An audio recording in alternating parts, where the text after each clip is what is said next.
Okay, so I'm working on this 2013 Hyundai Sonata, and this has the hybrid engine, and we're going to be replacing this. Now, they do have a recall on these. Unfortunately, this one was not covered due to the reasons of the failure, and basically it was overheated by the previous owner.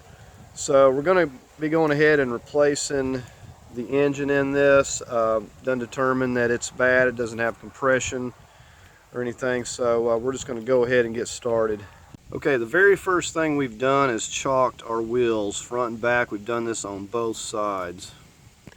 Okay, next thing up, we're going to come in the trunk here, and because we've got this high voltage battery, we want to disconnect this right here. You're going to pick up on this and give that a pull back. So basically you're just pulling the fuse on that, so we're disconnecting the power. Okay, next thing we're going to take care of our 12-volt battery. We're just going to take a 10 millimeter and go ahead and start loosening these up.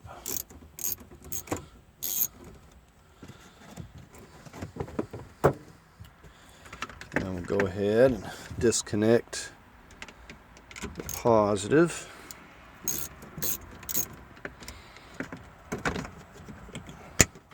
And we'll just kind of push these over here so they're not making contact. So now we got our 12-volt and we got our high voltage hybrid battery disconnected, so we don't have any power going through the system. Okay, so we've got the hood up. We're going to go ahead and get started under here removing some things. First, let's give this a pull up. Okay, moving over here, we'll go ahead and start taking care of this intake.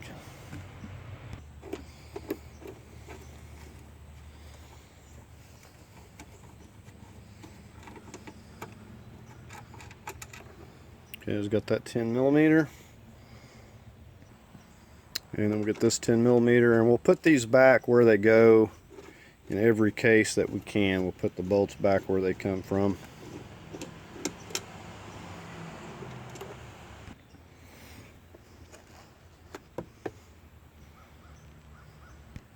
Okay, next thing we're going to take care right down here by the throttle housing. There's a Phillips, or you can use a 10. We're going to loosen up this band right here.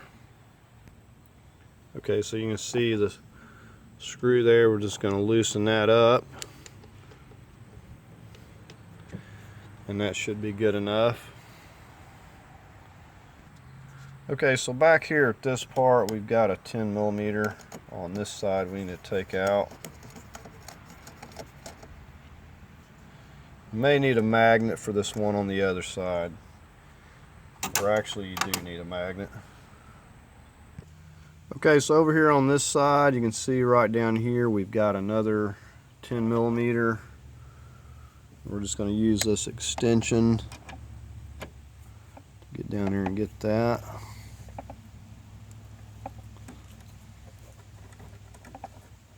And then we'll go in with the magnet.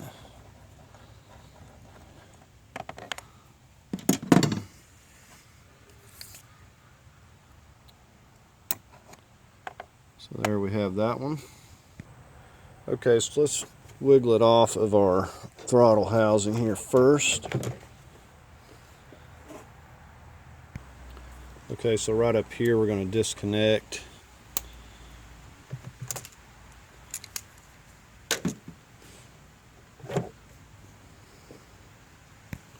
Okay, we'll pop it up out of the grommets back here. We'll just lift this whole piece up and out of the way. Okay, the next thing we're going to get on is our battery management system, and I want to get these wires disconnected and try to get the coolant drained out here in a minute. This is going to be right in our way, so this is the first thing I'm just going to focus on. And like I said, putting the bolts back where they go. We're going to label each and every wire as to where it came from. I've got one more got one more 10mm down here. Okay, so we'll just go down here with our extension and get that. Actually, that's not a 10mm. Okay, so this is an 11mm nut down here I'm taking loose.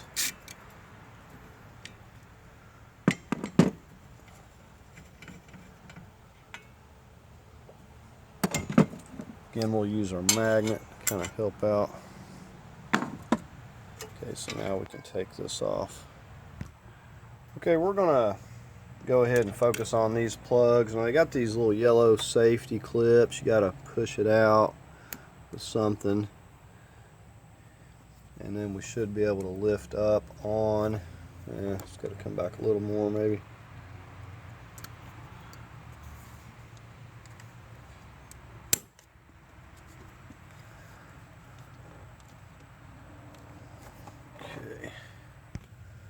Okay, so just had to pull back on that. I was worried that it might break the clip. So we just lift that all the way up.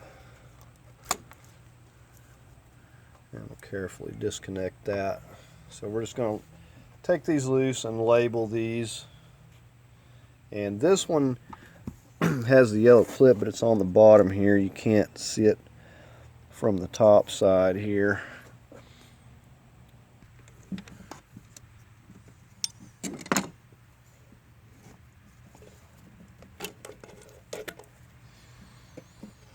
Said, before you start on any of this, make absolutely sure that you pulled the orange fuse from the back of the hybrid battery.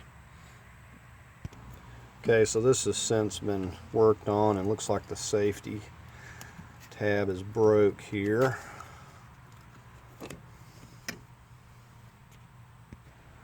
Okay, I'm just disconnecting these little clips here. I'm just going in with a pick tool. Just right in, you can see, just kind of going right in here and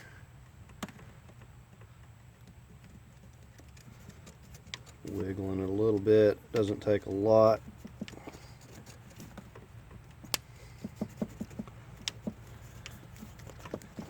Okay, so that one's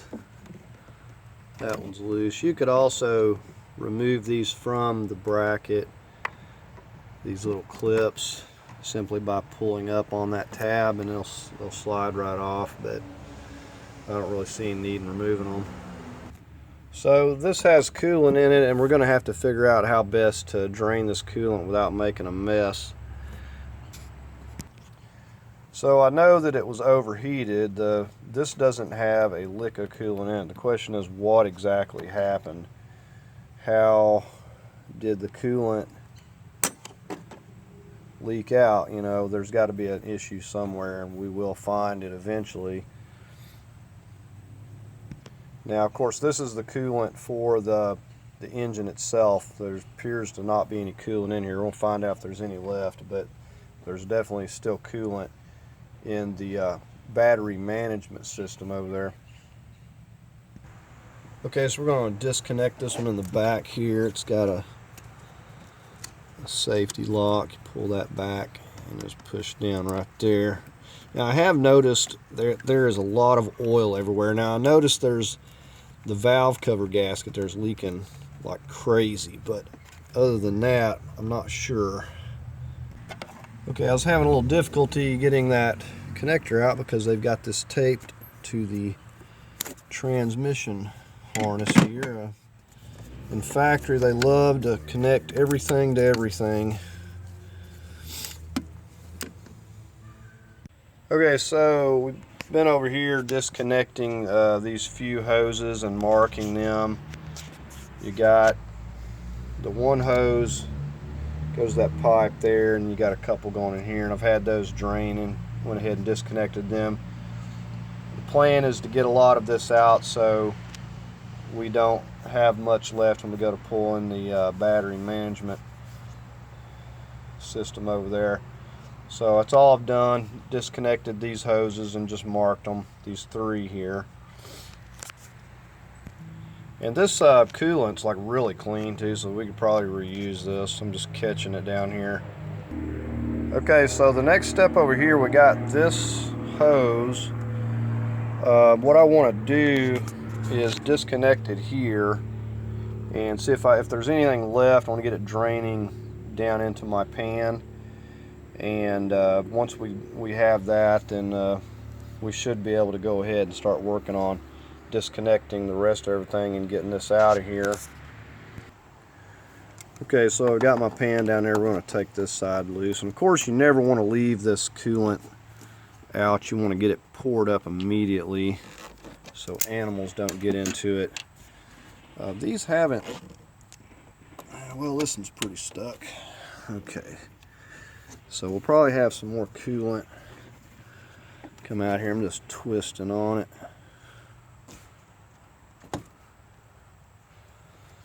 Let's see what we got here. Just trying not to make a mess. Okay, this side, I guess I drained enough down on the other end. I've got nothing coming out here, so that's good.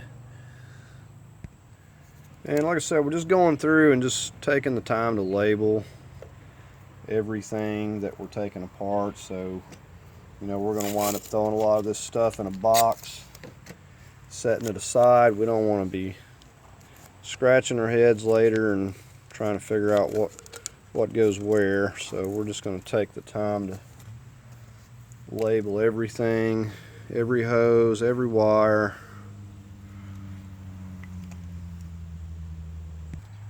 Okay, so we popped that hose kind of just out of this spot right here. I'm just going in here. I've got a 10mm. We're going to take this cable loose right here. It's kind of this little cap. You just pop that over there.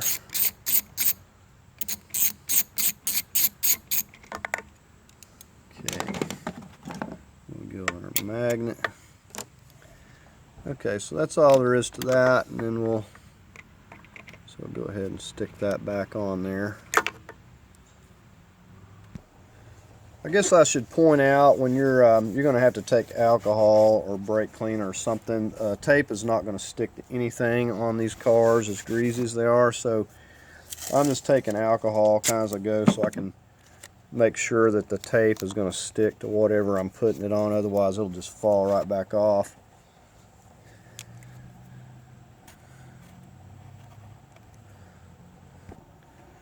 Okay, this wire connector you're looking at right here is slid on to this bracket, and all I did was pop that off. So when we go to taking this up, it'll be loose. Okay, and once it's loose on the bracket, we can squeeze it right here and disconnect those two. Okay, we got a few more connectors, and then we're going to work on getting the 12mm that are holding this down here. We may have a couple of clips, but we'll just go down here. This connector, you push here. There's a little tab, you just push there. Just give that a push back. We got one directly on the other side as well. And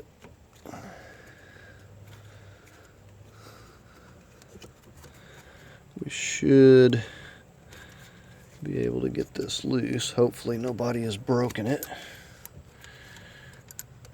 Okay, so we want to make sure we got it fully. Pull it straight out. Okay, now we got one on the other side that is exactly like that. Let's go ahead and get this one here marked. Okay, so this one here is the same way. We're going to push it in that tab. This one actually pushes back easier than the other side. We're going to make sure we push it fully back and then pull it straight off. If you don't have it fully unlatched, it will not remove. Okay.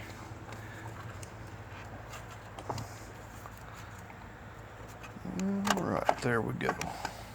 Let's set that back out of the way. Now you can see already our first 12mm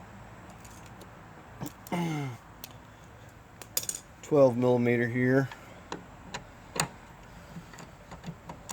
Now you don't have to take these completely out. It will slide. over to the left here. So really we just need to loosen those up. Okay, so on this side, this one here has to come out. This is a 12 millimeter. These are all 12s. This here's a 12. Just loosen that one up.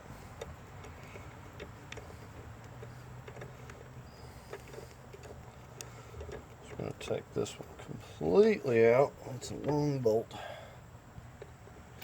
Okay, so there's that one. Now we've got another one on the back side back here. Okay, so I'm just taking this 12 millimeter back here out as well.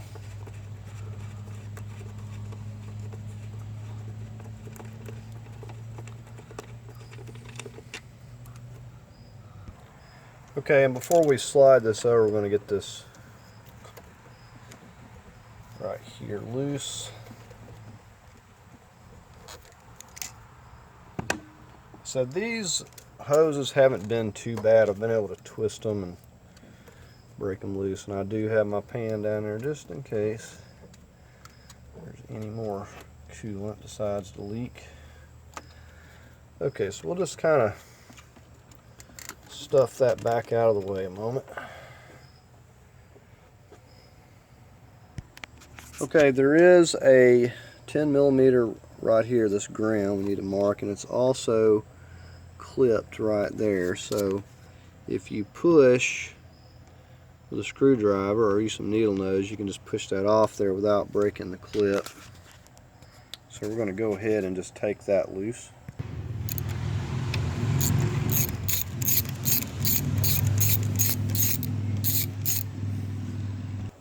Okay, I think we've got the majority, so we're going to slide it over, and we should be able to lift this up.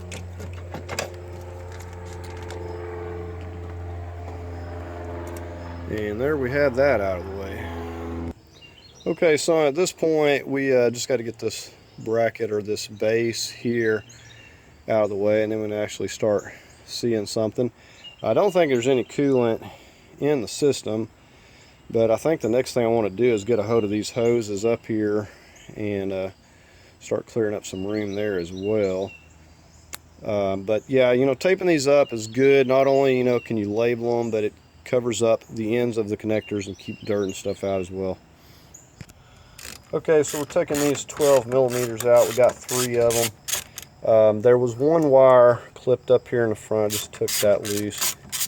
If you squeeze those with needle nose or your finger or from the back side, you can get them loose without breaking them, and then you can clip them back if you choose to do so. A lot of this stuff that's clipped is totally unnecessary. That, you know, for most purposes you do not need to have wires clipped in so many different places. Now it probably makes sense in factory because they're putting stuff together fast and they want stuff to stay put. Okay, I'm actually missing, we got a couple more right here I didn't even see. Okay, so I'm just getting this last one here. I think this is the last one, yeah.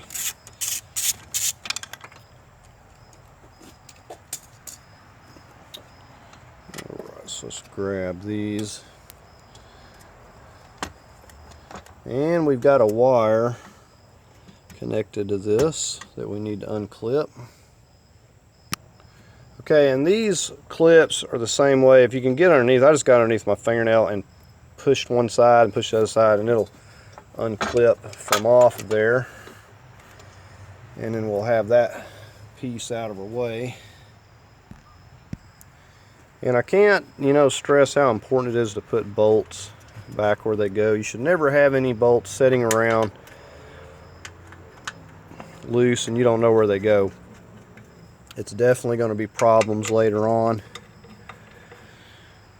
So we just put them all back as we go. Now this is a bracket that we can remove as well. However, we have to get the bolts that are underneath. We're just going to leave it where it's at for the time being till we get some other things. Okay, now as you can see with that bracket out of the way, that I can actually get down here. I can reach from up here and get to this hose. So I'm going to go ahead, take my pliers down here and get that hose loose, and we'll, if there's any in here, then we'll go ahead and drain the rest of it out. Okay, we actually did have a little bit of coolant in there, so we'll just let that drain. That's our lowest point. So, and it wasn't very much coolant. You can see what's dripping out there. It's just very little in the radiator. One thing I'm going to do is check for stop leak. I know sometimes people put stuff in there and we'll have to check that out. We don't want to have any of that going back to the system. More than likely, if there's stop leak, this radiator will have to be replaced. Alright, we'll just get it loose up here. Now this one's got a special little spring locking something or another there, but we ain't messing with that. More than likely I'll be swapping all this stuff over. These hoses do not feel good. Tell that they're getting thin. Alright, so we'll get this one over here out of the way.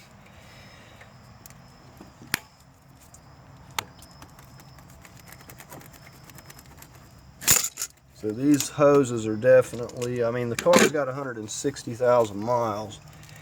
These hoses have not been replaced. And they will, yeah, it's just really thin. You can kind of feel a hose. Even though they may look good, it won't be long, it'll be busting on you. Okay, now this upper hose has a 10mm band. We got to get loose right here.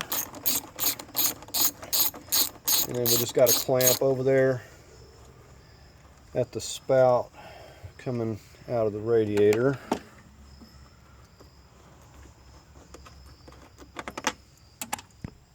Okay, and then that'll just push back. You can leave that on there, but just take and put this back where it goes. Okay, so we'll just get this loose.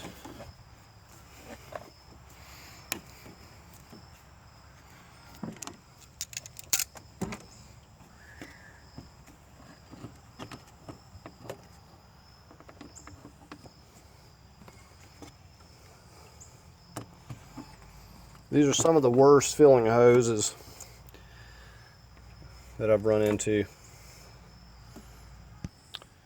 Okay, so here's pretty much what we got cleared up so far. Said take the time to label.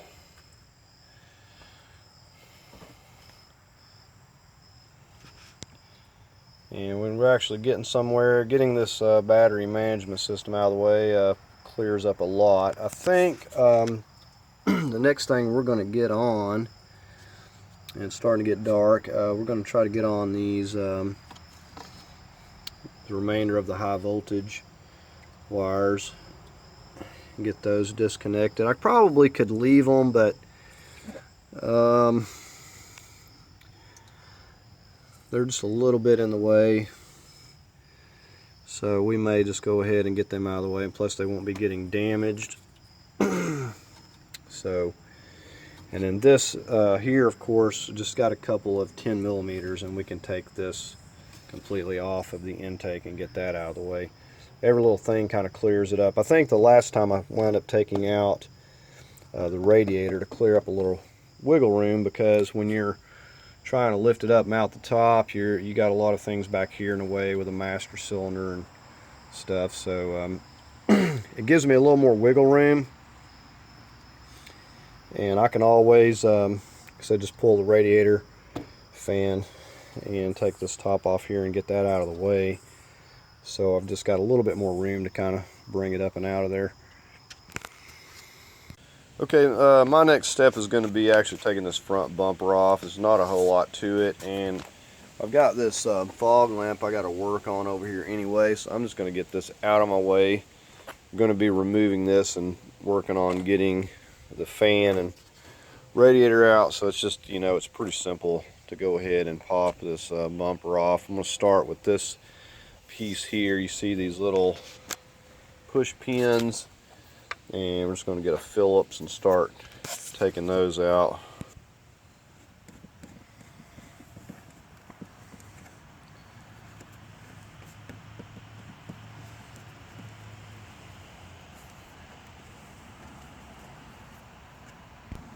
And you definitely want to be bagging this stuff up, boxing it up, whatever you need to do to make sure you keep track.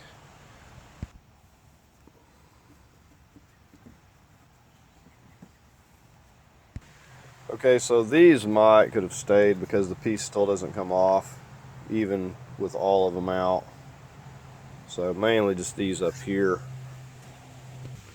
Okay, we'll get these 10 millimeters here on each side of the light. We may have a few underneath they hadn't been removed. We'll figure it out in a minute. Okay, so popping this out over here.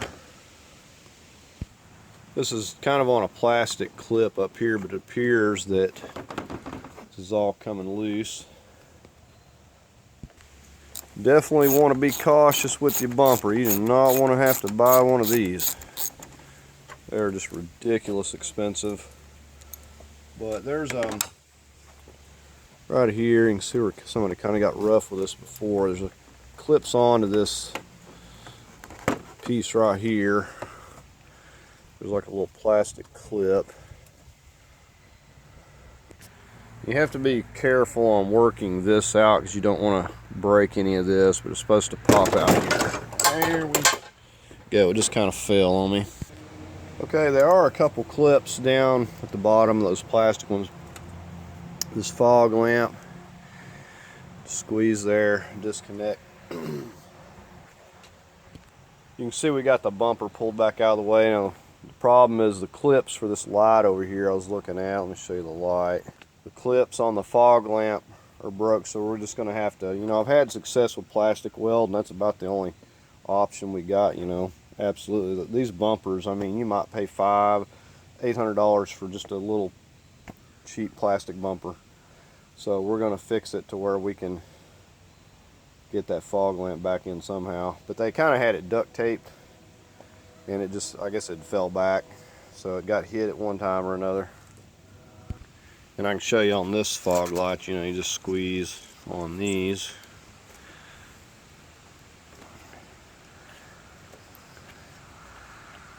It's just kind of difficult to get your fingers in there to it.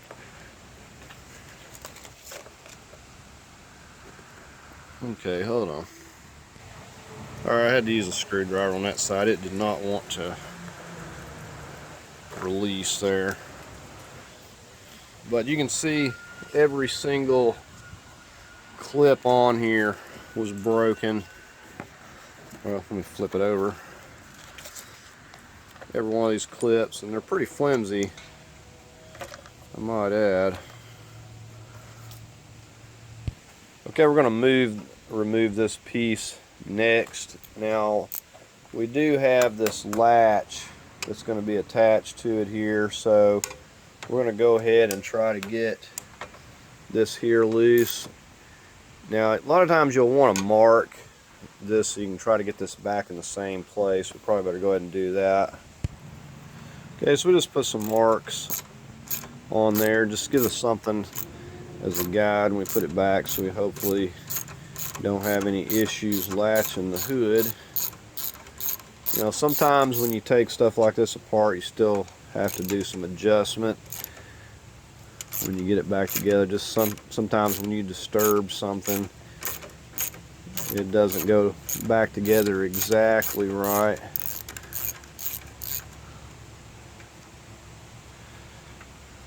Okay, I think there might be another hidden bolt under here if I'm remembering correctly.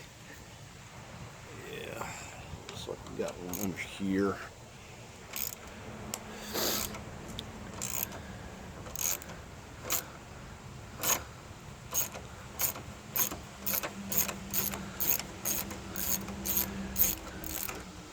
Seems like a lot, but we've got to get stuff loose. Okay, we still have something holding us here. All right, let's remove this plastic piece. We got a couple of little snaps, plastic snaps here, Phillips. Okay, this is those little. Okay, well, taking those little pieces out helped drop that down, and it came down no problem. Now we've got another 10mm right here.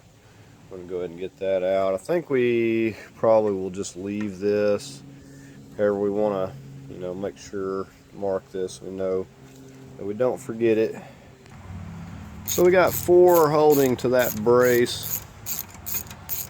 Looks like all together in the middle as far as that goes. So 3 long ones going through the latch, and then we got the short one up on the top there. Okay, as far as over here, we should just have the 1, 2, and a 3 up top. Now there may be some wire clips and stuff. We'll figure that out in a minute. Now these 3 little boats appear to be all the same size. So we'll get on the other side. Okay, with that we can lift the piece up, but we do have the cable for this, and we've got a connector on the back, so we're going to need to flip it over where we can get to it and disconnect that. Okay, so we come over and we've got this sensor right here, and all you do is push that part back. Pop that off there. Now we do have our hood latch, and we're going to have to pop it. Now this we can squeeze from this back side and push it through. Just like that. Now this one here is on a stud, so we're going to have to get our screwdriver and pry that up and off of there. But coming down to this end, same thing. You want to kind of push it forward and then pull back. So just like that. Okay, so finally then we're able to take this piece off, and it's pretty self-explanatory where those yellow cables are going to go, so we ain't going to really worry about marking those.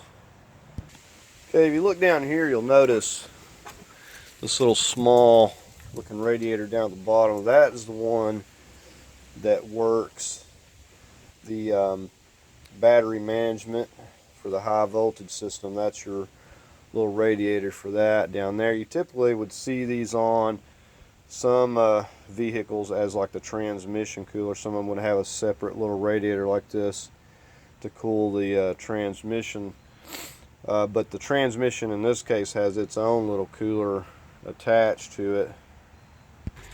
But just to show you, you can follow these lines here, and you can see they're running down to that. We could remove some more of this and kind of get a better look at it. Same token over here, you follow that line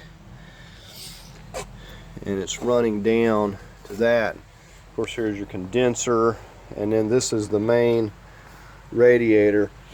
Now the coolant was fine in the high voltage system, so we don't have a leak problem there, but we do have a leak, or something went wrong.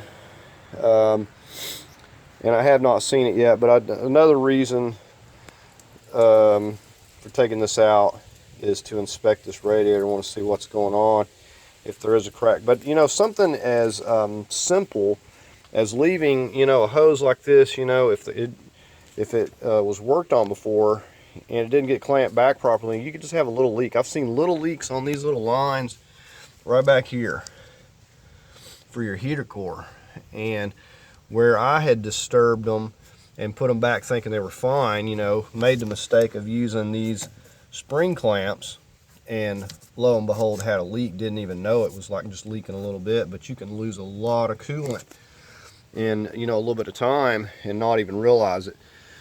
So a lot of times when I'm going back, I will put clamps, the screw style clamps, and that way I don't have to worry about it. But you know, with the case of the other one where it was leaking, I didn't even take the hose loose. I just backed this off, put a screw clamp right where it was at, tightened it down, problem solved.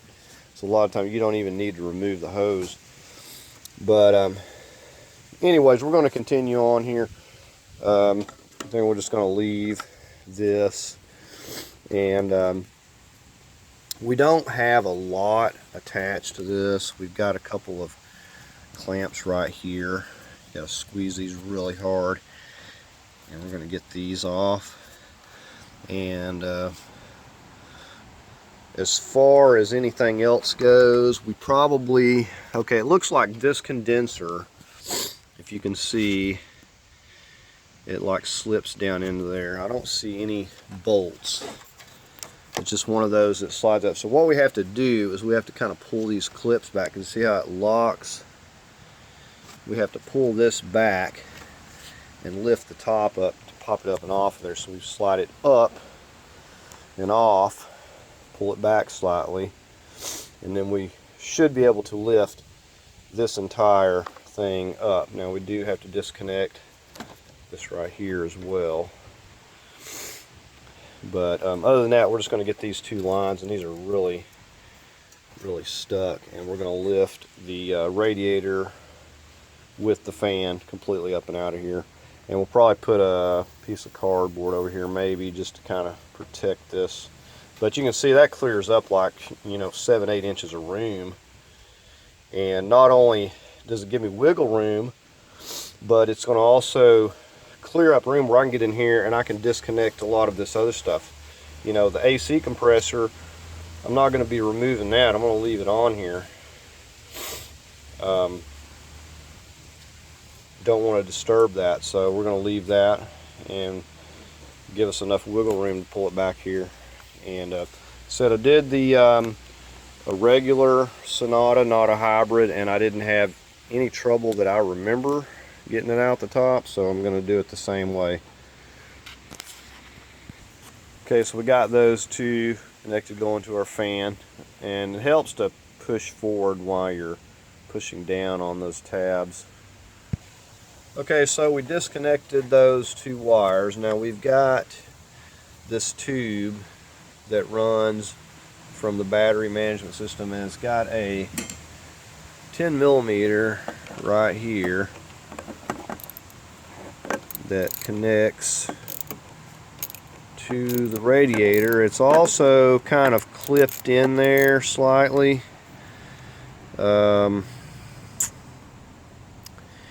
It may actually, we're going to try to slip it out, but we may have to disconnect the hose at the bottom. I really don't like to disturb any more hose connections than I have to, but I don't know if we're going to be able to pop this out of here. Okay, so you can see what I'm talking about, the way this clamps into the... Okay, so I was more worried about breaking the plastic here on the radiator than anything, but it came out of there pretty good. So again, we'll want to mark this so we know that we got to put that back. Okay, we're going to work on getting this condenser up and out of here. Now I think that the bottom has a similar clip. I hope not. If it does, I'm going to have to remove this to be able to get to it. But you see the way this is, has this line here. You're going to push this back before you can lift up on it. You see how it, when you push it, it allows that clip that's hitting right here. You can even push it with your thumb. But yeah, I can't lift it up, so the bottom, I believe, is clipped too. So I think we may have to remove this. And it looks like we've got a 10mm and stuff. So let me see what I can do here. Okay, I was incorrect. The bottom part is not clipped. You just have to pull up really hard. and you can see got it clear, but you have to do it on both sides same way. See, on this side we got the clip same way, so you just got to push those both in, start pulling up. Okay, and with that pulled clear, we should be able to lift this up and out of there, barring something that I have missed, which is always a possibility. And we got hoses on both sides. Give me 1 second. Okay, so the cooler for the high voltage system is bolted to the radiator, and that's hanging me up here. So I believe I'm going to have to get some of this plastic stuff off of the front to be able to unbolt that. And I may wind up having to remove all of this. These are tins or Phillips, but I'm going to start with this, these screws over here, because I can't get to the 10 millimeters back there that are holding the high voltage cooler. But that's the only thing hanging me up. Okay, so a couple bolts on each side, and this piece actually drops down. We might as well unclip the wire and this sensor and get it completely out of the way since we've got it loose. I probably could leave it, but I've already went this far, so we'll just go ahead and get it out of the way. Okay, so there's that piece. Like I said, just two 10 millimeters on each side. You can see where I've got the screws down here. One goes up here, and then that takes that piece, and then the center sensor and just a couple of clips here. You know, and push these with a screwdriver from the back side so you don't break them. Okay, so now we can get a hold of our cooler for the high voltage system. And it looks like we've just got a couple of these 10 millimeters that are bolting it. And we don't need to remove the whole thing. Okay, and then we got the one over here on this side. And with any luck, this should allow us to pull our radiator out.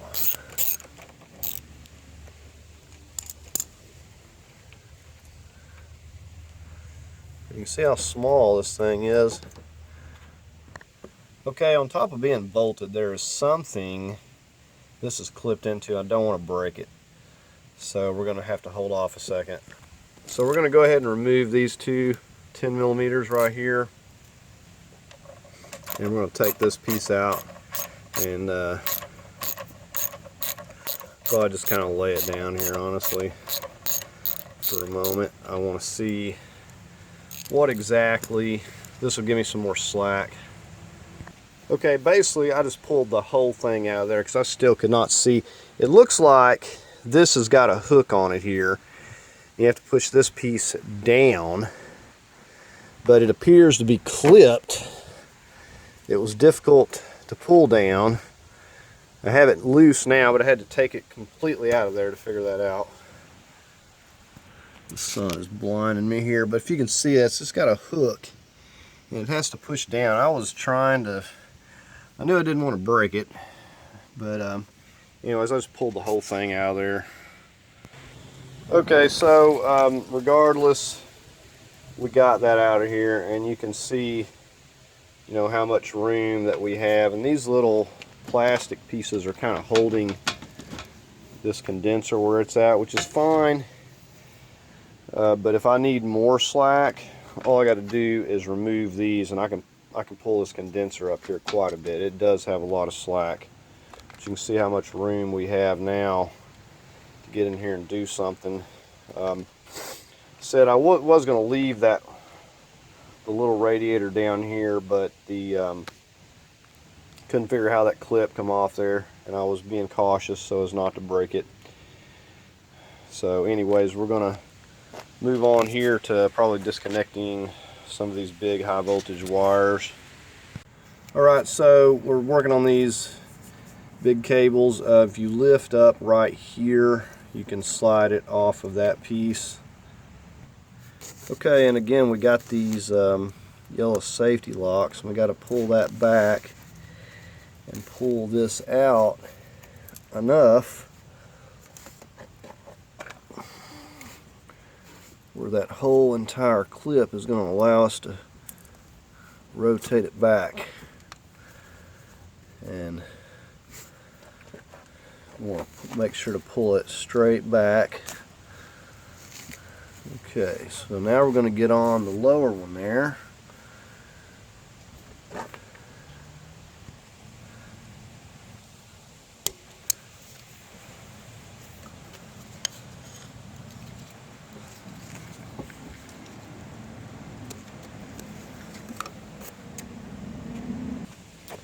Okay.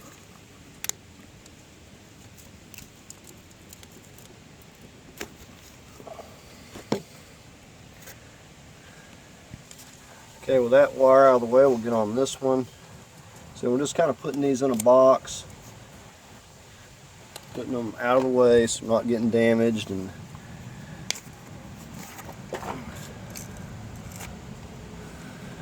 we're labeling them appropriately.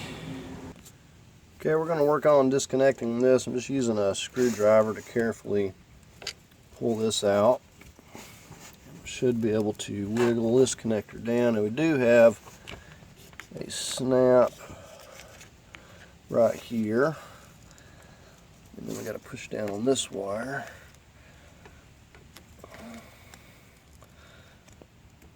Now there may be cases you have to use a pick tool because some of these old connectors don't want to come loose.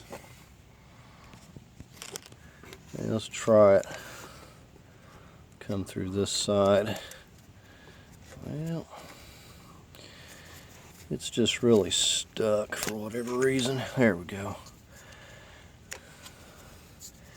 So then we got another clip.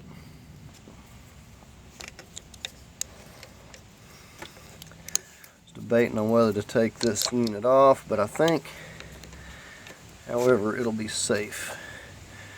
Okay, so we got that wire loose. We'll go ahead and label that. Looks like we got another sensor coming off of it.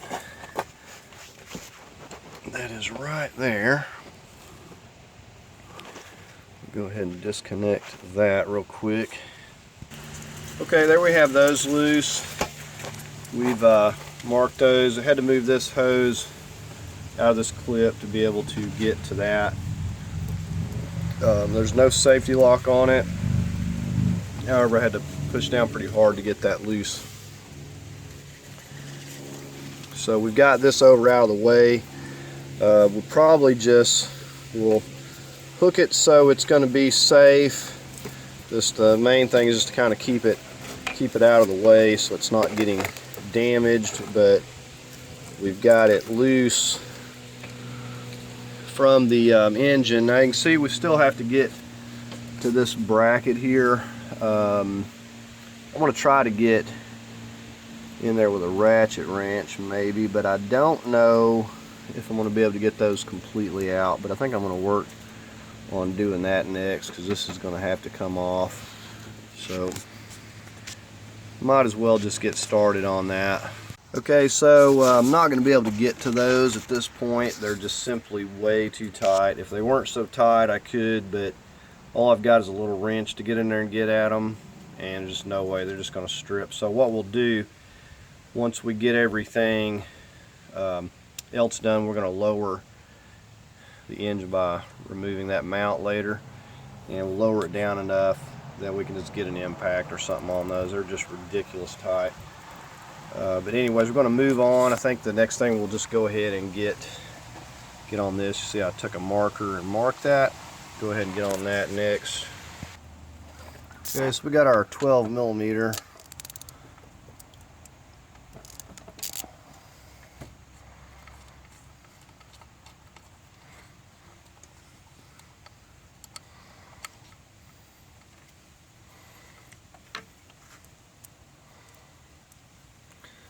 Now while we're at it,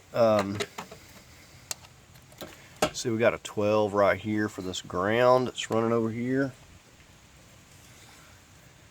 We're We're just going to go ahead and get that loose while it's here handy.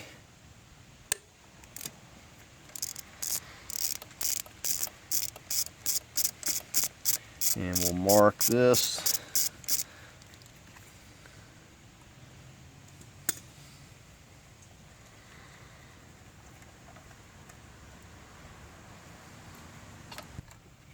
Yes, we got that labeled. We'll just go ahead and put that bolt back.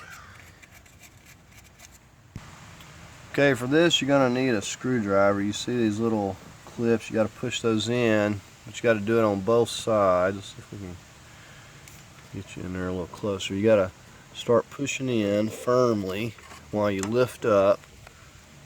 And I got to do the same thing on this other side. If you don't get it pushed in firmly, you won't be able to lift it.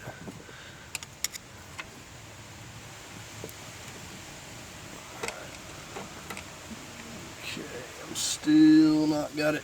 Those little things just kind of lock.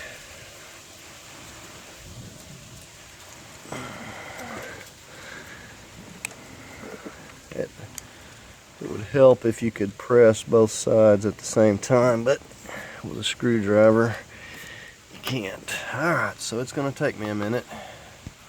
Okay, so there we go, and you just keep at it and it'll unlock there. So we've got that loose. We'll just kind of set that there. We can't really move it for now because we got other wires and stuff in the way here, but we'll try to feed it back through here directly. Okay, we're getting ready to focus on these heater hoses over here. Now the easiest way to disconnect this top one is to move this clamp back and take you a screwdriver and push that off.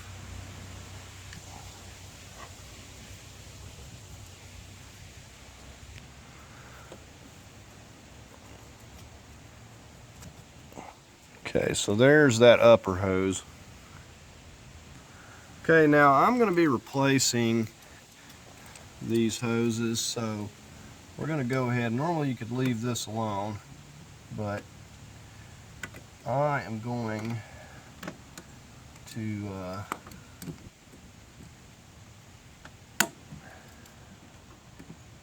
move this back here and try to get it off of the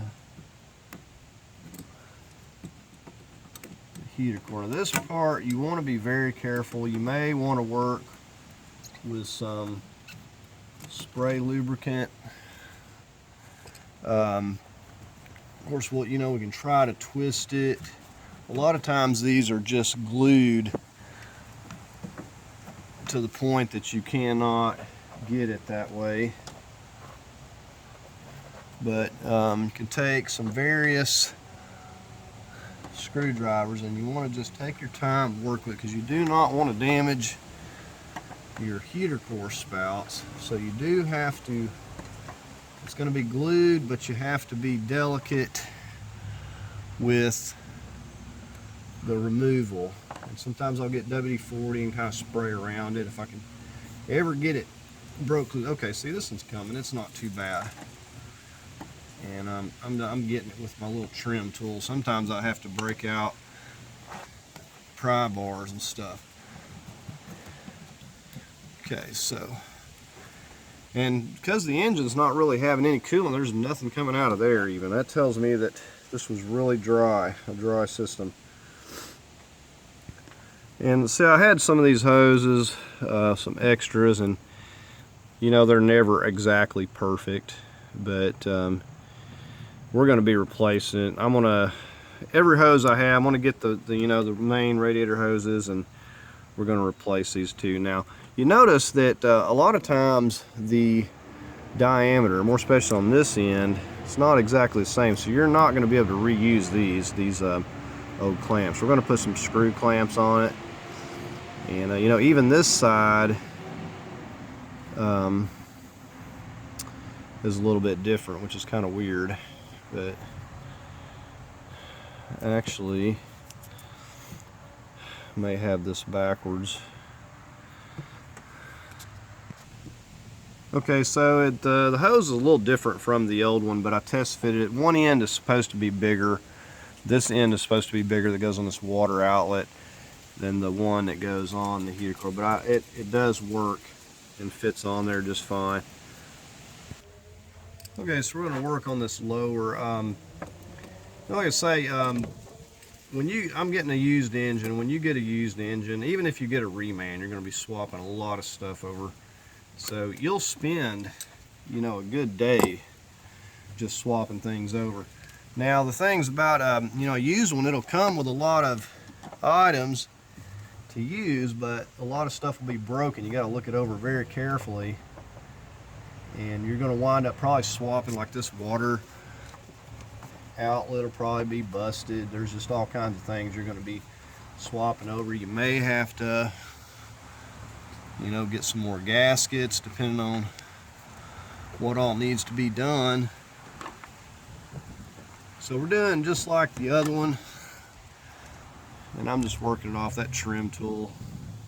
Got it off there. Now I have seen that these have been way worse than these, so this is not too bad. So we got both of those loose.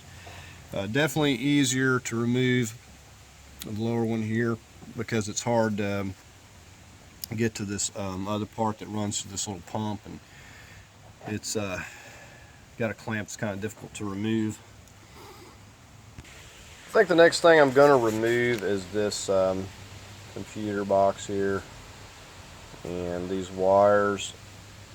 Just to show you, there's this holds the bracket. We're going to be taking this out. All this has to come out. There's a bolt there. This harness gets bolted here and here, and I think again here,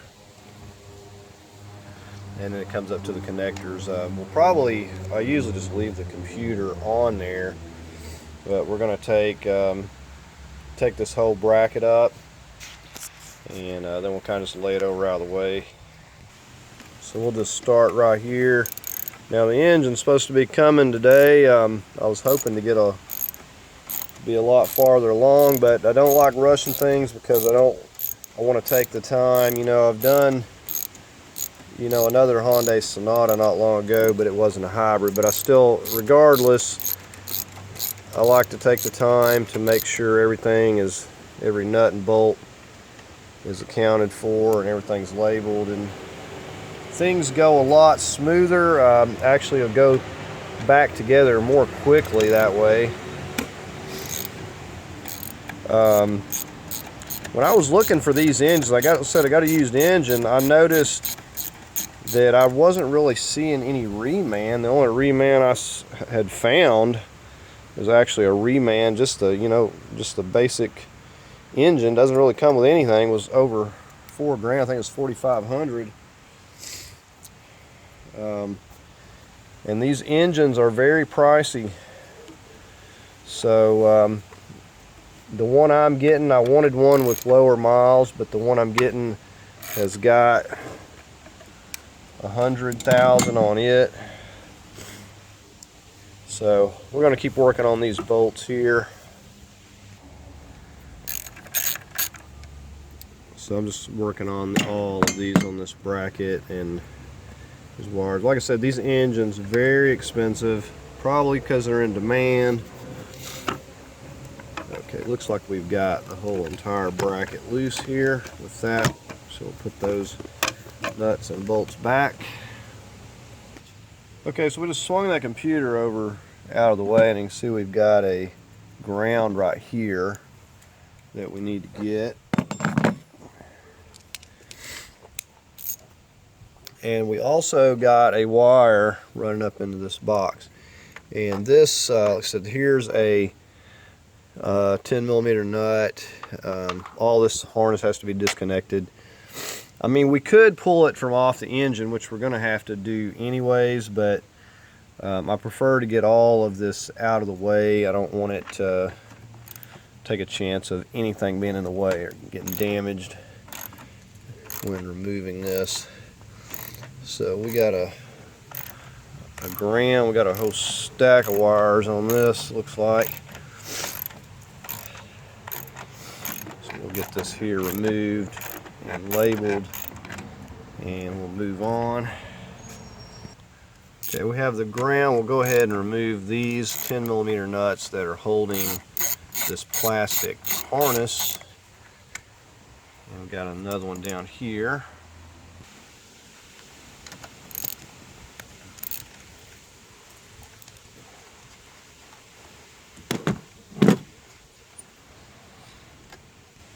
Okay, we move on to the fuse box. Just push in.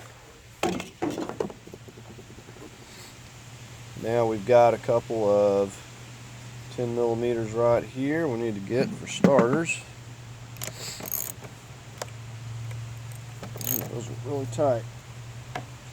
Okay, I'm going to get my impact before I break something here.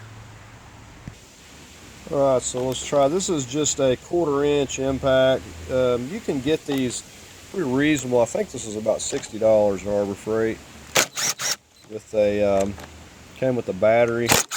So the ones that come with the battery, that's the one you want to get, because then you can buy any other tool and you don't have to worry about. But in some cases you do have to have an impact. So we'll get these marked. Those just lift right up and out of there. Okay, this one over here, correction, does not need to come out. We're going to put it right back into place here. It is not connected. We already disconnected it from this other end down here. Okay, and you can see this wire is the one that's running up in here. You got to push this forward and then just give that a lift up. And of course, be very careful with your pins, and we'll want to cover that, and mark. Okay, and with that loose, we can begin to work. We can pick this up off of those studs, and then we have that whole wire harness there out of the way.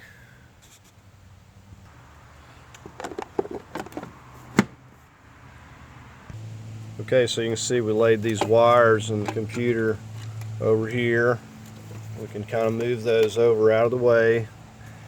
You can see this wire we removed from the box. It kind of runs right alongside these high voltage cables, and these can just essentially be pushed over here to the side and kept out of the way. Just carefully push them back, but they should not get in the way. If it does, we'll remove it down there and back it up a little more. Okay, so I'm not seeing a lot left that I need to do up here for now, so just mainly making sure we got most everything disconnected up here. I think we're going to go ahead and we're going to lift the car. I want to get the transmission fluid drain. I want to get the oil drain, get the rest of the fluids basically, and I think we're from there we'll proceed on to popping the wheels off and the CV axles and everything. So I've got a lot of stuff. I don't want to disconnect. So there's really not a lot. I mean, when you really comes down to it, now we got a ground right here. We can go ahead and get this labeled. While we're up here, I think we'll get that next. But I don't want to take the AC compressor loose next, because I don't want it dangling any more than it has to. I'll probably, when I go to remove it, I'll probably set it on something or clamp it up, because it will bend these pipes and stuff if you're not careful. But you can see what we got accomplished. And the way that we're going to rig up to this, we're going to hook up over here, and we're going to find a point over here. We'll probably support this, and we'll get a bolt, chain, or get something here where this transmission mount. Now we have to remove this whole thing here essentially. This is just tricky the way that it's mounted here. You can see whoever worked on this didn't even put this, tighten this bolt down. So anyway, we're gonna go ahead and get the vehicle lifted up a little bit, I think, and work a little bit from underneath. Okay, so we got the car lifted up a little bit just to show you kind of where we're lifting from. Here on the frame, I've got some blocks there at the pinch weld. We're going to come in here and put some jack stands under here as well. Right now we're getting ready to drain the transmission fluid out here. I've got a 24 millimeter, so go ahead and get this to draining.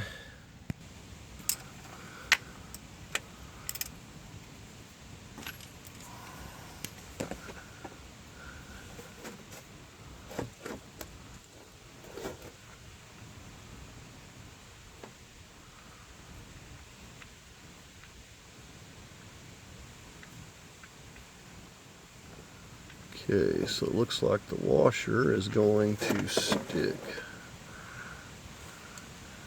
Nice and clean still. It looks like the transmission has been replaced.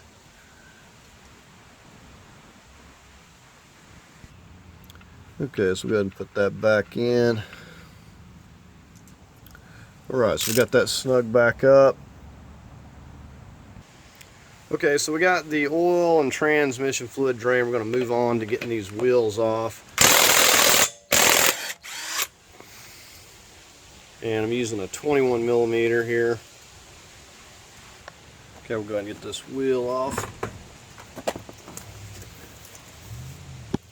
Okay, so we're going to work on this 32 millimeter before we do anything now. We've got an indention. They hammer it in here to lock it in place. We're going to take a little center punch.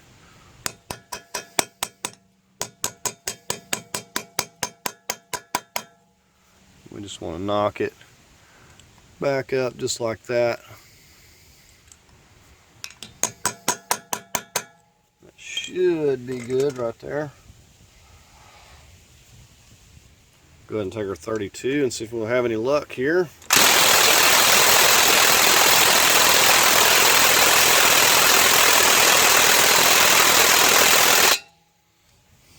Okay, it's not wanting to budge just yet. I'm going to get my air impact. I've got a heavy duty one.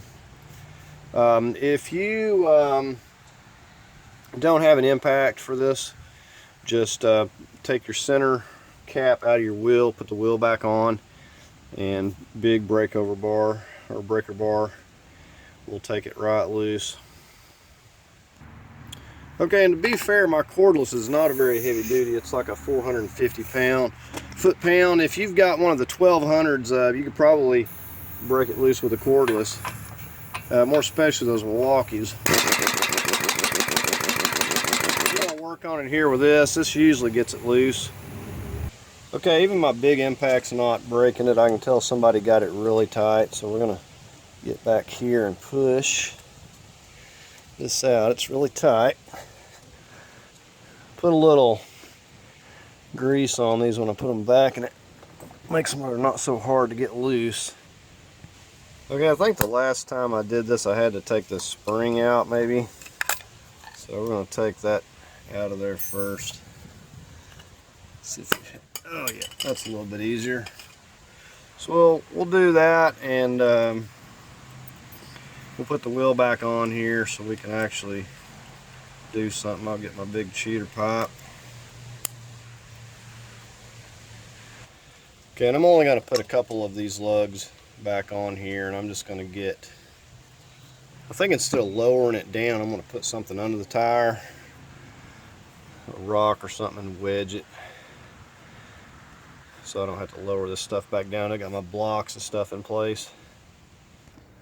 Okay, because I didn't want to lower and remove my jack stand and stuff, I actually lifted it up a little more and set my ramp under it this way and put the weight back down on the tire here. Okay, and you can see I've got a 3/4 breaker and then I've got a couple feet of cheater pipe here. This is what I'm using to break this loose with, and it doesn't really seem to be giving me. You want to make sure and keep your hand on there. So it wasn't really that difficult. I've seen them a lot worse. Okay, so we can go on and remove it. Usually my big impact can get it, but in this case it did not. You can see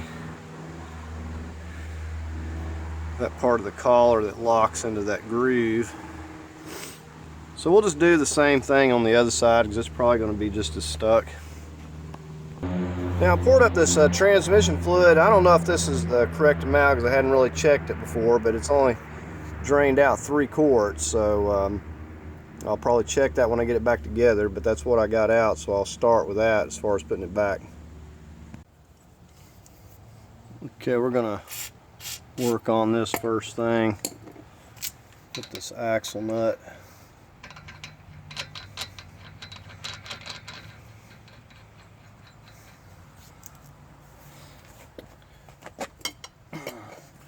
We'll take our 32, put it back on the nut, we'll hit this. And it's moving pretty good, so that's a good sign. Okay.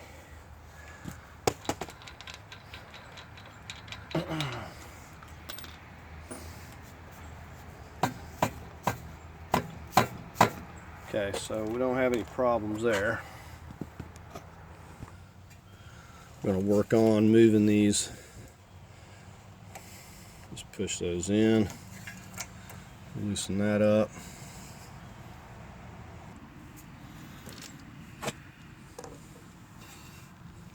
So we've got a 10mm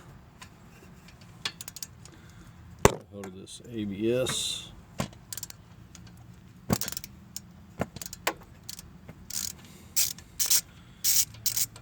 We want to get all these loose, so when we go to moving this knuckle around, we're not going to be putting the ABS or the brakes under stress. And you usually got to wiggle these out. They like to stick in there pretty tight. Okay, usually I can get it kind of wiggled loose a little bit. It's just the plastic fits in there really snug. Just try not to damage it, but we want to get it out of there.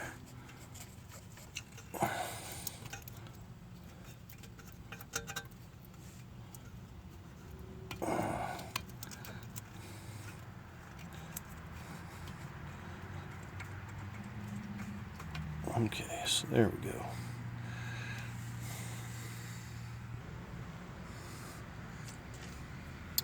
Okay, we've got a 12mm. Get this brake line bracket here.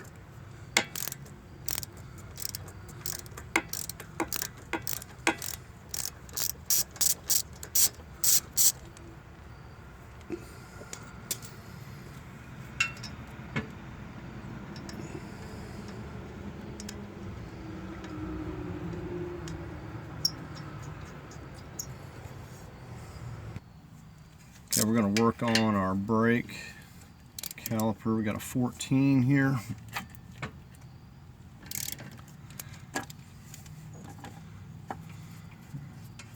And we'll get on the lower. Okay, we're on this lower.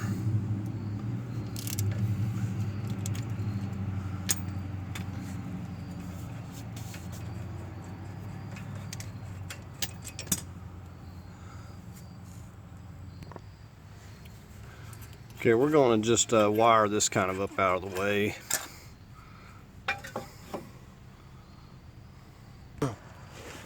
Okay, we're going to work on this pinch bolt down here.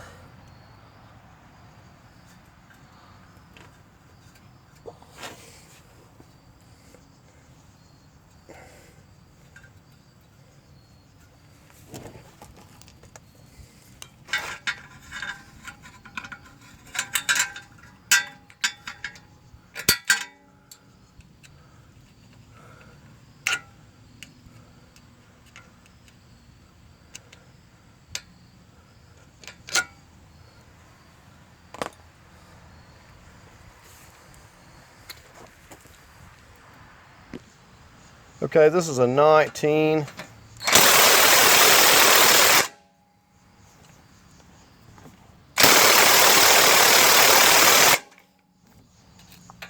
Okay, it's pretty tight too. Okay, we finally got it turning. This has got a lot of rust on it. We're gonna spray a little WD-40 on here, and then just like we did the axle nut, we'll put this back on and kind of hit it with the socket. Okay, then we'll put our 19 back on. Right about good.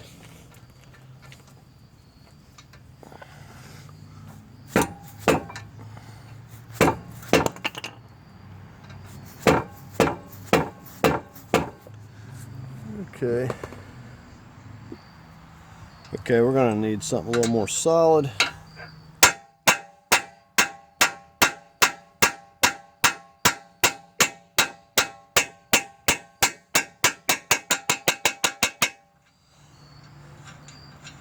So that rust is really doing a number on it there.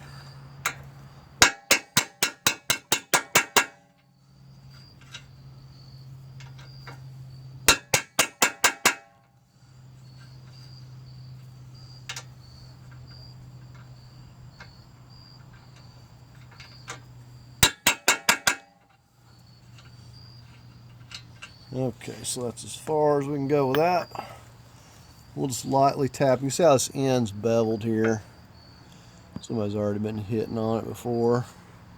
But just lightly tap that in there. You don't want to do it very much because that cotter pin's got to go through that end. It's very easy to damage that.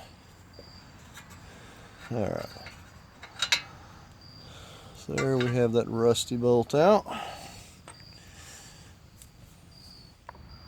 Okay, I just laid a little piece of plywood up on this control arm here. I'm going to take a pry bar, in this case a crowbar, 3-foot crowbar. We're going to get under here and start pushing down on that pinch bolt. Okay, another thing I like to do is to spray this down good with some WD-40. We'll take a little pry bar, come through here too in this pinch spot. We'll take our hammer, kind of just tap that in there a little bit. We're going to need all the help we can get.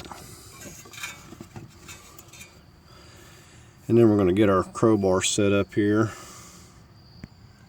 Okay, I'm just kind of prying up under this stabilizer bar. It's not taking a lot. I'm just running my crowbar under there.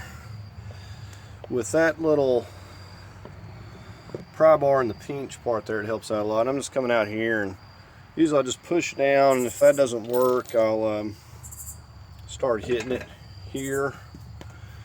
But it's moving. You can see the pry bar in the pinch spot there. That helps out quite a bit as well. You get that up in there and spread that apart, then it usually doesn't take a lot of force. You can see it. You can see it moving there.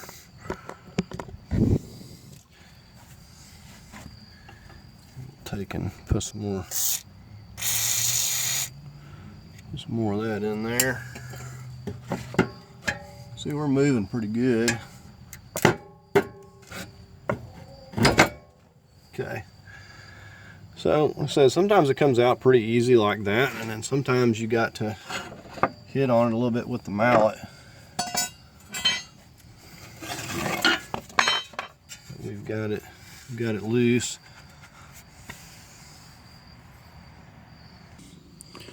Okay, as you can see, we got that completely out of there. It's just kind of setting beside it. And this here, we can start pulling back.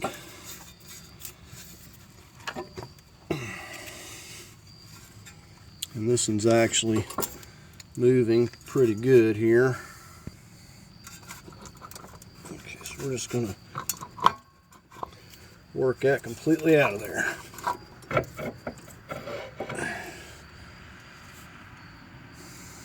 So when we put this back, we'll put grease. You can see all the rust all over everything. This is what slows you down when you're fighting with rust. Okay, so we're supposed to go up in here and get this CV axle out now. So we got the 3-foot crowbar, and we're just going to go. I think I usually go, let's see, one side or the other here. Give me just a moment to get this oriented. Okay, my usual tricks ain't working with this one. I don't have the apparent room to get my crowbar in here right. Now I've got it in here and pretty well got it stuck. So I'm gonna switch over to my regular pry bar here. Okay, so I'm gonna show you what I found to work the best for popping this out. I've got probably a 1-foot pry bar, and what we're going to do is go underneath here, because there's a see this little triangular spot right here, and you want to get some safety glasses because there's stuff kind of dripping. Now if you notice, we can look through there and see, kind of see how I've already got it like started out there a little bit. When you look at this CV axle, there's like indentations, and then there's a part where it's like nubbed a little bit, you could say. And what we did was just come up here with a pry bar, and you essentially just kind of get a hold of the nubbed part there, and then you start pushing on it. You're not going to be able to get a hold of the lip at first until you get, basically you're going to push on this right here. Now I was kind of hitting on it before, that didn't work, but you get some force and just push against that and pry right up through there, and it will pop out of there. Once I figured that out, it took me like 5 seconds to pop it loose. Now you see this right here, this is actually good. When somebody put this back, they put a little grease on the end here. That actually makes it a lot easier getting these loose. Now, if this has never been removed before, you may have a little bit more difficulty, but said you want to get in there and you want to pry against that. Now usually I can use a crowbar, but you can't get in there with the crowbar like this. Okay, so we're over here on the passenger side one. This one's much easier to get out, and I'm getting a hold of this. So this part indents, this part's kind of sticks up. We're getting a hold of that. Even though it's beveled, you can get a hold of it enough to pop it loose. Now, you know, the same way that we got the knuckle loose and popped the CV axle, we've done the same thing on the passenger side over here, but this one's a little bit longer. So we're just going to pop against this until we can get it loose here, and we may have to make sure it's not in a bind out here as we're, and again I'm just using my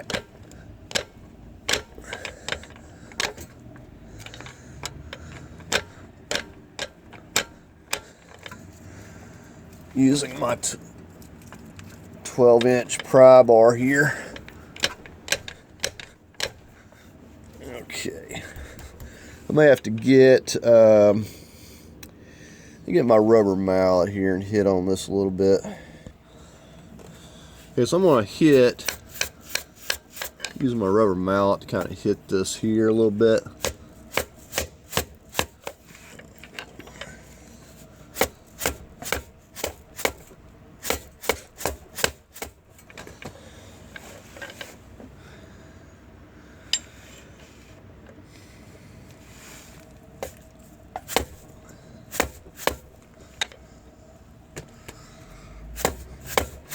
Even though this one's easier to get to, it's really stuck.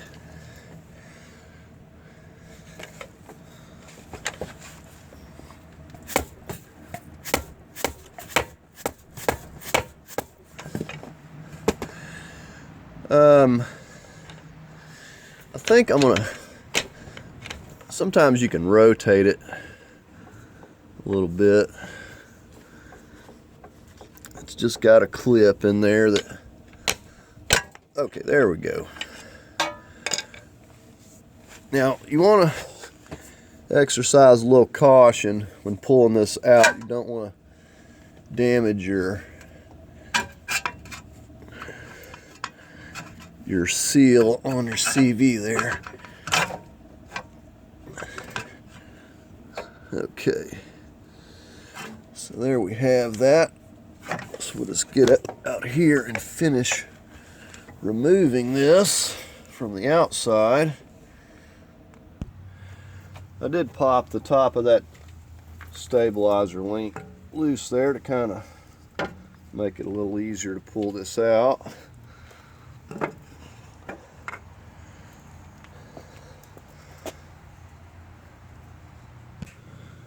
Okay, and here's our driver's side in the front and the passenger side in the rear there.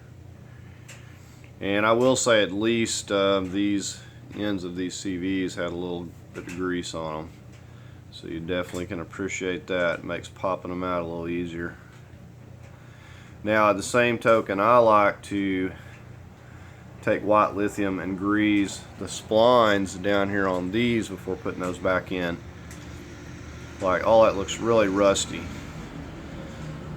But it definitely makes it much easier if you got to disassemble this stuff down the road. So I just wanted to give you a look at those. Okay, I wanted to point this out while I was under here. This part of the frame right here, you could actually get some blocks under that. It's a solid spot on each side. You can see over here on this side the same way. That plastic's kind of covering that, but we're going up in here and going to get this exhaust. Now, I wanted to also point out that this exhaust had been removed. I don't know why. It's been cut past this flex pipe. Now we've got some 19 millimeters. We've got two of them. We've already doused those down. The WD-40. What you would do, you have a hanger right here. You're going to remove this section. It would connect right here with some more 19s to another piece. Your resonator, or your catalyst is next, and then you have the resonator. But you're going to take out this section, whatever's easiest for you to take out. But you're going to have to remove this pipe from here, and that's what I'm working on at this point. But I just need to remove this pipe because it's cut back here, as you can see, all the way down. Okay, so starting out, you have to use a cheater pipe on these. These are very tight, and that's an understatement. But you're definitely going to have to get them broke loose with a cheater pipe or something. And I'm just going up in here with a 3/8 now. These are 19s, and either the stud will pull off, or the nut, or the other option, it'll break. And that happens a lot as well. But we're trying to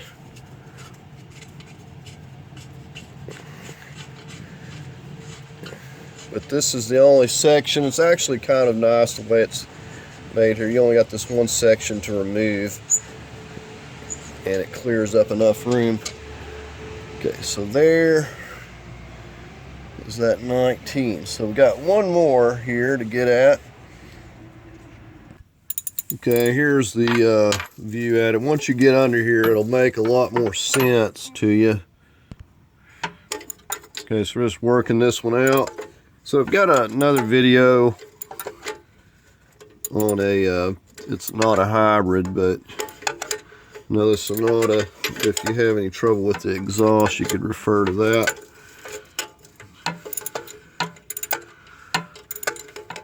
I really like the way that a lot of the stuff is made on these Sonatas. The fact that they have these, you know, 3/8 studs almost. It's not a 3/8, but it's metric, but they're very large. And the 19mm nuts, it makes it a lot better when you're dealing with exhaust, because these things are so easy to snap. And then you're having to drill the stud out, replace it with a bolt. Okay, so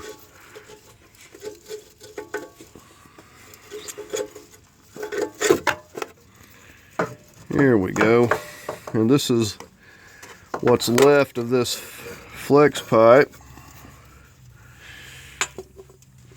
And there's that gasket.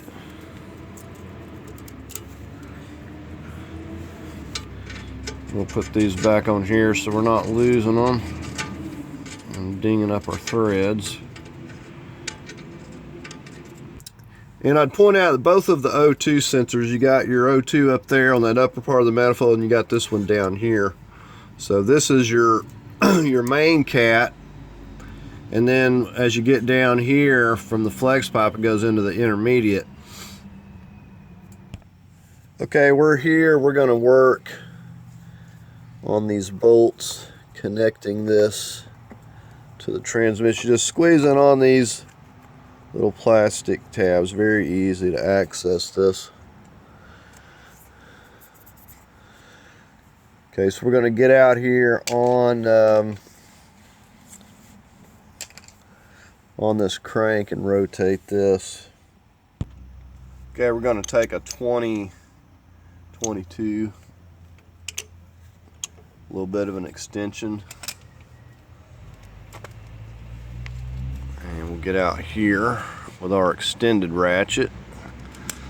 And we're also going to use this to kind of hold it still, so we're going to go ahead and start trying to turn this. Okay, I went ahead and put a shorter extension. It's going to make it easier for me to turn and look while I'm underneath the car. Okay, so I'm a little bit unfamiliar with this, but apparently we don't have any bolts here that I see this point to remove. So the only thing I'm going to do at this point is I'm going to remove these lower bolts that would be difficult to get to once I get it set off. So we're going to take these out and we're going to label these two bottom most bolts right here, and we'll leave the rest in. Okay, and these are 13s. Looks like I need a little bit of a stubby one here though. Actually, no, these are going to be 14s. Alright, so we got the right size here now. We're just going to take these two right here. And I mark, a lot of these may be the same, but the way that I always do it as a precaution is I mark every bolt, number it as to where it comes from. We'll just go ahead and get these both out here. Right, so we got those numbered, and like I said, we'll just take the bolts out and we label them, so we put everything back where it goes. But we just want to get that out of the way first. I think the next thing we're going to focus on is this, we may get on this mount here, just get it completely removed, and then we can probably get our AC compressor loose and belt, and then kind of go from there. Alright, so we got some 14s up here that we're going to get loose. I said very tight. We got the extended handle.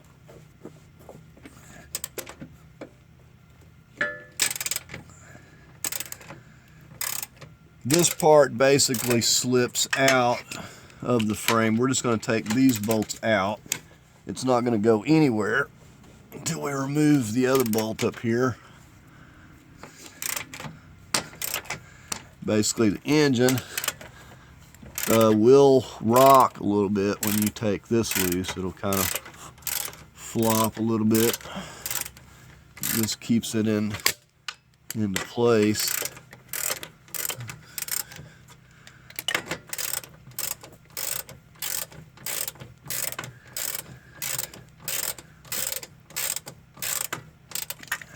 Alright, so we'll finish getting those out of there. Okay, so here we go.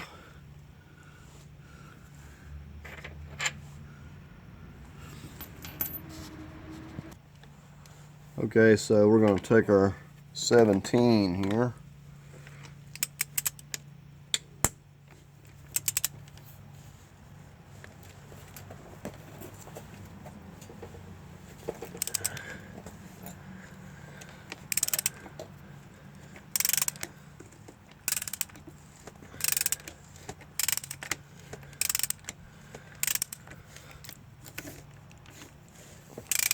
Extended handle ratchet, very tight. Okay, now that nut on the other side is welded, so you don't have to hold that, as you can see.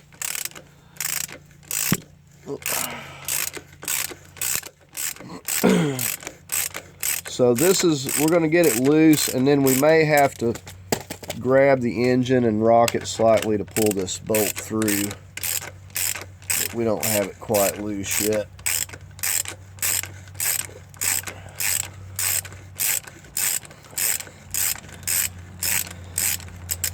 Okay, I think it's pretty well loose. Okay. Alright, so it's pulling right out, no problem. There we have that. So,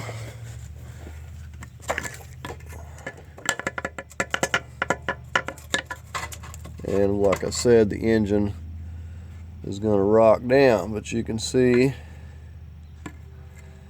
that whole thing is out of the way now. And we'll just put our bolts back in it, set it aside so we're not losing any of it.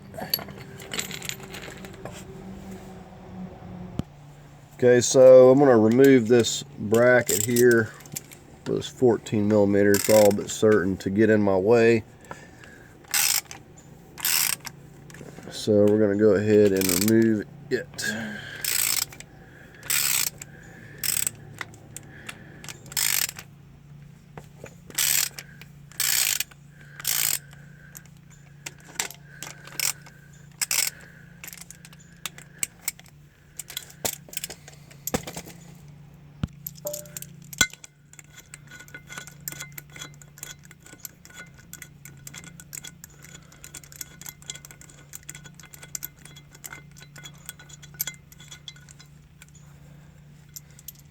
Okay, so there's that out of the way.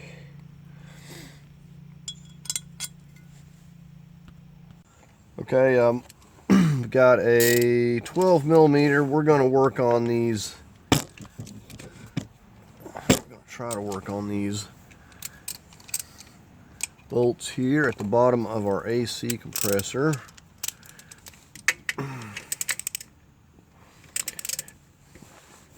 We've got a couple here. Now this one doesn't have a typical belt. It's just powered through the electrical system. So it's got 4 of these 12 millimeters to get loose. And we're going to probably just get a strap on this for the time being, just to keep it from dangling. Okay, you can see how it's sitting on a ledge here.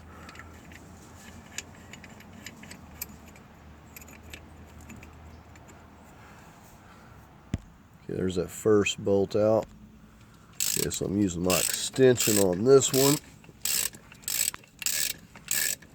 And we're getting pretty close to getting ready to take this out of here. Now, one thing I'll show you, I was looking at a while ago, is the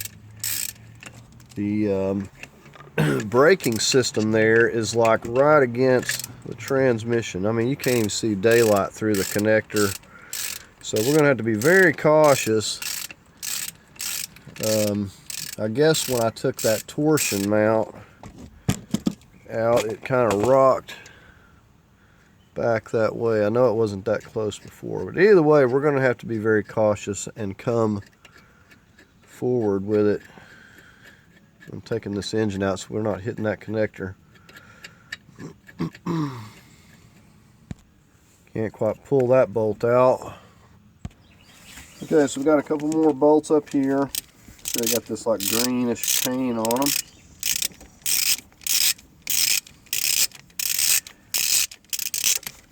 We got the other one right here.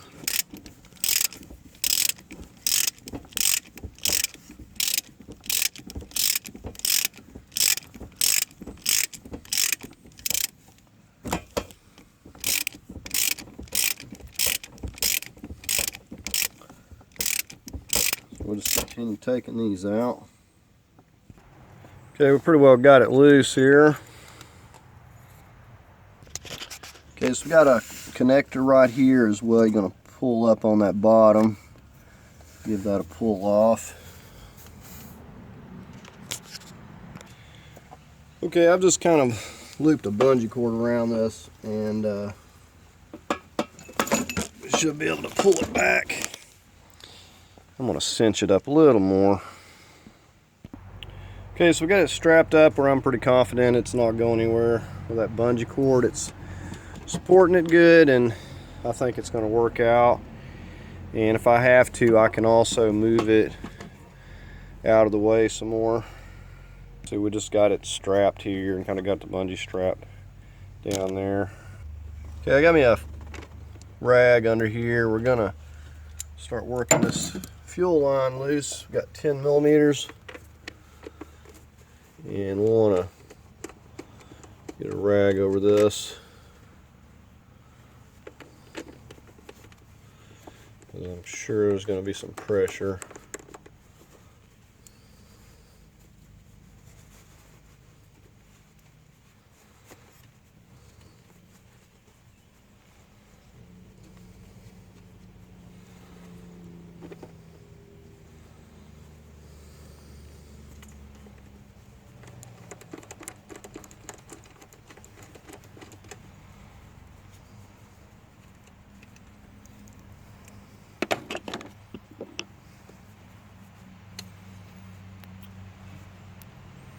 Okay, so we got our little 10 millimeters off. Okay, we'll let that try to catch some of it. There's that.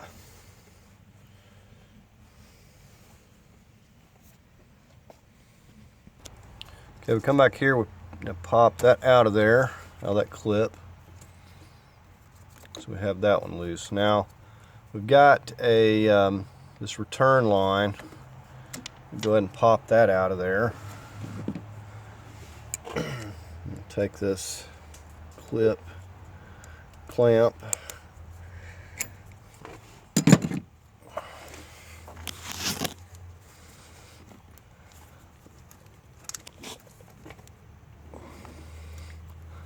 WD-40 helps a lot if you're having difficulty separating these.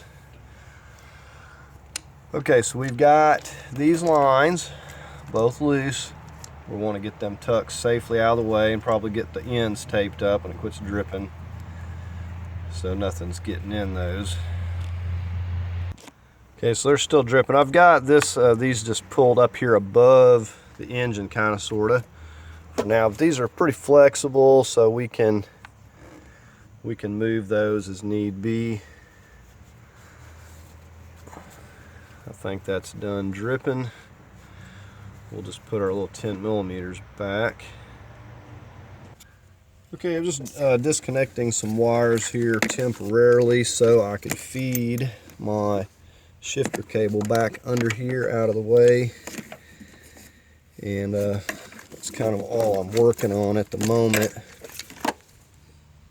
I think we're going to leave it be here for the moment until I start pulling the engine out, and then we'll kind of work it out from there. It's just a lot of stuff kind of in the way.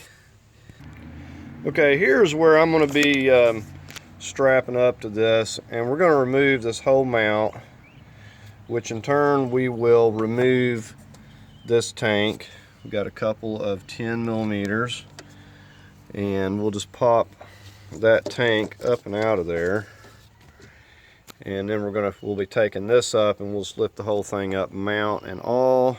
Just going to be setting it over into the back of my truck and taking it around to the garage. This side, as far as this goes, we're gonna lower the vehicle. We don't need it up this high. We're gonna lower it down, and essentially we're gonna set something under the engine, and we're gonna take this mount completely off, and then we'll just mount this part back, and we'll get a strap under that, and we'll just strap it from here to here and lift it up, and we'll just get the whole thing out of here.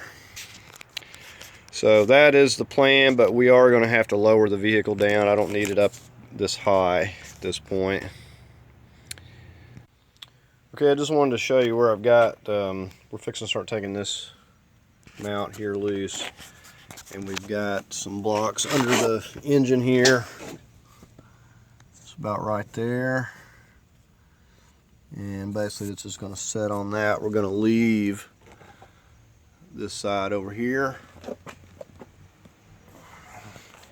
and we're just going to start taking these loose, and it'll drop down, and then we'll finish taking this loose, that bolt, and then we got a stud with a nut on there, and that's what makes it difficult removing that one. You'll also note that we've got the vehicle lowered down here where it's pretty much just setting like it normally would, maybe a little bit higher. Okay, I've got a 17mm socket, just an extension on it here.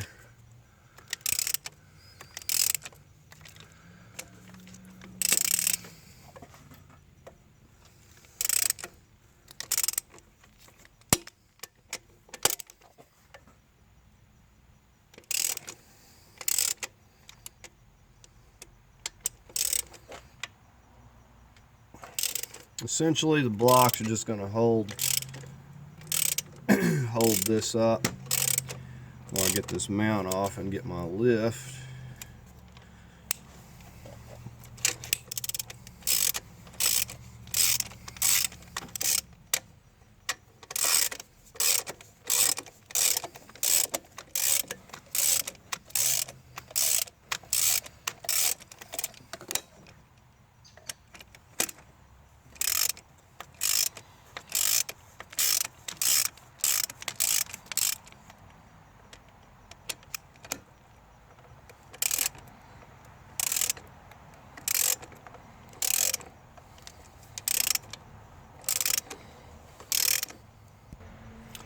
Okay, so we got those loose. It did move a little bit up in the front, but it didn't move much. So now it's completely loose. So now we're just going to work on these back here. Okay, these are 14s.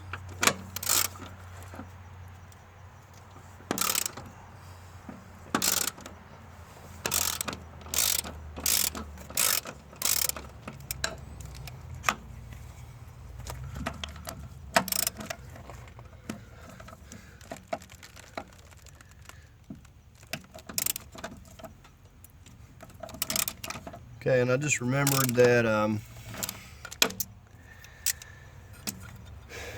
well, this one's missing, but there's usually a little 10mm that goes through this into this mount for this piece, but it's actually missing, so I don't have to worry about that. But you could either take this 10mm or the one down here and lift the whole thing up. Just whatever you want to do. That one is missing, but you'll need to take that one off. Just a little 10mm going right through that way, and that's just that piece that the grommets and stuff and everything fit for the air box and mounts for the wire harness and stuff, and the computer bracket.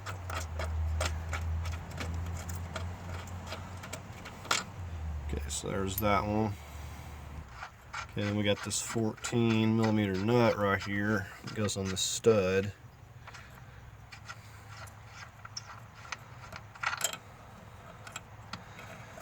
So this is what makes it difficult. If you try to take the bolts out of this, these long bolts going through this, then you still can't hardly get this off because you got this stud here. And I found that out. Okay, so I still have another. Okay, there's a 14 hidden down here on the bottom here. They got to get to. I think I have to get a ratchet wrench or something. I might actually have to go ahead and pop this loose to be able to get to that one there. You can see how the design of this could have been much simpler. If a bolt went through here, it would be easier to remove this. And as far as this one down on the bottom, I don't see that it's really necessary, but that wouldn't be a big deal because it would still make getting it off of here easier. Okay, so we're over here on this fender well. You're just gonna push in on those, and then that reveals those bolts we need to get. Okay, these are 17s. You're really gonna need an impact for these, or it's just gonna rip that rubber.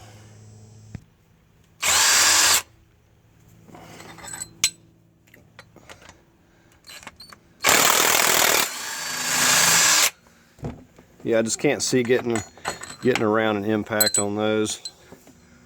There's a big long bolts. This just gives way too much and they're super tight.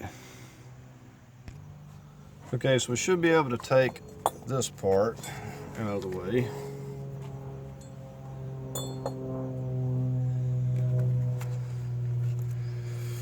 Okay, so now we can get to this 14 that's down here. Okay, this nub's a little bit in the way, so I'm using this 14mm wrench. Luckily, this is not just terribly tight to break loose. So that definitely helps. So I'm going to see if I can get enough room to back this all the way out here.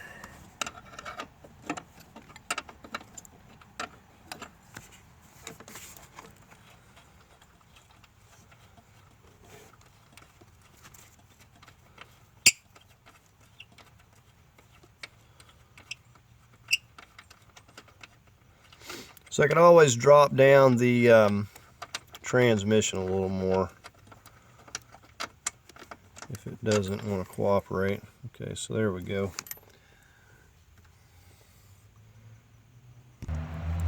Okay, so now we can just lean that forward off of that stud there. Let me take that out of the way. Okay, before I mount this back, I'm going to run this strap. Hold on. Okay, got to move some stuff out the way there. Alright, so we're going to run this strap under here. It just gives me a good lift point. And there is room to slide it under there. And we're going to go ahead and put our bolts here. Doubtful we'd need all 4 of them, but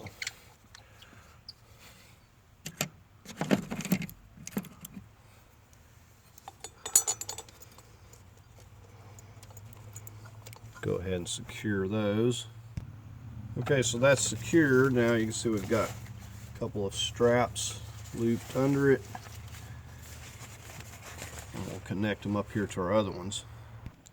Okay, and so the strap is just tied in a knot around this mount, and we're going to take that mount up over there when we start lifting it up.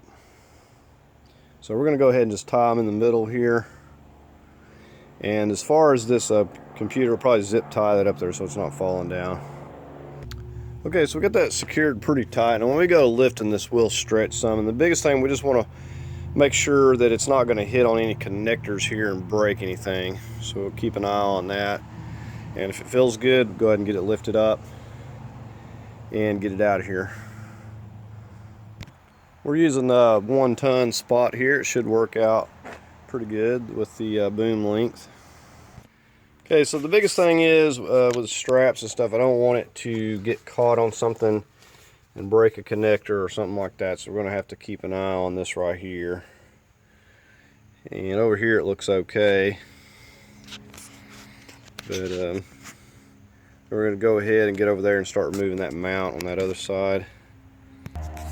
Okay, I did go ahead and disconnect this connector right here. Okay, there was this box right here. I just took those 10 millimeters out and moved that. This was up here. Basically just removing anything that could potentially get over here and hit on the mount or anything. So we just got these right here to get. These 4. I'm just going to pull the whole thing up. Okay, and I've got an extension. I've got a 14 millimeter socket here.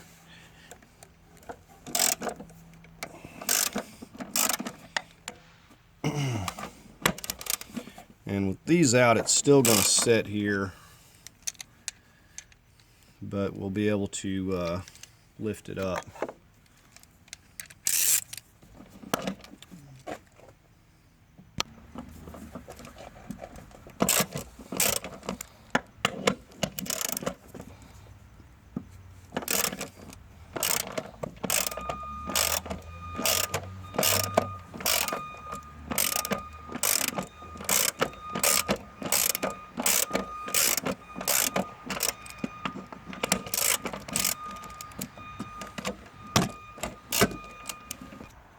Alright, so we got 3 of them out there.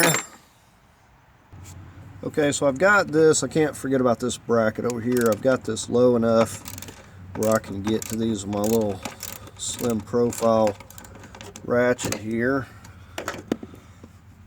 And they're mainly just really tight. Once I kind of get them loose, I can just break them loose with this and finish them off. So we just got these 3, and we're going to take this out of the way before we forget about it. Like I said, these are just really tight. I had to get a socket on them to get them loose. I couldn't even think about getting them loose with this little ratchet wrench. Okay, so this is ready to come off. Okay, so we got the mount loose. We're starting to lift it up here, and I'm a little bit off center, so I may have to put it down and readjust it. We're just going to have to kind of see how this goes.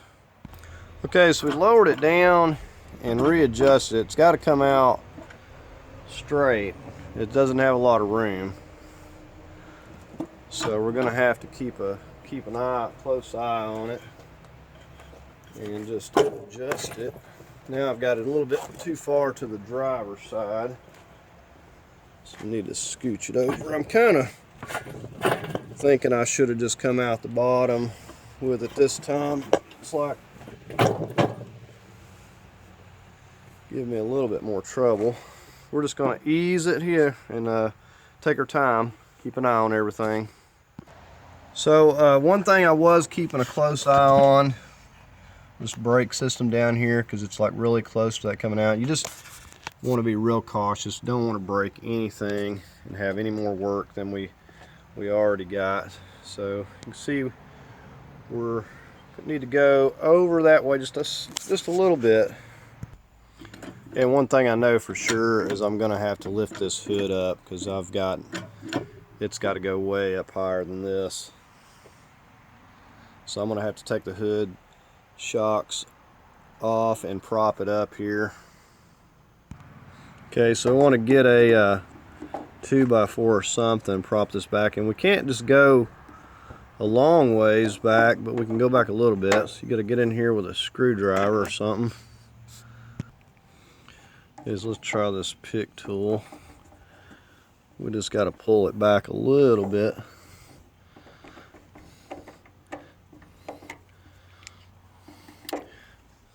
Well, I'm going to go up a little bit higher before I pop that loose. I've actually Didn't realize my shocks had fell down there.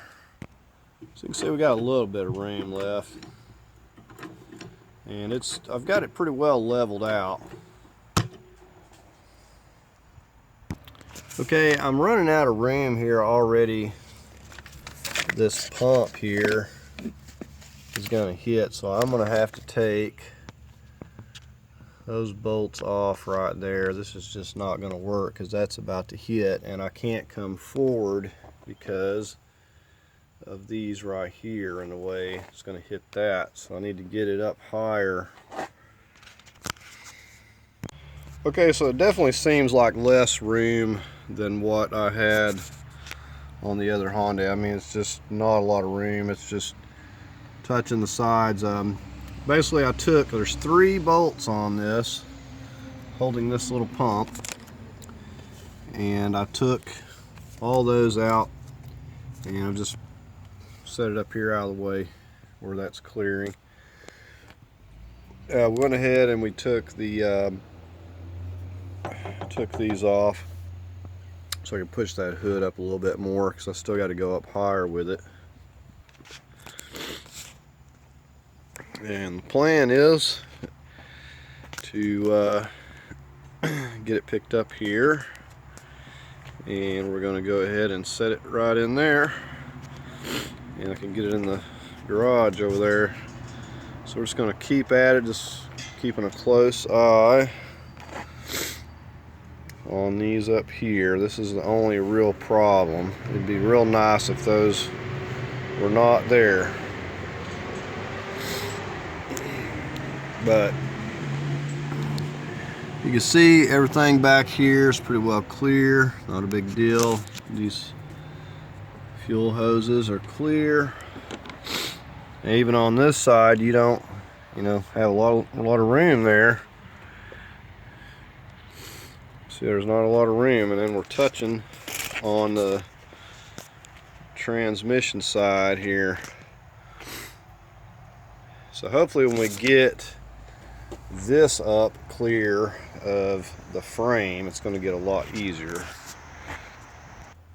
Okay, so I don't have a lot more room for I'm going to hit the hood here again. So I don't remember removing the hood last time, but I may have, because it looks like I'm going to have to go quite a bit higher.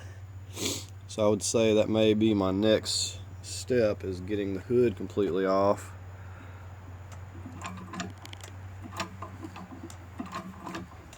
We're almost clear. We're just almost clear over here on this transmission side. And you can see how it's moving there. Now we're kind of clear and free of the frame. So it's working out. It's just the hood is, I think, going to be my biggest obstacle here. But you see it's working out.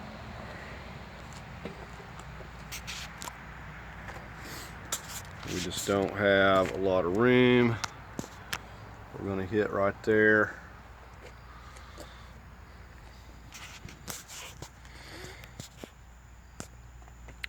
And we still got to clear these lines here. I don't think that these will really move. They do have flex lines on it. I might try to remove the condenser. About the best I can do with it. I just kind of laid that down there. That helps a little bit. Okay, I've marked this hinge location for the hood on both sides. What we're going to do is just loosen these up. We've marked it good, so we get it back in the same location. We're just going to loosen the bolts up, and without removing it, I'm going to try that first. And you want to be careful. Put something back here. You do not want this to get damaged. We're going to put a rag or something back here, so when we push this back more, it's not hitting. Okay, so we're using a 12mm, and we're not going to take them off. I don't think I'm going to need to do that. I'm just going to loosen them both up.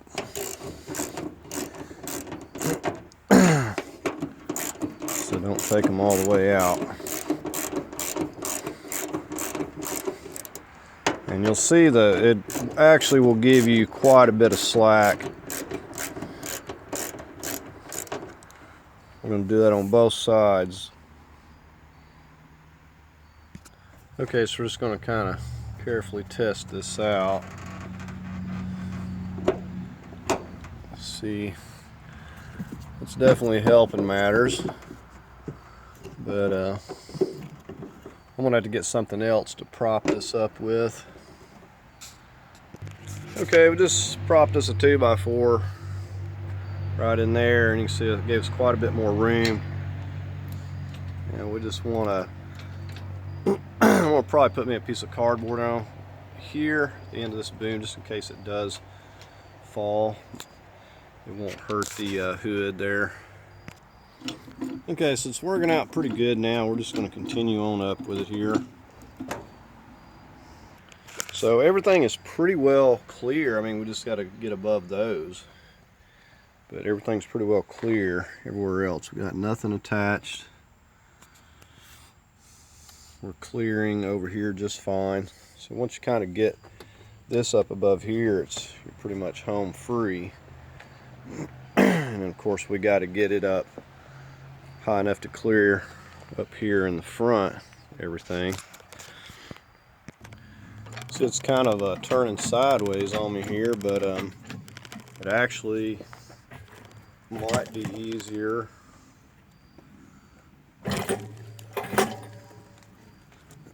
to bring it out if I have enough room to get it straightened up, but I don't know if I'm going to be able to do that.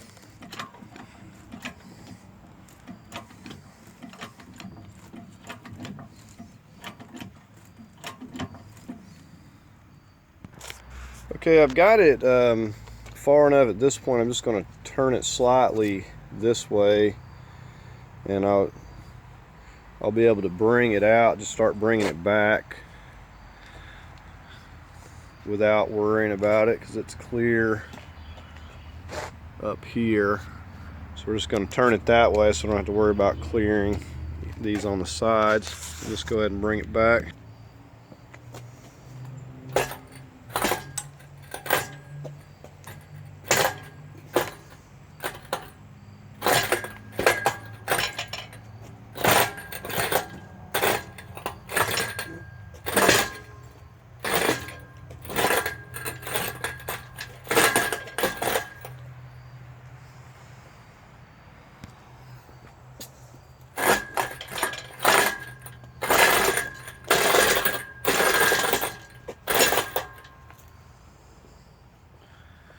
Okay, so now we're just going to get it turned here.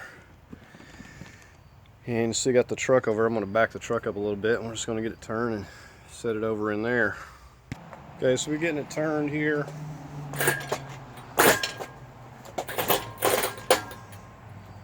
We're going to have to go up a little bit higher to get it in the truck.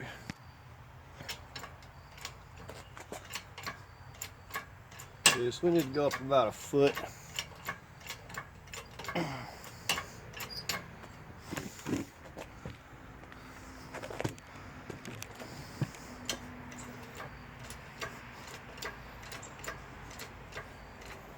Scoot it up a little closer.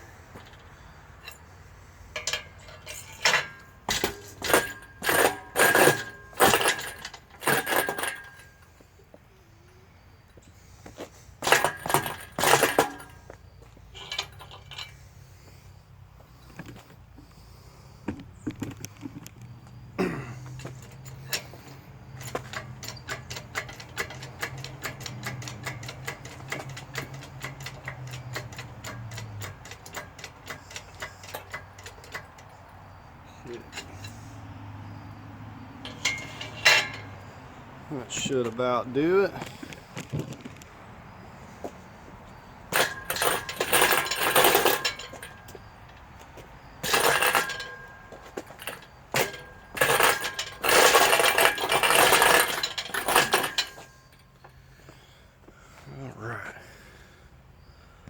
Okay, so that's in about as far as I'm going to be able to get it, so we're going to go ahead and set it down there.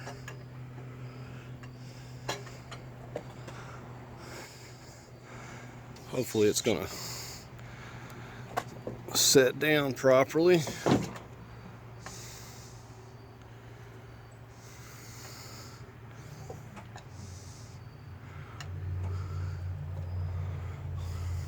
I know the truck sure set down.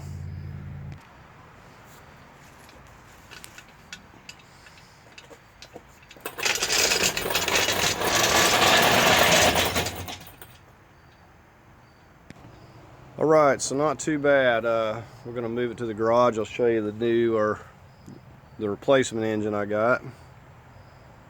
And here's a view of this. Definitely a good time to clean this if you want, because you're not going to get access to a lot of this again.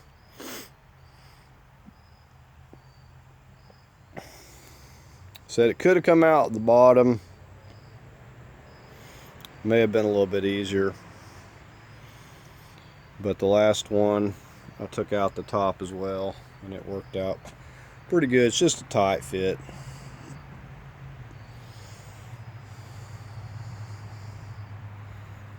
So you probably noticed that I've got this condenser wrapped in cardboard. You definitely want to take the time to do that when you're taking this engine out. Okay, and here's our old engine, of course. Over here on the left, here's our replacement. Over here, just want to give you a view of this. We're just going to be taking and swapping stuff over, and then we'll get the transmission swapped over as well. Now, this engine actually looks pretty good, and it looks. I was looking it over, and I didn't see any damage to the intake or anything. This is how they come. You'll have your they leave all these old plugs, but they'll be cut. If you're just lifting the engine, you can lift these two lift points here. But yeah, I said everything looks like it's in pretty good shape. You got to really swap out most of these hoses. They cut them all pretty much. These might be okay as far as some of these, but like this here, they cut them. All the coolant hoses are cut. You're not going to be this one here might actually be okay. Looks like they didn't cut that, but it's just to be expected. Don't plan on any of this stuff being any good, really. And see, here's the cap, and this is like where on a regular engine the starter bolts up to, and they just put this plastic cap to cover these right here.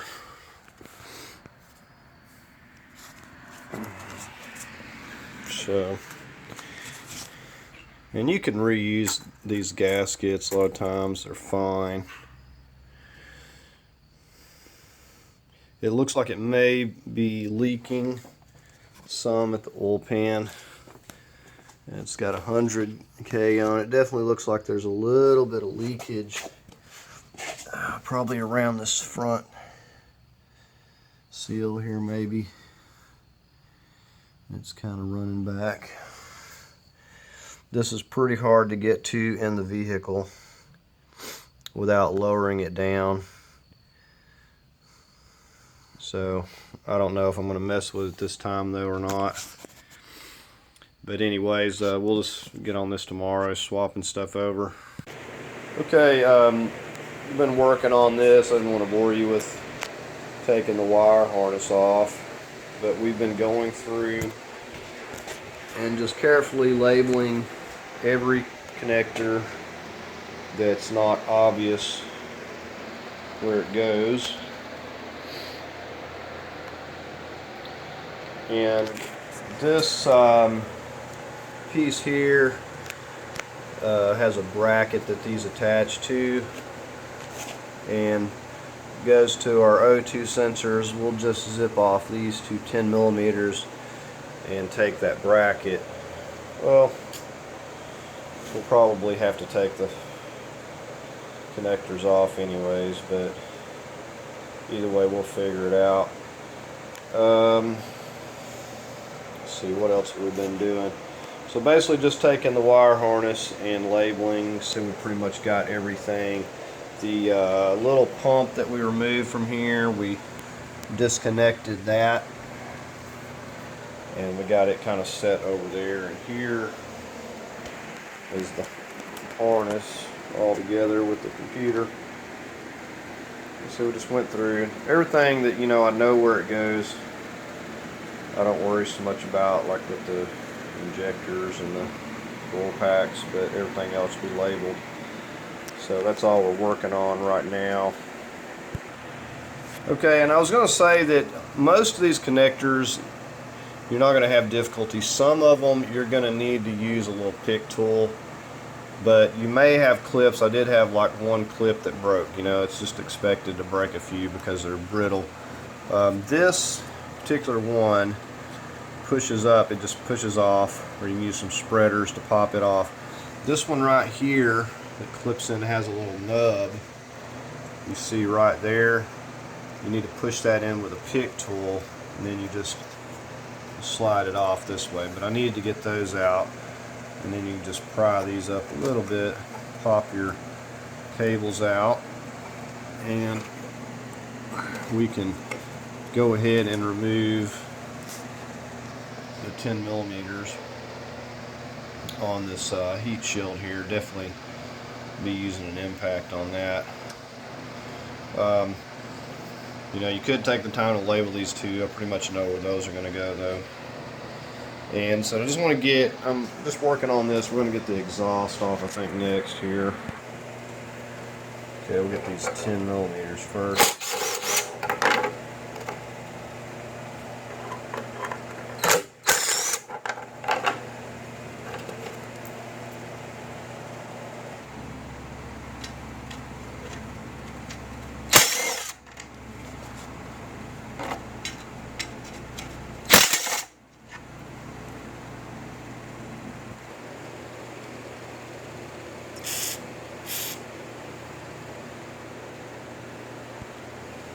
Okay, this is where you're going to need one of these actual O2 sockets. You can get these pretty much anywhere. You can even get loaner tools at some parts stores.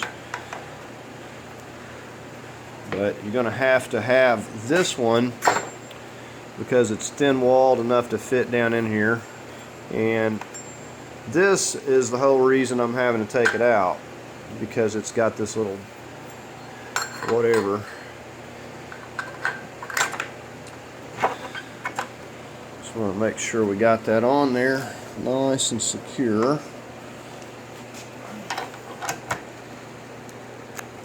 Okay. Watch out for your cord. I was really wanting to break it loose more than anything. I didn't plan on it taking off quite like it did. But anyways, you can see how you got this whole special little whatever it is built right onto this O2, but doesn't allow you to remove the heat shield there.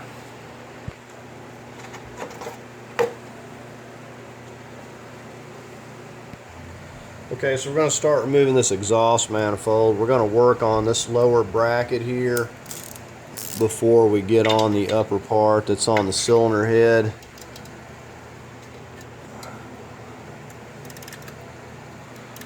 We got a 14 millimeter right here. Okay, now we're on this other side. We got a 12 millimeter right here.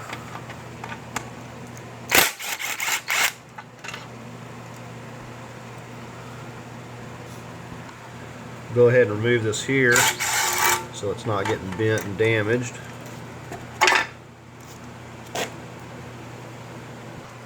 Okay, now we're going to get this brace over here on this left side.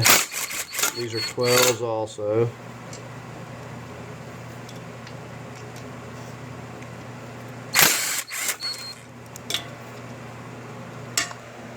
Okay, we'll get on the manifold up here next.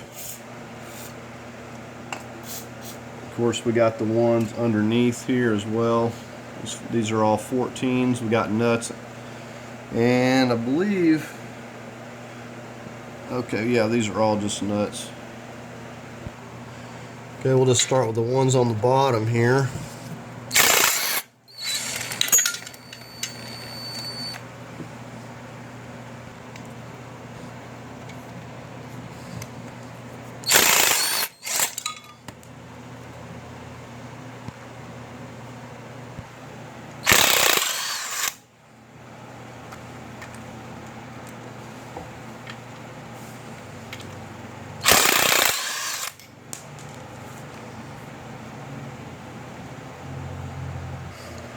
Okay, so we got 3 more on top and 4 on the bottom there.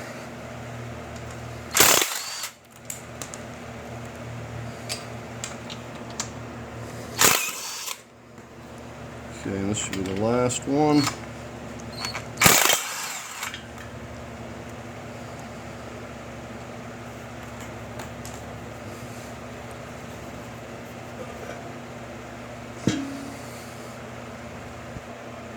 Okay, I only lost one of the nuts on the exhaust manifold. I got a bucket, so I'm not worried about it. It'll probably wind up being underneath this engine. This is a second bolt that I found. I don't know who worked on this, but this one's not tightened down. I don't know if they stripped it or what they did, but that's the second one I found that's been loose. We've just about got everything. I think I removed this little shield here because I thought maybe that nut went down in behind it, but it wasn't. But anyways, we're just about ready to go ahead and start separating this out. And we're just going to start just working our way up through here. So we'll label everything. Okay, one thing I forgot to do is unhook these hoses. I'm going to go ahead and there's one going to the throttle body here and one up here to this. And somebody's done a good hack job of patching this. I don't know if this may have even been the culprit, but there's nothing special about this hose. You could just have any hose go from down here and curve and go up there. There's no reason for it to be all fancy and tucking in here. It can just go from here to there. And I'll probably replace that if I can find some handy while I'm at it. But anyway, I'm just pulling these loose, and I'm going to get the one loose from the throttle housing here. Okay, we're just going to get started on this side. It's going to be pretty tight initially. You'll need an extended handle ratchet to break it loose, or unless you're using an impact.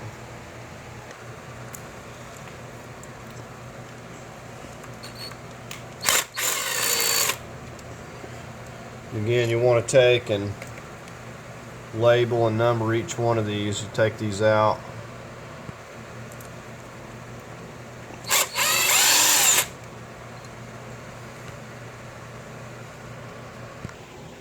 Okay, now we're over here on the other side by where your oil filter is. We're going to start with this one down here on the bottom. And again, these are 14s. And initially they're going to be very tight. You're going to need an extended handled ratchet or a cheater pipe.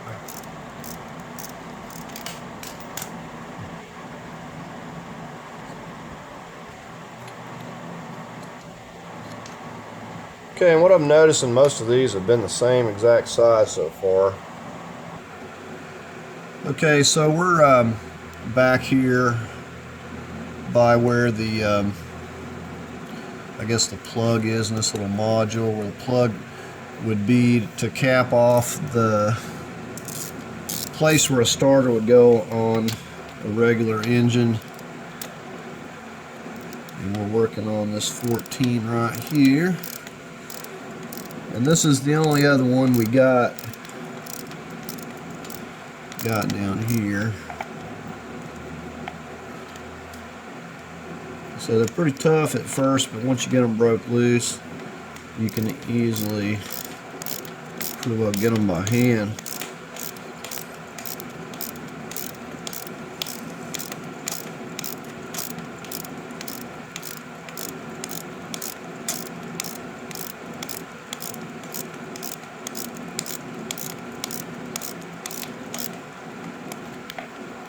Okay, so I'll just keep working on this. Okay, so there we finally got it. Alright, so we're up here on top. We've only got a couple more of these here.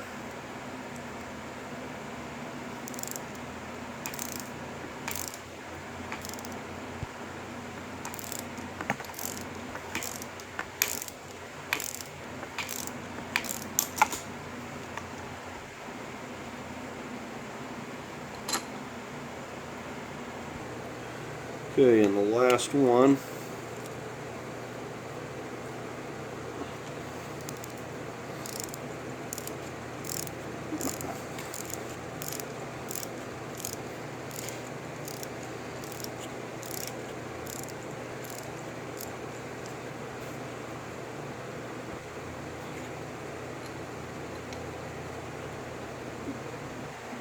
Okay, so we're going to work on separating this transmission. I wanted to show you this while I was at it because I figured out that these do come off. You press the bottom.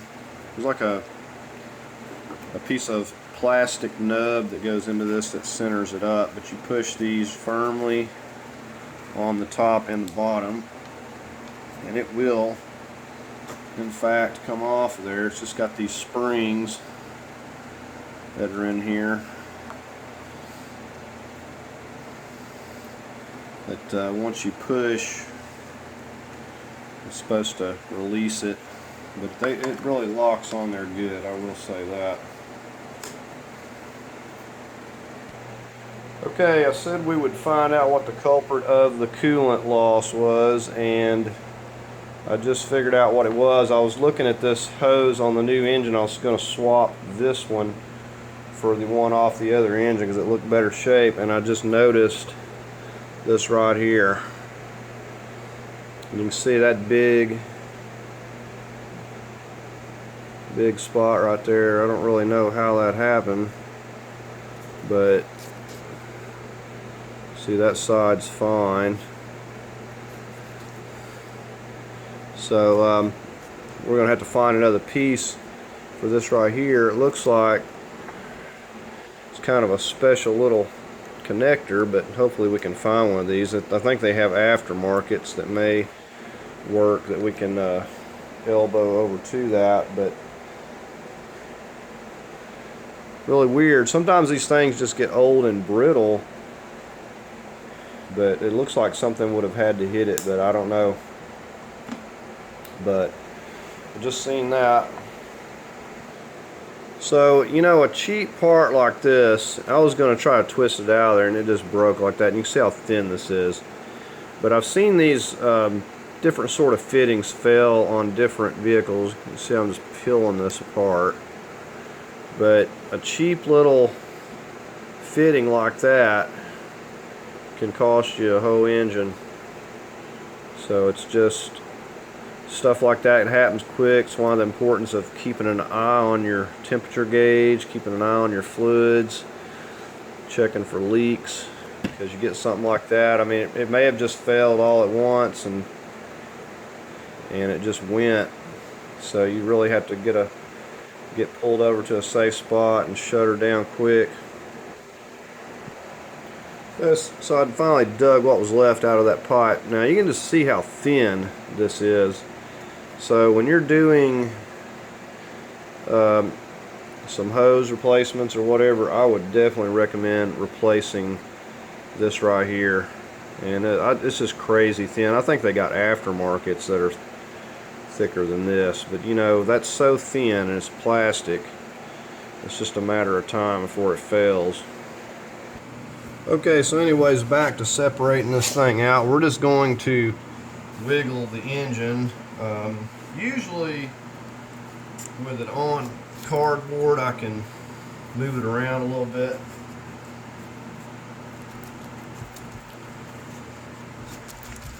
But it looks like it might be in just a slight bit of a bind with the transmission here. I think it's putting, you can see that it's separating, but the transmission's putting weight on it back down here.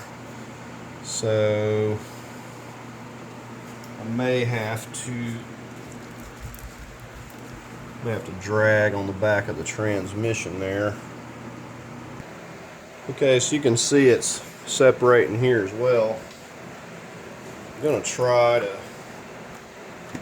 okay, instead of pulling on the engine, I'm pulling on the transmission here. Okay, so about got it. Okay, so it's coming apart pretty nicely. We're going to have to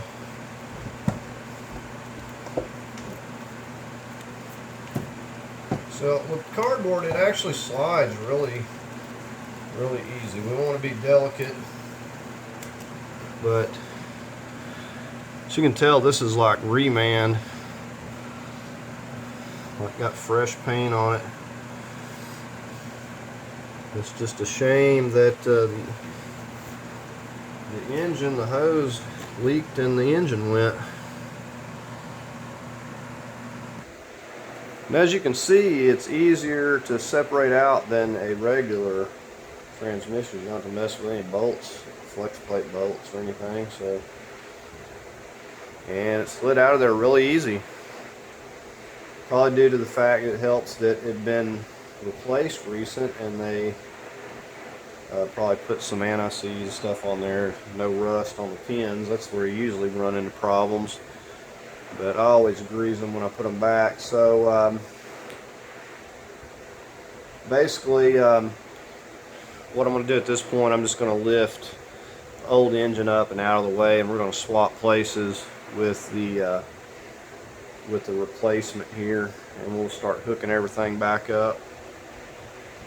Okay, so one thing that I did is I rotated this plate so it was exactly where it was on the other one, and I was using this and this up here as a reference. I don't know that it's going to make any difference whatsoever because it slides into this, but I didn't want to take the chance. So I know I was going by this hole here and using this up here as a reference. So I just put that back in the same position by turning the crank. And now here's what I was talking about. I'm just using a short bit of chain, and we're using these actual lift points because we're just lifting the engine itself. If you try to lift the whole thing using those, it's going to bend them, and it's going to be all crooked and everything else. You won't get it straight. I mean, you could use 3 points and use another point on your transmission, and that would probably work out pretty good. But I'm just going to use the straps. So here's a view of spline like a CV axle kind of. So it's just that simple. And then we got the spots here for our locating pegs. And I took the time to clean this up. You want to take, I took a little wire brush and went all the way around it.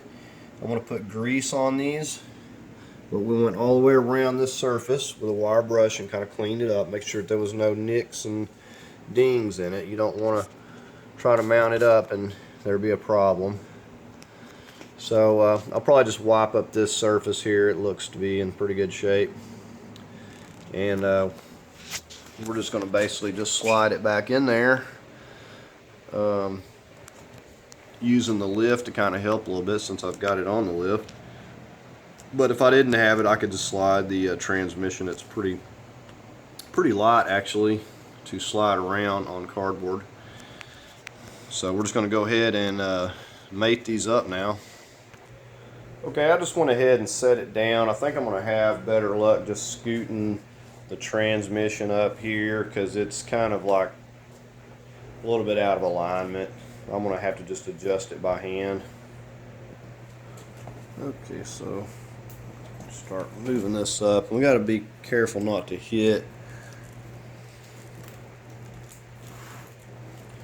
So it's not light, but it's a lot easier to move the transmission. You can see you've got grease on this, and the splines down there already have anti-seize on them, so that's not a problem. Okay, so the engine is kind of tilted a little bit the other way, so we're probably going to have to adjust it. What I'm going to wind up doing is getting it on one pin and getting a bolt started.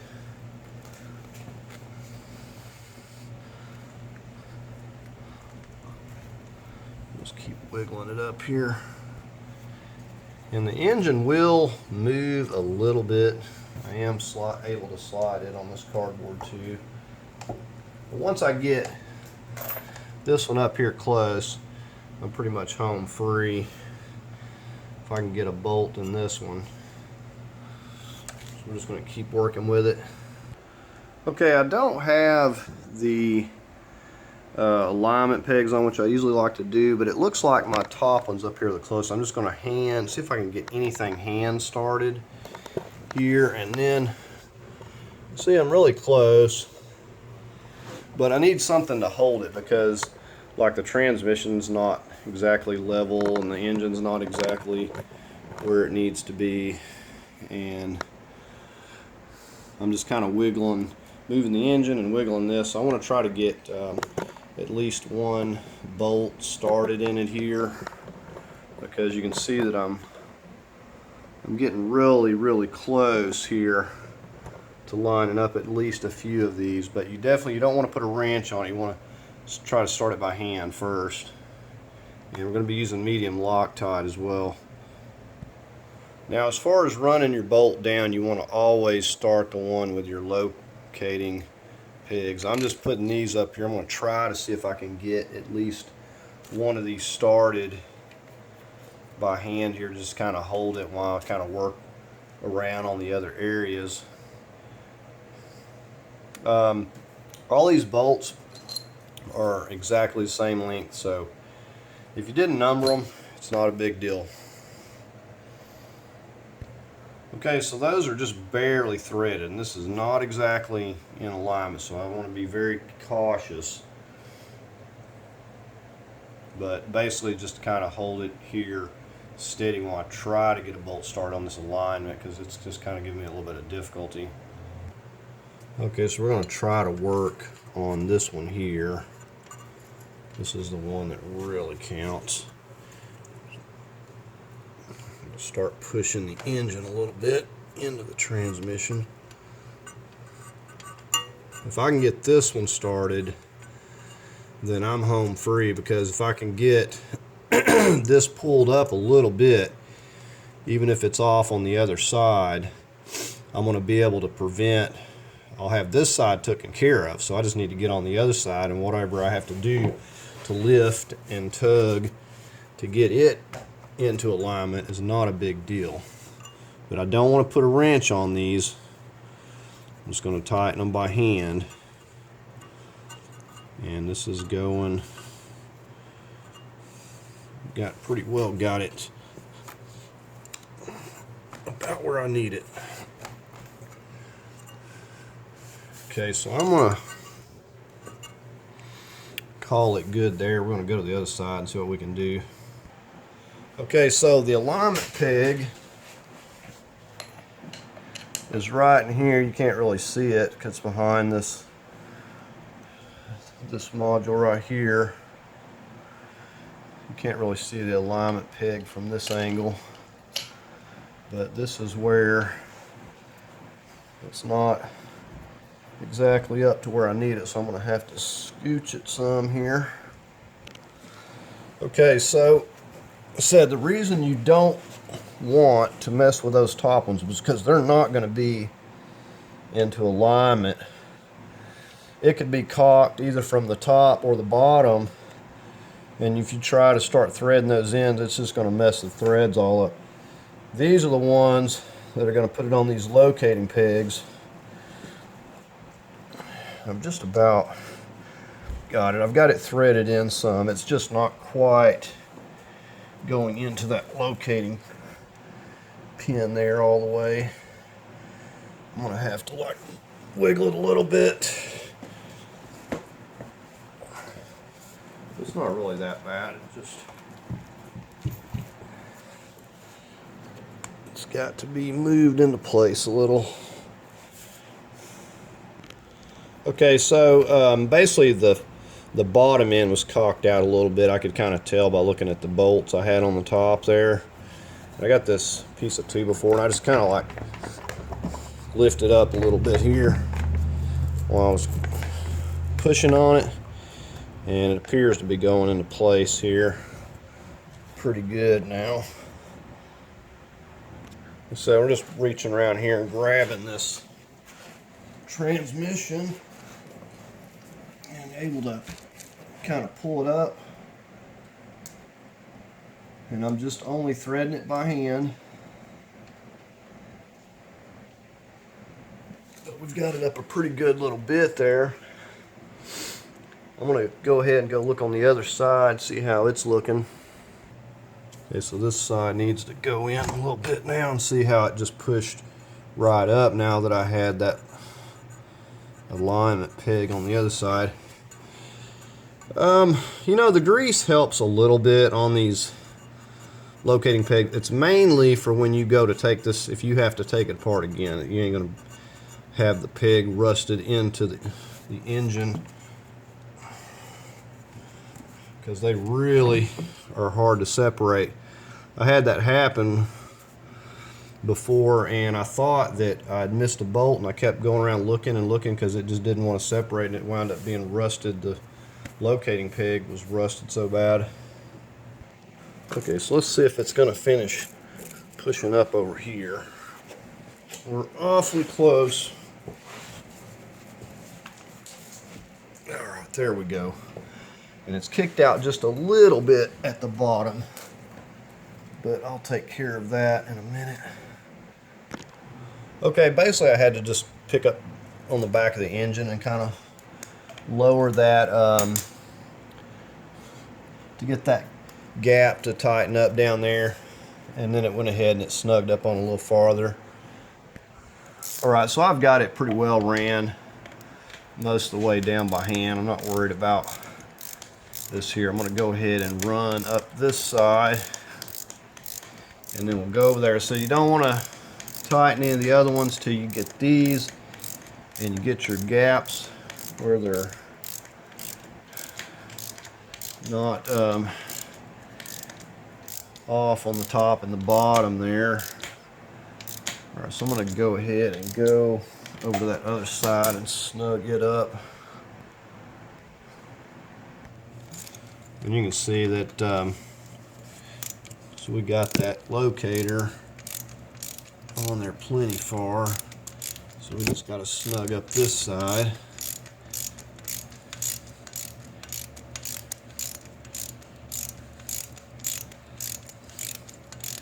Usually it's a lot easier than this. It just you know, they never match up perfectly, and sometimes the lift doesn't really help out a whole lot either. Okay, we can go ahead and snug up our upper one. Like I said, you want them to put medium Loctite on these.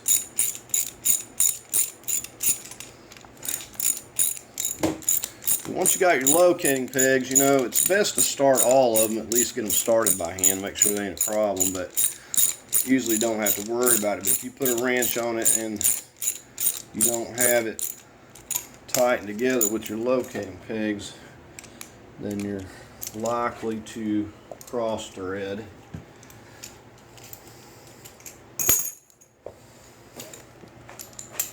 Okay, so let's get this one right here.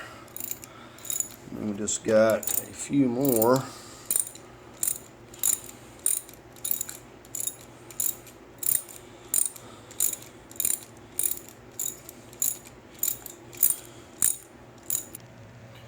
Right, so we just got a couple more. We can really, well, we could probably get to that one. I don't think we're going to be able to torque it though. And just remember, you know, you're not running a race regardless of how fast anybody else can change it. The engine, you know, what counts is that you're planning everything out, taking your time, you know, not making any mistakes, making sure that you're labeling everything. That, you know, you never know when you're going to get caught up in another job, or you get called away and doing something else, and then all of a sudden you forgot what goes where. So just, you know, taking the time to plan everything out and making sure it's done right the first time. Let's see if I can't get this in there. And I'll tell you, a lot of times I do not mess with this stuff for 8 hours. You know, you don't want to burn yourself out either. You know, some days it may be 4 hours and then just call it a day. Do whatever you feel like you want to do. Less likely to make mistakes.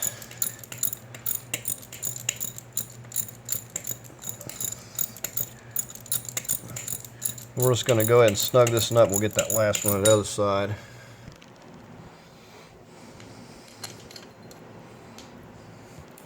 And we can actually get to that other. Sometimes I have trouble getting to the lower ones there. I usually can't torque them, but I can at least get all of these in, and I didn't think that I could. So we're going to go ahead and get every one of them in.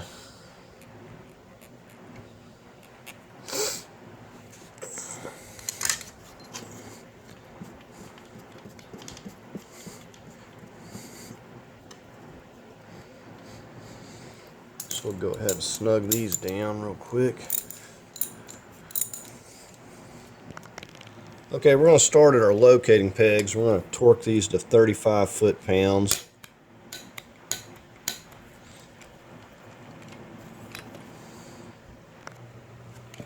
So we'll get these and then we'll move on to the next ones.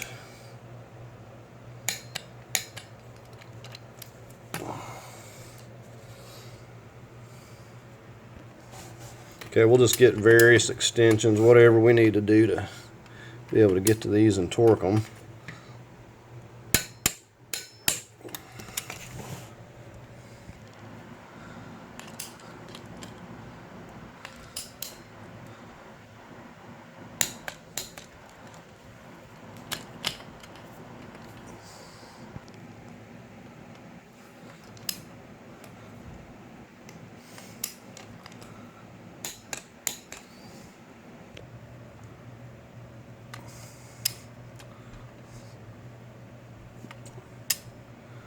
I'm actually surprised I've been able to reach all of these so far.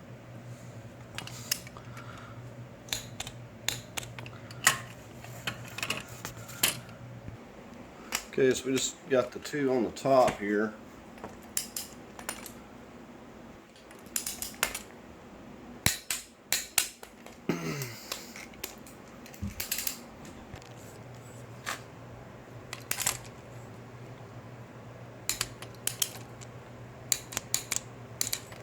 Alright, so we'll just go back around and double check them.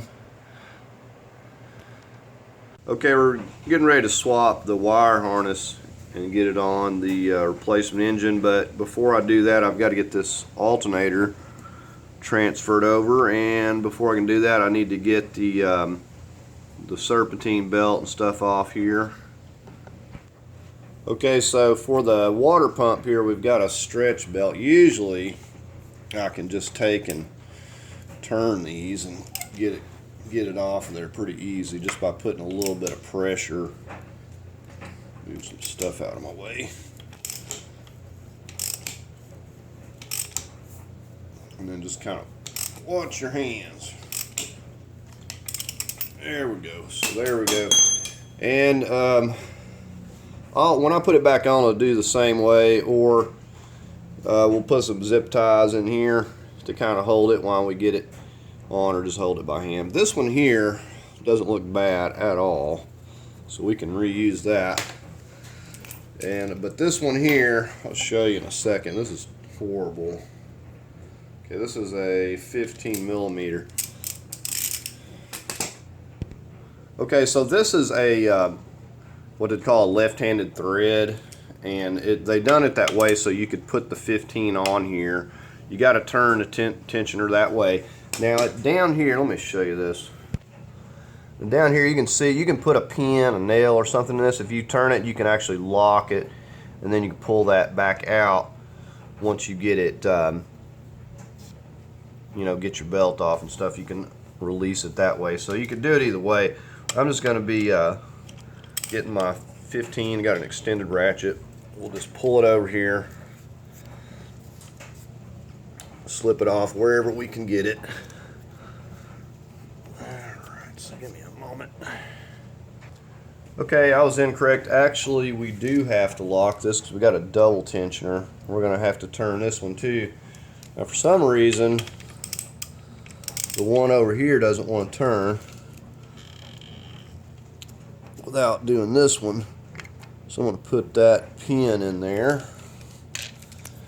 And then we got to take a 17 on this down here, and it's supposed to go clockwise, but it's not wanting to move, so I'm not sure what's going on here.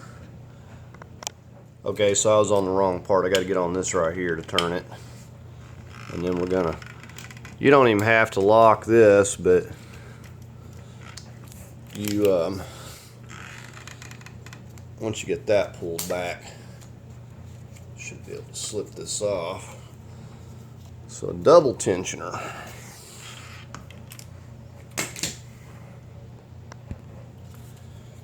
Just look at this belt. It's horrible.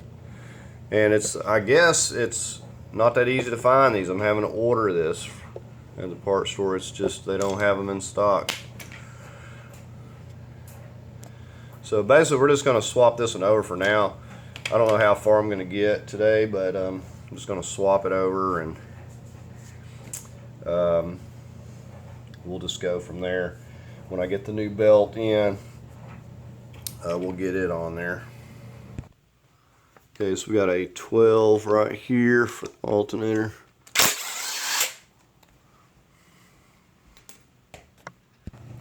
Okay, so we got some 14s down here. Okay, that was really tight. It's not wanting to break that loose. Give me a moment. Okay.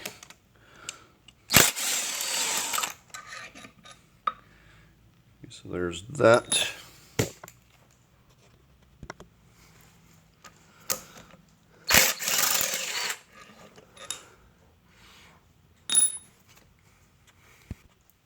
Okay, now we just got the one on the top. Now this does have some little locating valves too.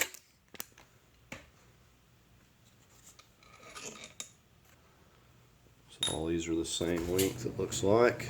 Okay, it looks like we missed one. Okay, so I had to tap this loose with the rubber mallet. It didn't want to just come off of there. You can see those locating pegs, and then you got one up top here, but for whatever reason it was just kind of pretty tight when it was on these. I had to tap it to get it loose. We're going to go ahead and transfer it over here. So I put a little white lithium on here. Hopefully this one will go back into place a little easier.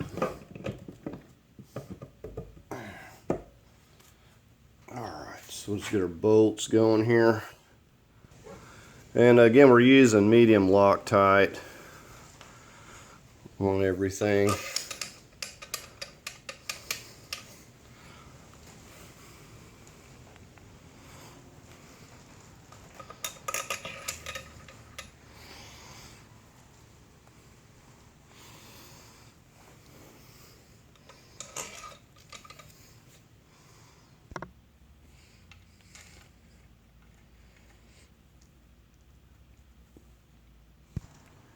I'm going to torque these to about 30 foot-pounds.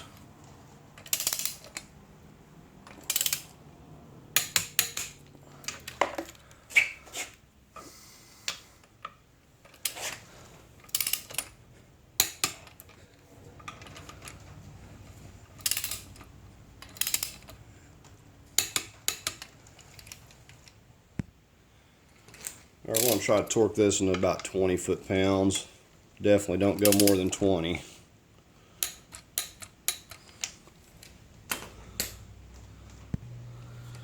Where I put my pick tool in that one this time, we'll see if it's any easier doing it this way.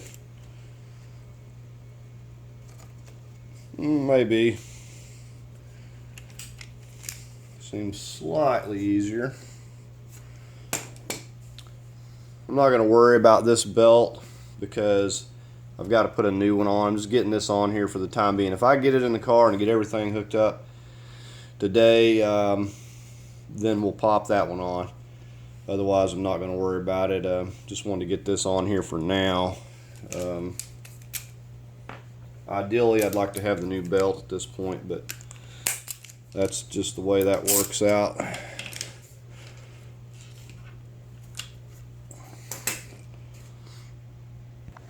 Okay, before we get ahead of myself, we're going to go put this exhaust manifold back on here. And I'm just going to get those 7 nuts back on the studs there.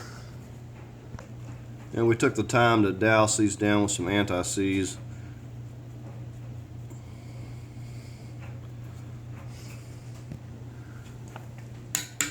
Alright, we're going to tighten these to 35 foot-pounds. Just kind of work your way from the middle out, like with anything else.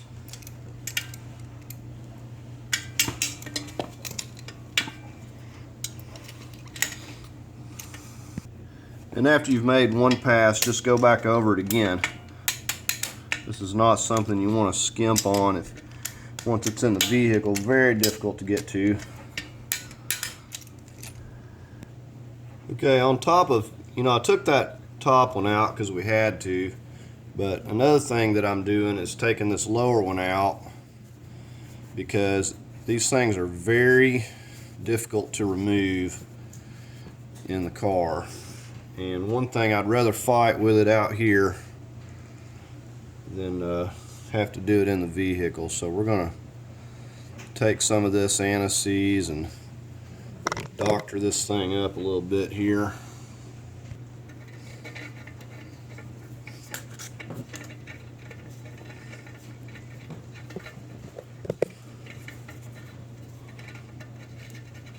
And it was very difficult to get that out. Not only breaking it loose, but very difficult to remove with all that rust and stuff. So this will just make things easier down the road. Probably torque this down to about 35 to 40 foot-pounds.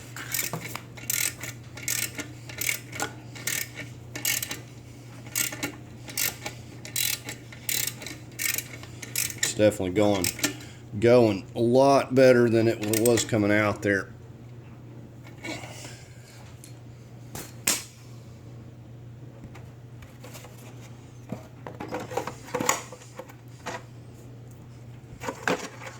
Again, we're going to use anti-seize even for these little ones. I'm actually shocked that these little ones didn't break off. A lot of times they'll snap off and then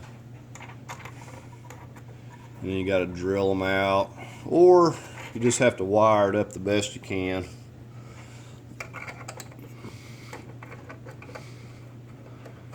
I'd almost wish they put a little bit bigger bolts just for that reason. These are just so prone to breaking.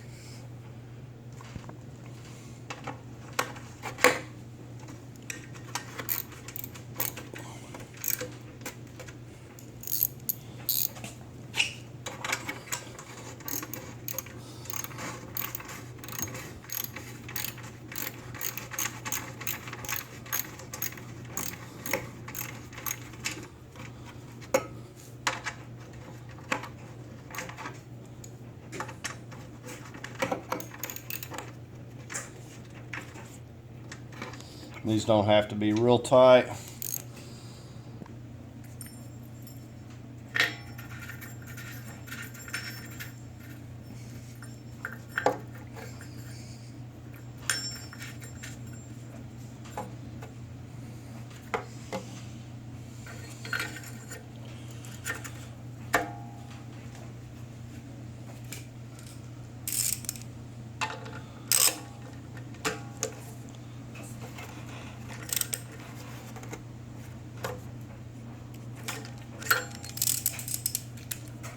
Okay, now we'll torque that down to about 40 foot-pounds. Just kind of crimp that back down.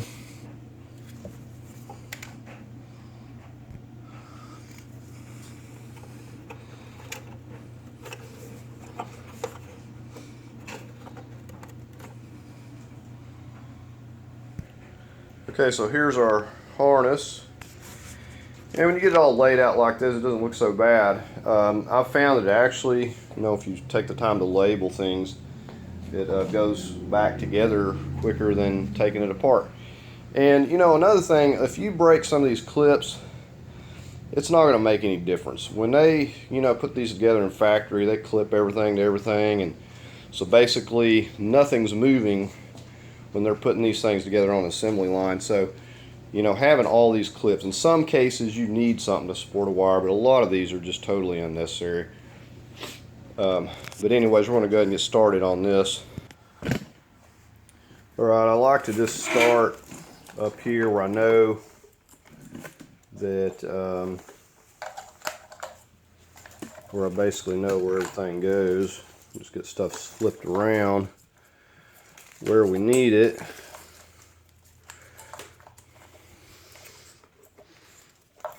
Said everything's labeled, so it's a pretty quick process.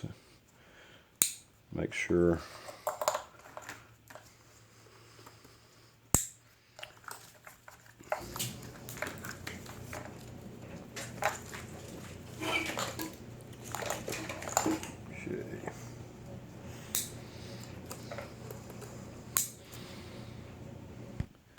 okay, so now we're just getting the little harness with the 10 millimeters for our coil packs.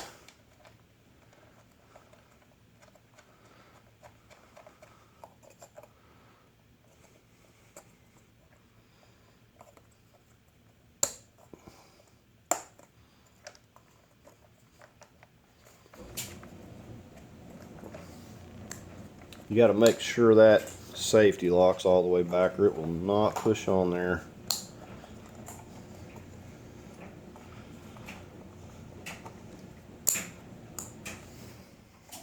So let's snug those two down. Okay, we just snapped this part onto these prongs here. Now we just got the task of reconnecting everything where it goes. This one was labeled on the other one.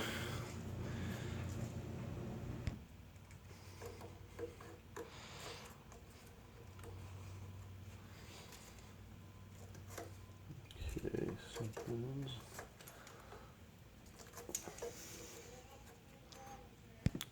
Okay, finally got that to lock on there. It didn't want to lock there for a minute. Okay.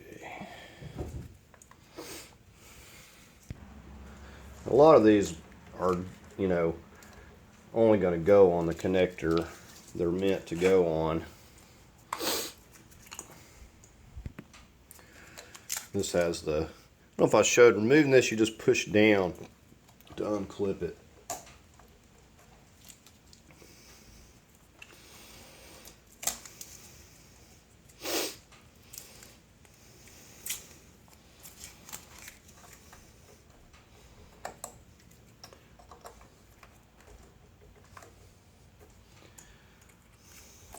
Okay, so not only, you know, it helps you to label them, but also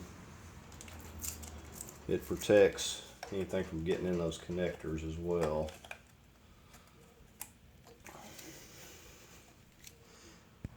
Okay, this little gray one goes up here, and then you clip that.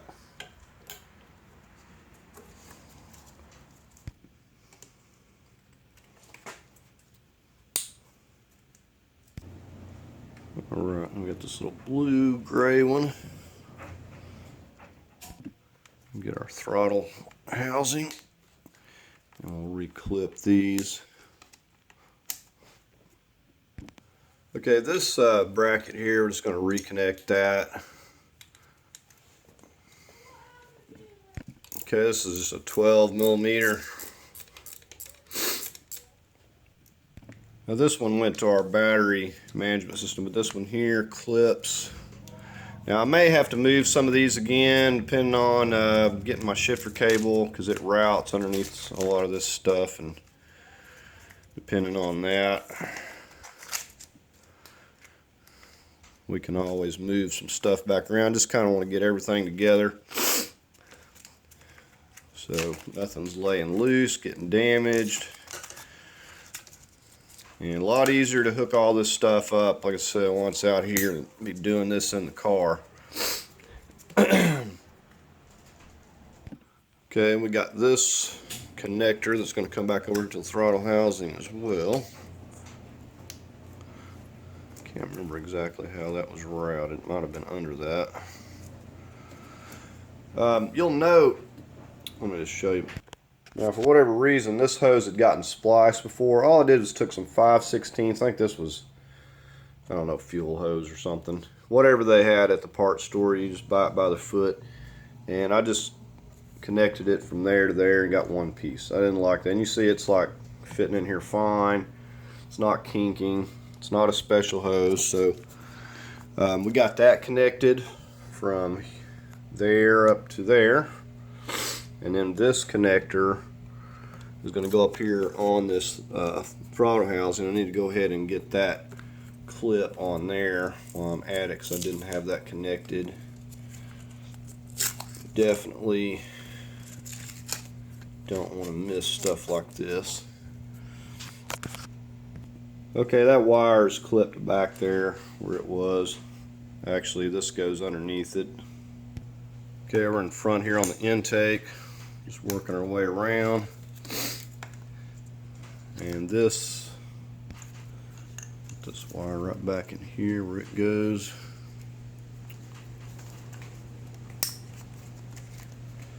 And then we connect these two right here together.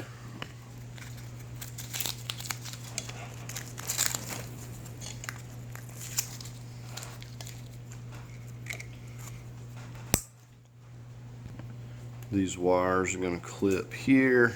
Very important, so they're not getting in that belt. That connector is going down to the AC compressor. And we're just working this. Looks like I got that clip broke. It's not a big deal. You know, and a lot of this stuff is pretty self-explanatory. If you didn't label everything, once you start getting started, you can pretty much tell where things are going to go. And the connectors, a lot of times, will only go on one connector or sensor. Okay, I believe this is the last connector that I have.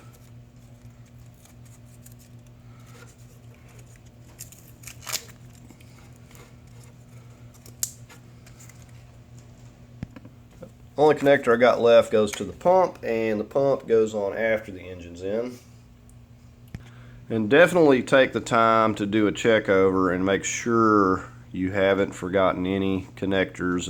You know, years ago I would do this, you know, every so often, and then you're going back with the engine installed, hunting down, trying to figure out what's going on, why something ain't working, and just to find that there's a connector that ain't been pushed in all the way or something like that. So you definitely want to take the time to make sure that everything looks good.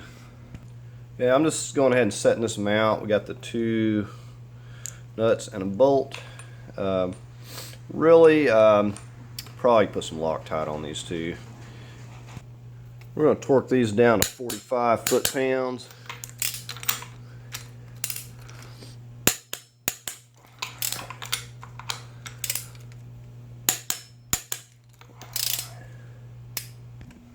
Okay, and I just left this all tied. I'm just putting this loop back under here. This worked out really good. Oh, we got it around backwards, I guess. It worked out really good with being nice and level, so I didn't want to mess with the strap any, because this way it worked out about right.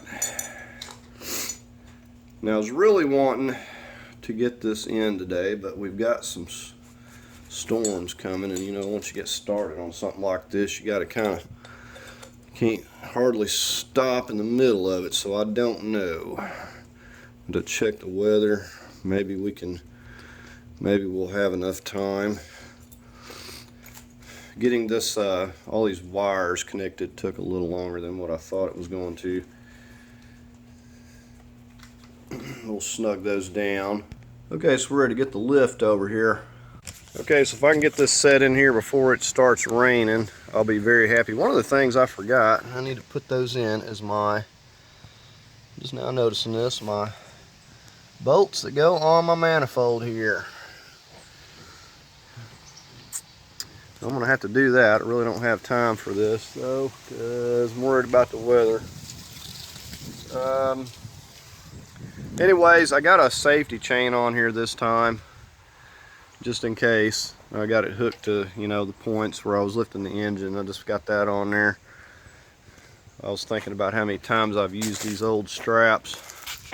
But anyways, we're going to go ahead, and we've got the hood lifted. We've got our towels up there so we're not damaging the hood. Remember, we took these loose so we get more slack.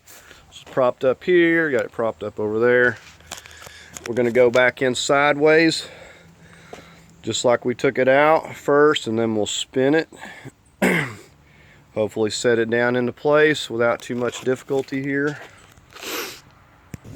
Well, I kind of dropped the ball on that. Not only did I forget the to put those in, but I forgot to put this cover for the CV axle too, so I had to put that on there. So I think we're ready to go now. Okay, so here we go. We got it lowered a little bit. So this lift gets a mind of its own. You got to move it from one side to the other.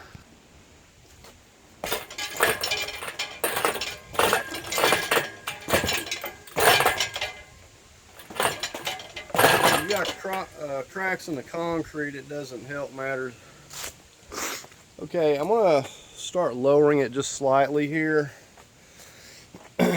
And as we do that, the boom will not only extend the engine out, but it'll also come closer to the hood, so I'll keep an eye on that.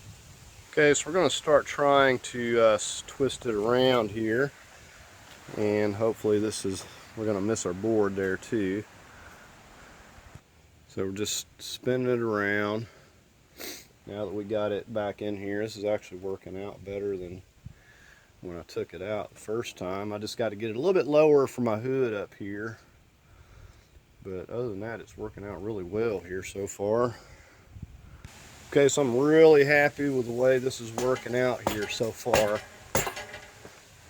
I'm just going to bring it down a little more. I have to kind of hold this. Sometimes I'll get a put my straps on there and kind of hold it with my hand, keep it from twisting the way I don't want it to. Okay, so I lowered a little more. We're going to come on back with it a few inches here. Now, a couple of things I'm going to be mindful of. I got a couple of wires back here as I'm coming in, and also this shifter cable. I want to make sure I try to get that routed up before I get the engine completely down, because it'll be much more difficult. And also I'm going to watch those wires back there, but we're free on the hood up here where we can just start coming down with it, and we're free up here in the front. It's going back in easier, surprisingly, than it came out. So there's not a lot of room on each side, but it fits down in here. As long as you got it level, then you don't really have a lot of problems with it. So we'll see if we can't come down just a little bit here. And you got to be mindful as you're lowering it, it's going to push it back farther, so you may have to pull your lift back. And just easy does it. You do not want to be fixing things. Got enough work to do. And you just definitely want to be safe. So here's these wires I'm talking about. I want to make sure that we keep these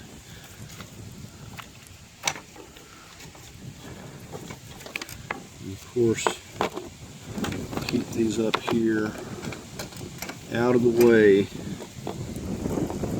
And our shifter cable is going to come, and we got our fuel lines, they're fine. Our shifter cable is going to come right up through here. So we're going to start watching as we're lowering. We're going to kind of feed it in there. It's going to be much easier, because otherwise I'm going to have to take some wires back loose. But you can see, like, everything else is clear. I'm just going to basically start lowering it. I'm a little bit far this way, but not bad. Okay, and I got to see if over here I've about got a problem. I didn't even notice this. It fell back down. So all this stuff you got to constantly watch for. You don't want to take a chance of slipping up and breaking something. And then as I get down here, I'm going to have to watch the AC compressor and get it where I can get it in place. See, it's wanting to twist back on me here. Another thing to be cautious of, your master cylinder and your braking unit down there. You want to watch that as you're lowering this. And remember, we got our blocks down here too. We have to set that on it initially, about getting the mount on there. But so far it's going in very easy here. Okay, so I have to keep it straight. You know, you have just enough room to squeeze it in here. And so we just take it easy. You know, constantly checking. And see, that could have been on my windshield wiper. Thought I let him broke it, but it didn't. But you got to constantly check things.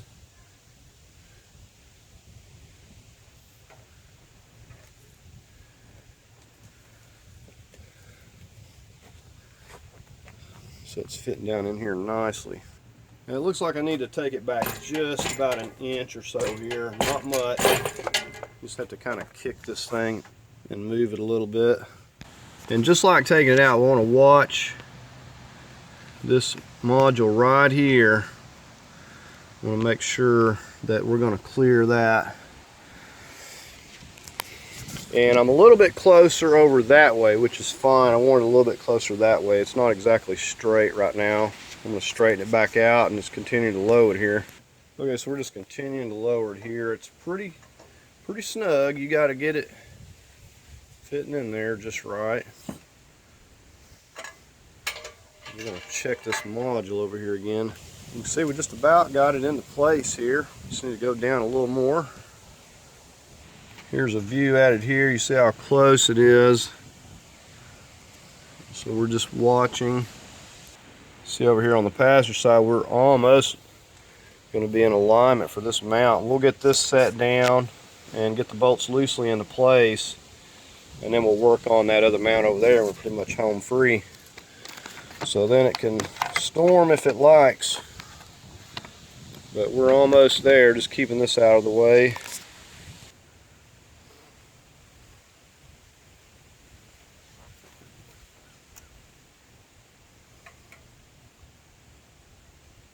I'm just watching the passenger side over there, and we're just almost got that mount in place.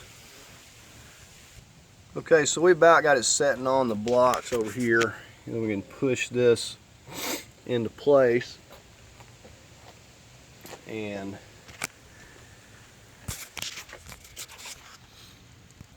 okay, I just run those down finger tight for now, so I've got some wiggle room here.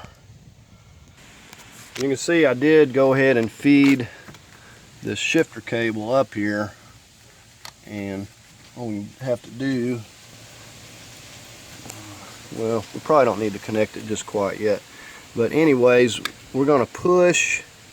I'm going to watch that connector back there, because I know this is really close to that. We're going to lower this down a little bit more, and where it's setting on my blocks here, and then we're going to kind of slide it back as we're doing that.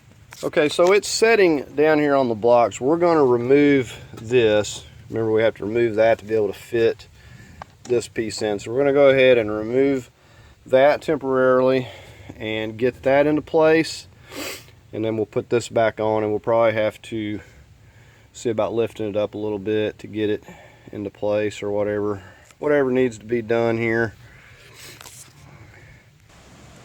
Okay, and you'll probably want to lock your bolts. You got to slip this back on the stud right here. There's a nut that goes on there. And we should be able to get the bolt. Got one right down here under it. If I have to, Looks like I may have to move that transmission a little bit to be able to get to that one.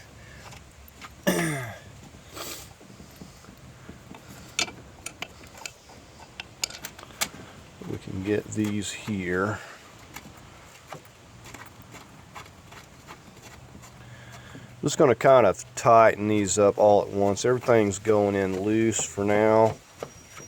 When we get everything into alignment,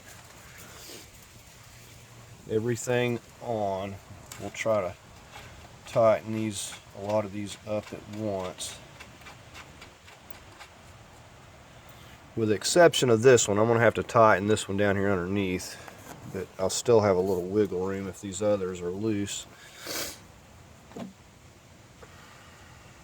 Okay, I put a strap on the intake just so I can lift up on the front slightly, because the engine or the transmission is kind of rocked forward, and I need to rock it back a little bit to be able to get this bottom bolt in. So I'm going to go ahead and tighten these up.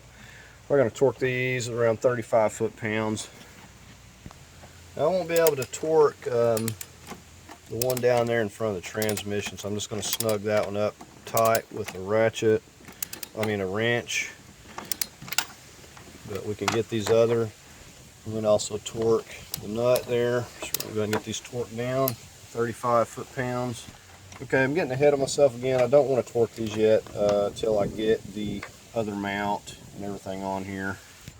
I just spent 5 minutes talking about how I was going to leave those loose, got sidetracked. But anyways, I'm going to snug up this one down here that's hard to get to and get it tight, but I'll still have a little wiggle room. Now I could probably get to this from underneath as well if need be.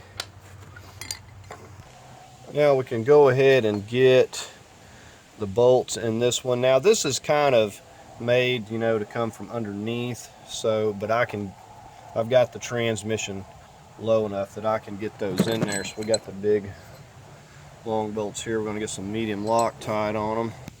You'll note the end there doesn't have threads to help you get those started.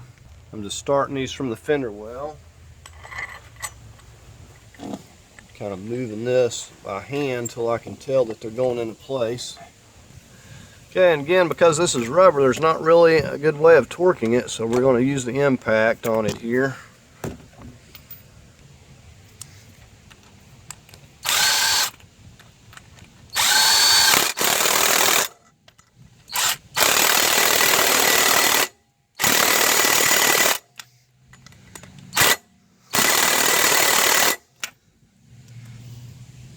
Okay, with that and the Loctite, I'm pretty confident it's not moving. Okay, and I used my lift just to slightly pull up on this, help get these into alignment. And we've got our medium locked. Very important, make sure that you're starting these by hand. Do not put a wrench on them till you know that these are going in properly, or it's going to be a bad situation. Okay, I had to lift it just a slight bit there. You could use a jack for this as well, just to get it tilted where you need it. But you should be able to do that right there. You should be able to thread these down all the way pretty much by hand. At least get them threaded a good ways before you take off with a wrench anyway. And this side over here maybe a little bit off. Yeah, I just pushed it over there with that extension a little bit.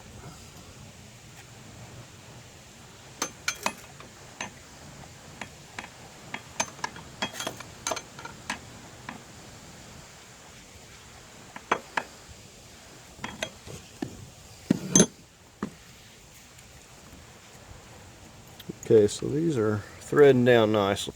Okay, so now that we got everything where we want it, everything should be pretty good right here. And we're going to go ahead and torque these here down. We're going to go 45 foot-pounds on these. I think once we get these torqued, we're going to Get our hood shocks back on. I really don't like to rely on 2x4s propping it up.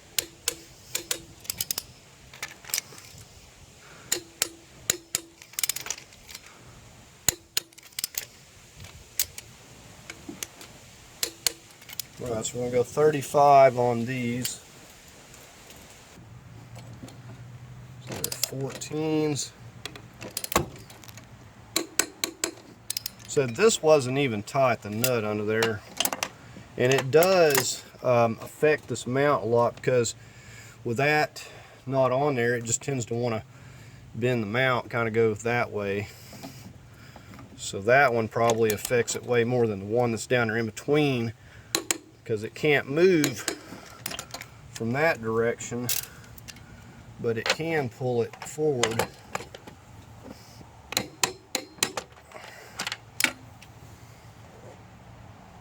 Now, one thing I did fail to do, because these are very difficult to get to, is I failed to put this little bracket on, but I'm going to try to do the best I can with a little wrench. I just completely forgot about it, but we're going to put it on there as best we can. But it was better to put on with this down, kind of out of the way. Okay, these are actually going pretty easy. The main problem with these is, like, from factory they come so terribly tight, but I can get to them just fine. I'm going to just tighten them up with my little ratchet wrench.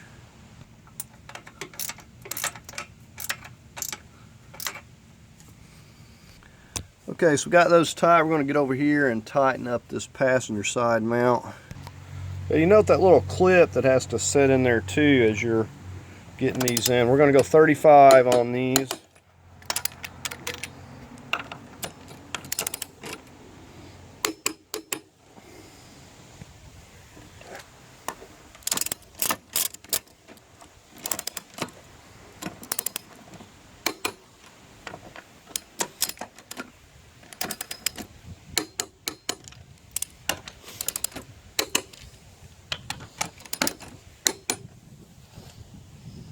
Okay, so we're going to try to pop our, well, actually, we got to get these here back in position first. Okay, and it's important, like I said, we mark this.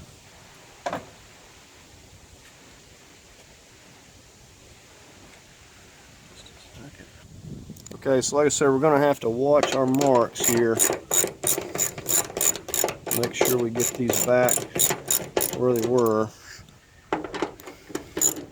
This is going to affect how the hood's going to close. So looks like I'm on my marks about as good as I can get. I'm not going to get it real tight, because I'm going to have to check this.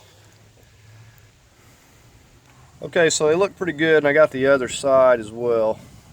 Now, I will say it's a lot better than taking the whole entire hood off. Now I'm missing my little clip here. I'm going to have to hunt it down.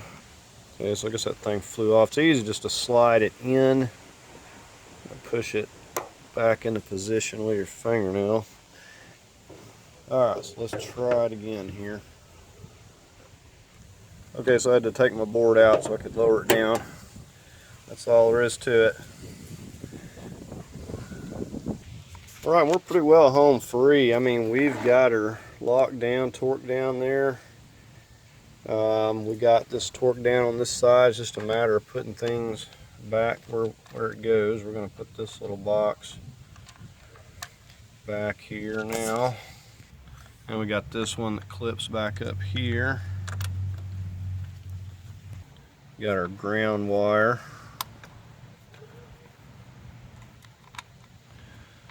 All these are 10s, by the way. Okay, we're going to switch over here and get our shifter cable back in place. Let's give that a firm push down in there. And this end we just slip up in there, and I got a mark, you see.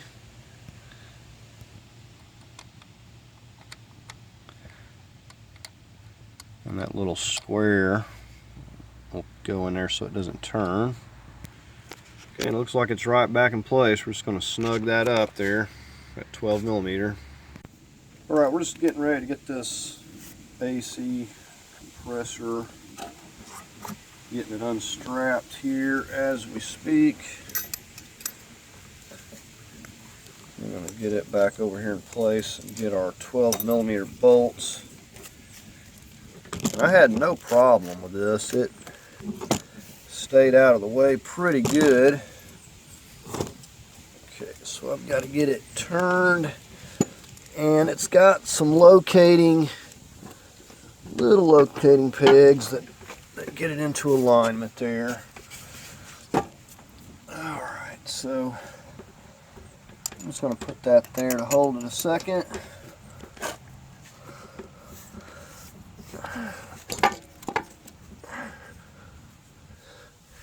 And we're going to put some medium Loctite on these. Okay, let's work on these top ones first. I got this blue Loctite. Let's get it started by hand a little bit. We'll go down to the bottom and make sure that those are lining up. Okay, so we got the bottom one started. We're going to go ahead and snug up these top two. We're going to torque these down about 25 foot-pounds.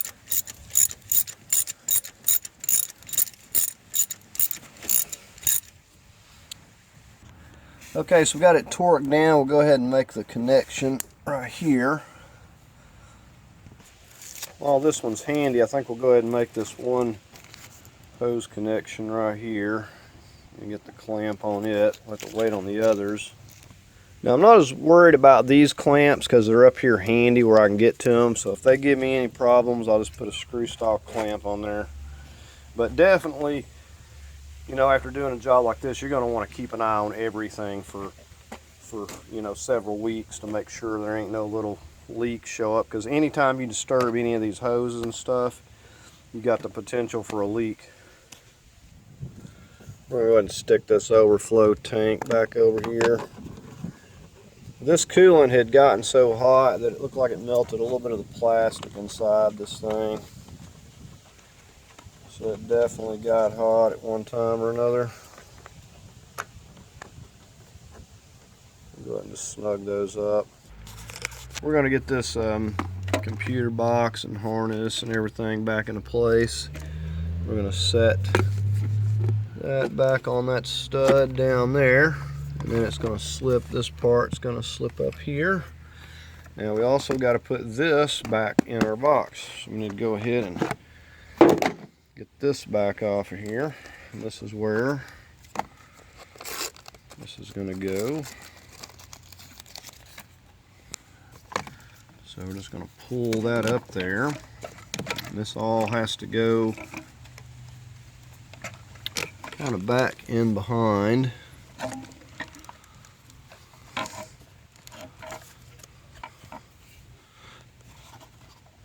And slip it on the stud.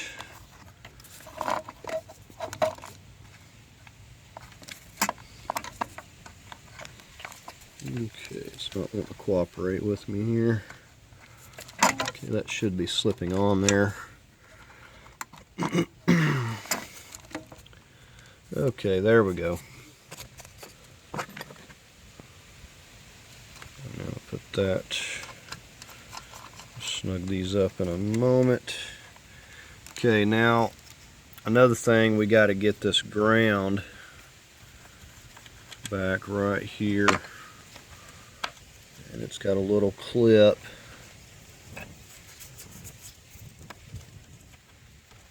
I'll get that ground screw.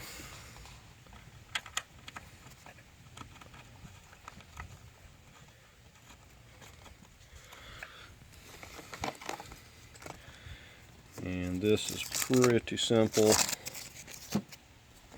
Just want to make sure you got it going in here nice and straight. Actually,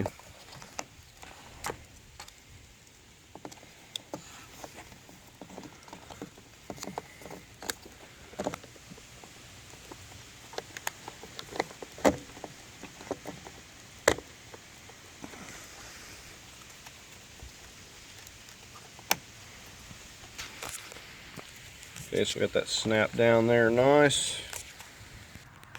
before I get the computer box back over here, I'm going to go ahead and put this ground back down here on this transmission while it's easy to get to.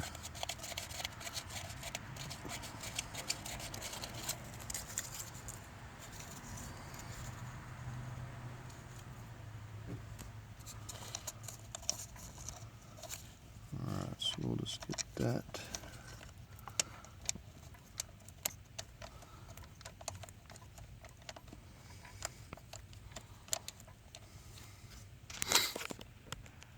Okay, so we got that snugged up.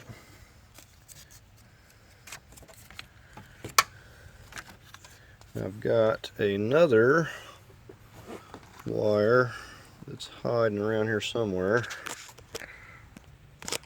Okay, so went ahead, we set the computer box back on its spots. It sets on this stud right here. And we just got to get our little bolts back in those places. Now this goes up here into this. I'm just going to remove that.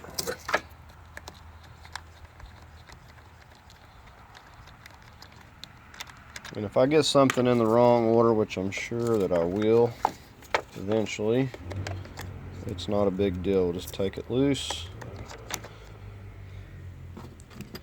and do it again.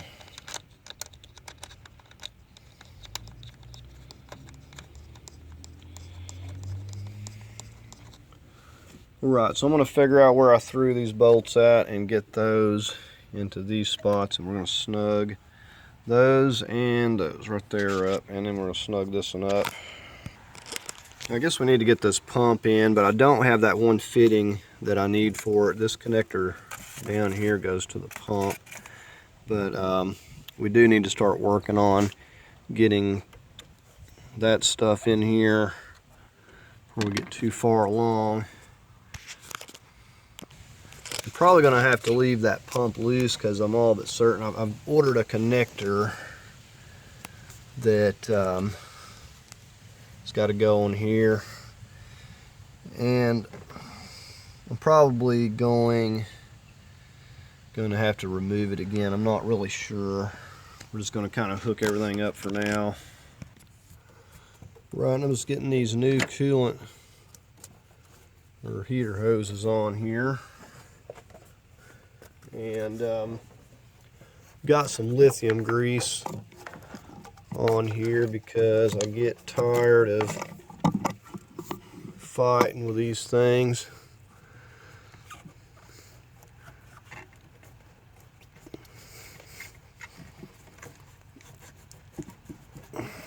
Okay.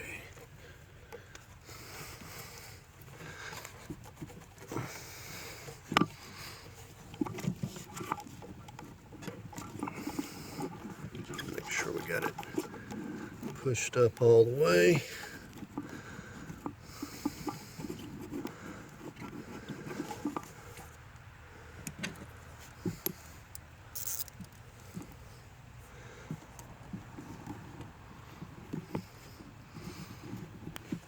And I've got a big kit of these little stainless steel screw clamps that come in pretty handy.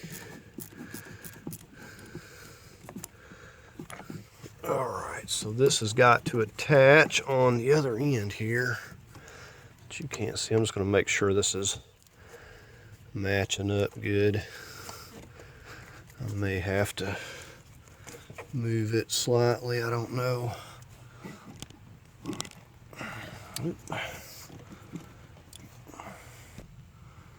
Okay, so I've got it where it looks pretty good. We're going to go ahead and snug this end up. Worst case, we'll have to take the other ends loose to get to the pump and fool with it, but I don't have the part, so nothing else I can do. Alright, so that seems to be pretty snug.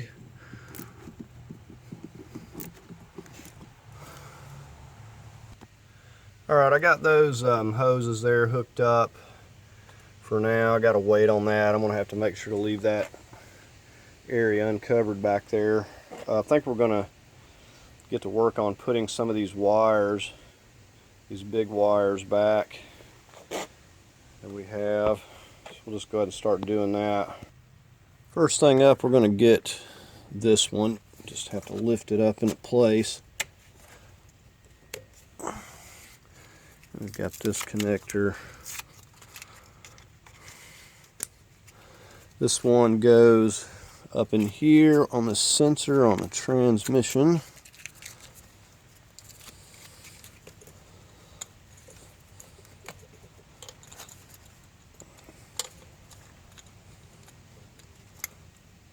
Okay, push that.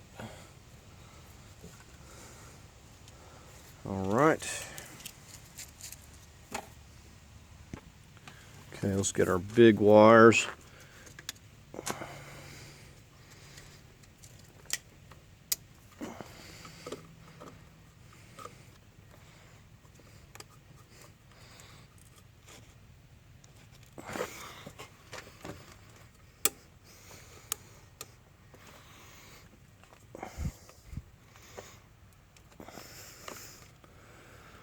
Okay, I gotta make sure I've got that fully.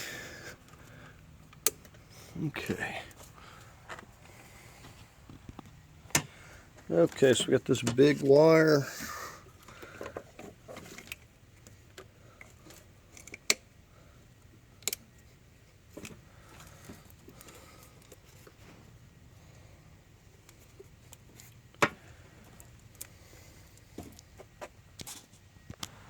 Okay, we're going to try to work on this base here for this battery management.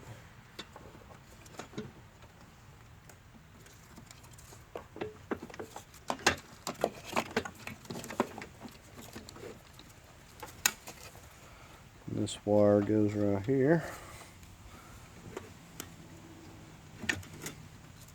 Okay, so we'll just get all our bolts. 12 millimeters here.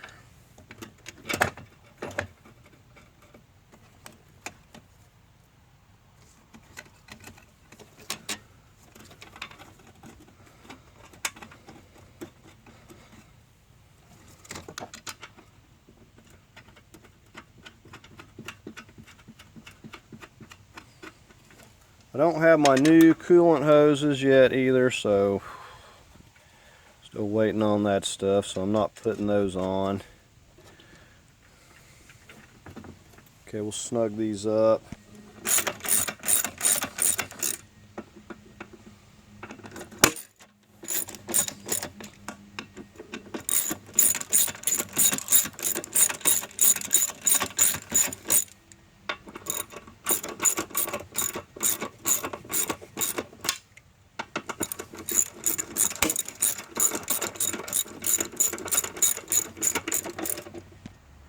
Okay, actually, I was wondering where this harness was going to go, and I actually had that. It clips to the top of this right here. And I was puzzled over that because I couldn't remember where it went. Now, if you wanted to torque these, I wouldn't go more than like 15 or 20 foot-pounds on these. They're not very big bolts. And I'm pretty sure they'd snap much more than that.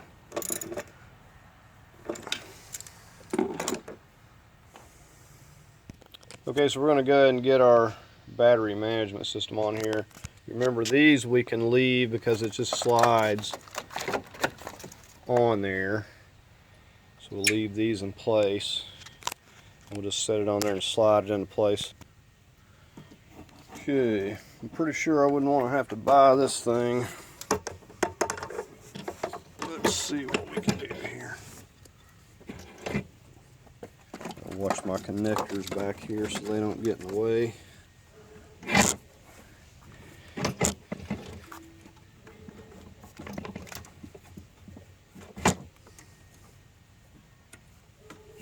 Right. Okay, so we'll just get these bolts in the front up here.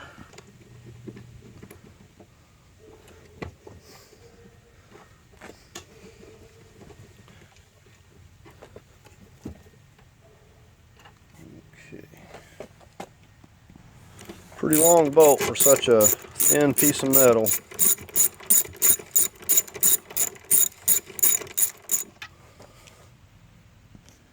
Alright, I'm just working this connector on over here before I get it completely tight.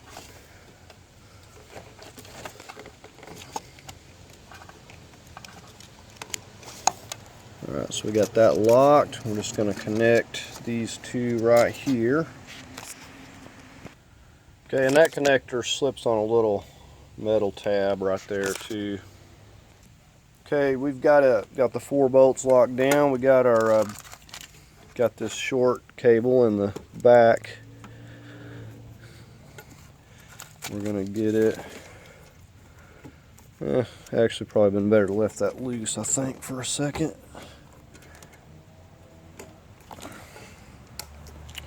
Okay, so we got that locked. I hope I'm not doing anything in the wrong order here. I think this has to go here. And then of course we get it into this clip.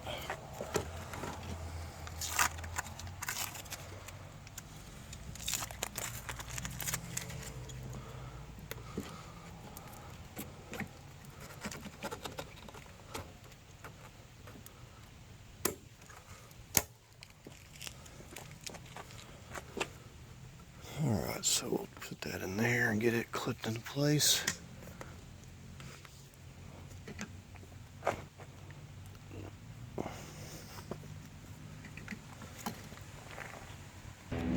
I'm hoping all this doesn't get in the way of me putting my coolant hoses, but if it does, we'll just have to remove it.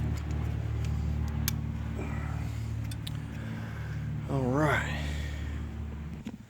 Okay, while we're right here, we're going to get this hose back into place.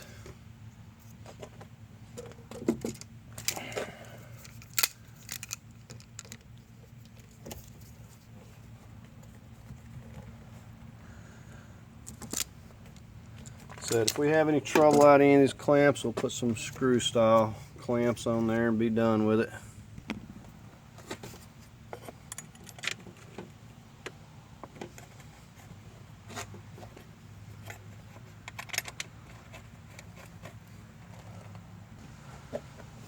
I will say this car has the most elaborate coolant system. It's got coolant hoses pretty much running everywhere. Oop. Put you back over here.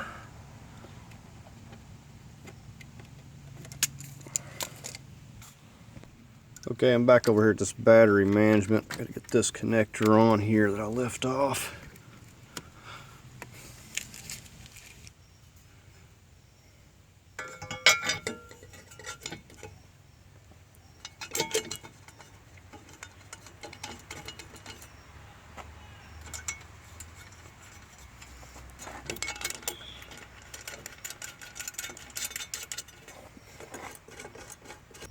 Okay, we got some stuff over here, and I wasn't even thinking about this, but I just got to looking at my stuff that I had labeled and my numbers, and I knew there was some stuff I forgot. So we got a ground right here, and this little thing goes in that nub. This is a 10mm. We'll snug that up. Okay, so we flip open that cap. And we put that back in that little spot it goes in there, maybe.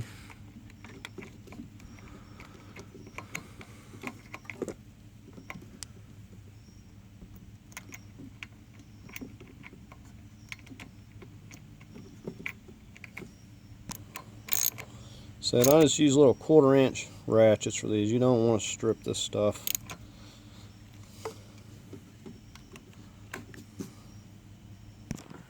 Okay, I missed another one of my main connectors back here, just now noticed it.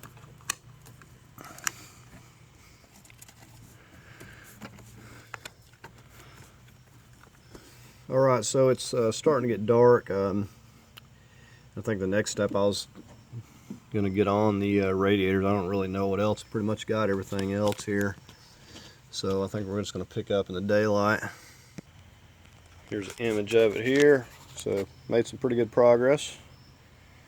So we got pretty much everything hooked up here.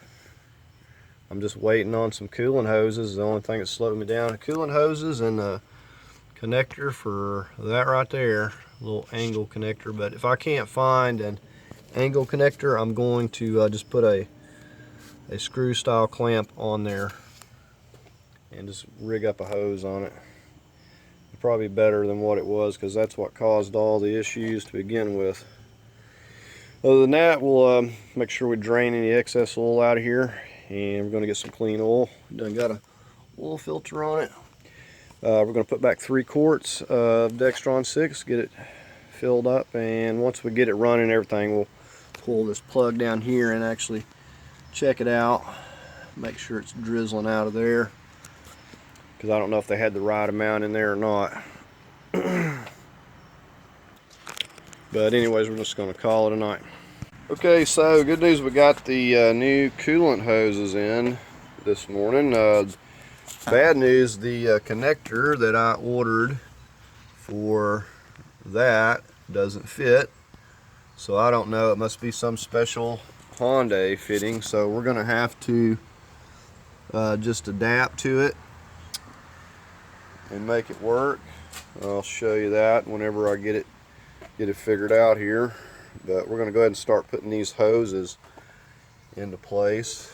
Got this hose going down here, goes over here on the right.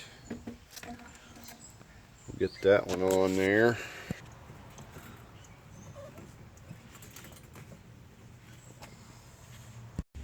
Okay, and you have to be conscious of which side, if you're using these screw clamps, of where you're going to put the 8mm or the screw to where it's going to be easily accessible. Okay, so you know, a few reasons I like using these screw clamps. You know, they're easy to use. I don't have any issues out of these, like, ever. Probably the biggest reason of all, I always say this, is with these aftermarket hoses, the clamps that come factory do not clamp to these like the size. The OD is a little bit different, and they never clamp right. Never clamp as tight, wind up with leaks and problems. So we always go with the screw clamps, and these are stainless steel. And remember, this hose has the little clamp that goes on it, and you know, it may be made a little bit different than the original, but it works just the same. Okay, so we'll get this clamp in place. So I used to not replace hoses a lot until I had gotten a car together and everything was good, and it wasn't a few months that this main hose up here burst. What I thought, it looked like a good hose from the exterior, but it was just thin, and it burst, and it could have been really bad. So yeah, I just pretty much change them as a rule of thumb. Okay, we've got our radiator ready to go back in here. We're just gonna be setting it back into its grommets down here, and then we just pick up and slip the condenser into the slots that it goes into. Okay, so we're setting down in our grommets and verified it over here. Okay, now on both sides we got to lift it up into these, and it locks into the top one. So we got to watch what we're doing on both sides.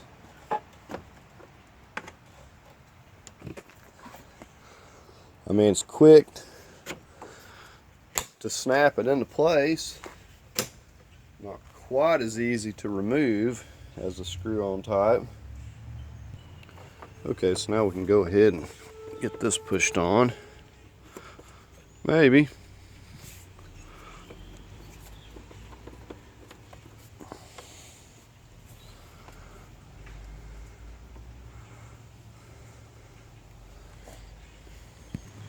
Okay, so you notice I flipped my screw clamp, the screw over to this side, because the problem is when you go, you're going to have this cover on here, this top support. You're not going to be able to get to the screw, so you always got to think about how am I going to get to it when I have to remove this thing. Okay, we got the tube from the overflow, just pushes on there. And we're going to be running some flush through the system before we put coolant in it. Just wanted to mention that. Okay, and when I say flush in the system, I'm talking about the engine and the radiator, not the high voltage system. Not worried about that. It was clean. Alright, so we're just going to get that screw back in place if I can find it.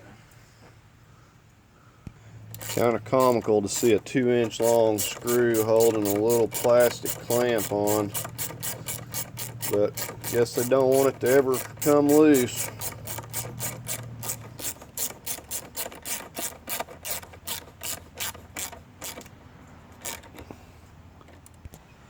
Okay, so now we're down here on this lower one, getting ready to slip it on.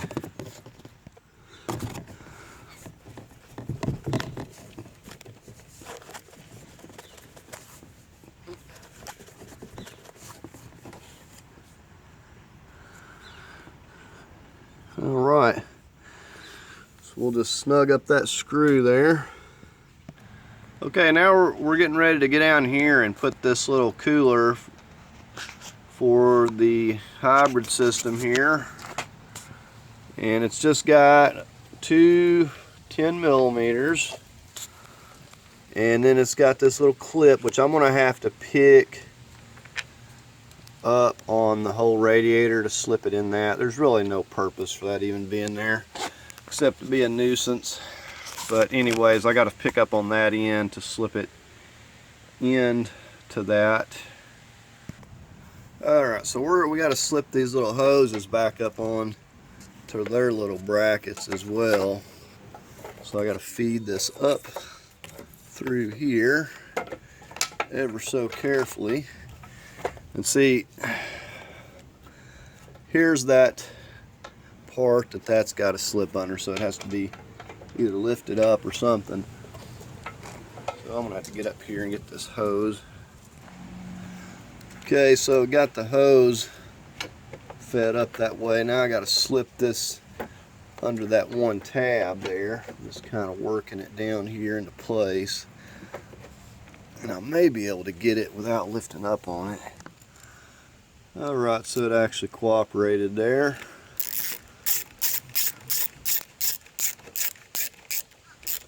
Get this other side.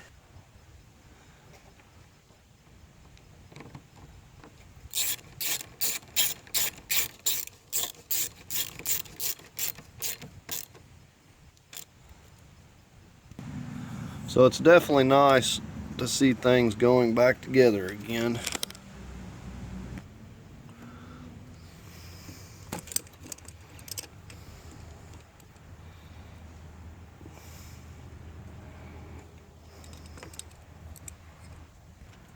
Okay, and you note that the hoses are back into the little plastic clip area. Same thing. Now over here we actually got a bolt that's supposed to go in this here, looks like. So we're going to have to hunt that down. Alright, so I had a lot of extra bolts, so I just went and grabbed another one. I think that's officially the first one I've misplaced.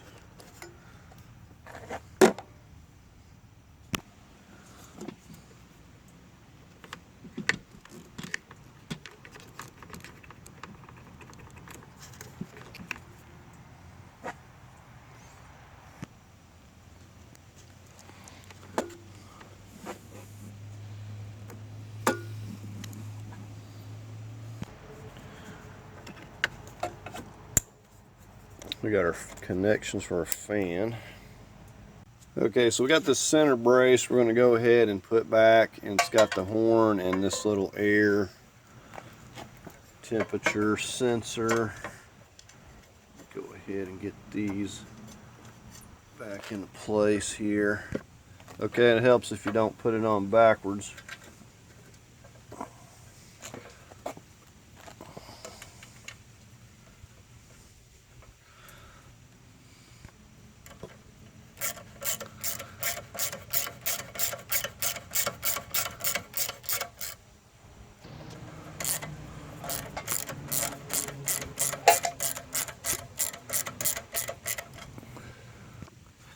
Okay, we'll go ahead and connect the horn.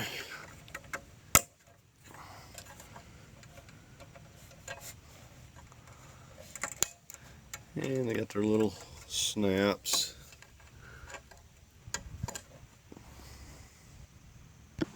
Okay, we got these little plastic panels here. It's got one snap, and it's got a screw, 10mm screw.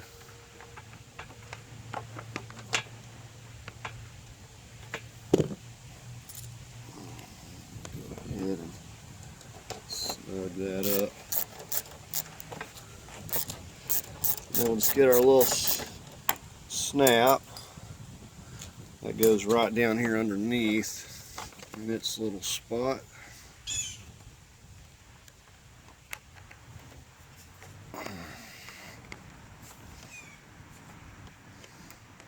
Okay, it's being tricky. Okay, there we got it. Let's finish snugging this up. We'll do the same thing on the other side. Okay, so next thing up, we got this piece where it's got a control for these, and there's that connector, and we just got the 2 bolts on each side here. Got a couple of 10mm on each side, and we're going to get that set up here. I think it goes other way. Alright, so yeah, I made it. Even put a label for that. Okay, so we're going to get it set up here onto those screws, and we'll get that fastened down and get this latch out of the way here. We'll go ahead and make this connection. It'll be easier. Make sure it's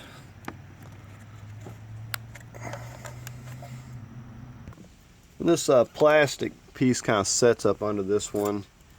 Kind of a little clip there, kind of holds them together.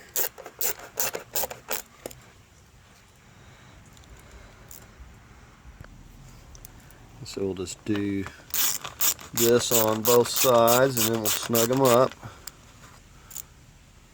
Okay, next thing up, we're going to get this center brace. Now you should have put all your screws back where they went, including in this piece. And we've got, you can see the connectors on both sides. We got a sensor right there. We got to reconnect those on each side.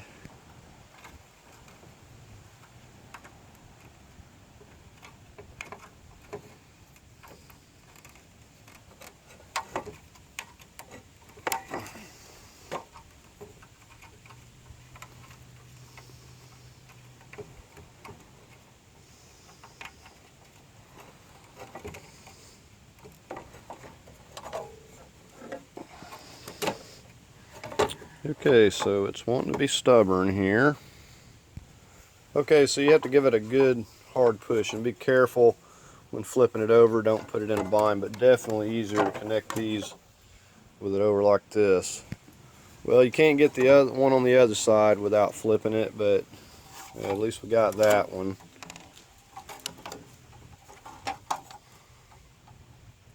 And we're just setting it back down here. You got your little rubber grommets that sit right on top of the radiator there. Okay, we're going to work on our 10 millimeters here. We're just going to loosely get them all into place here first.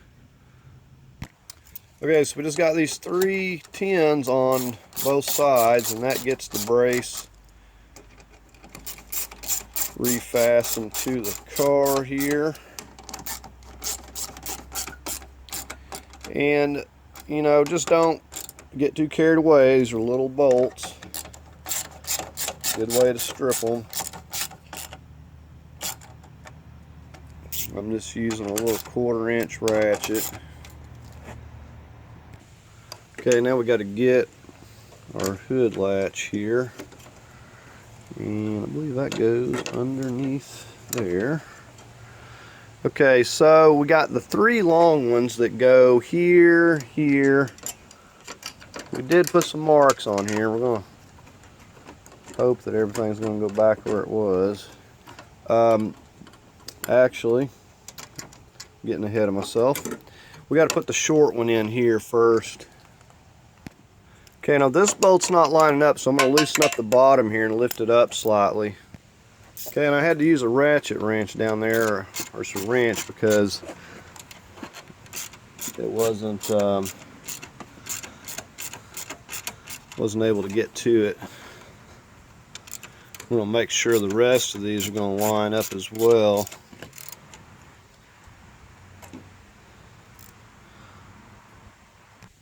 Okay, so I made sure that these 3 holes look good. And we're going to go by our marks. Now, it would have been better if I hadn't used a black marker, but it's what I had handy. But I can see them.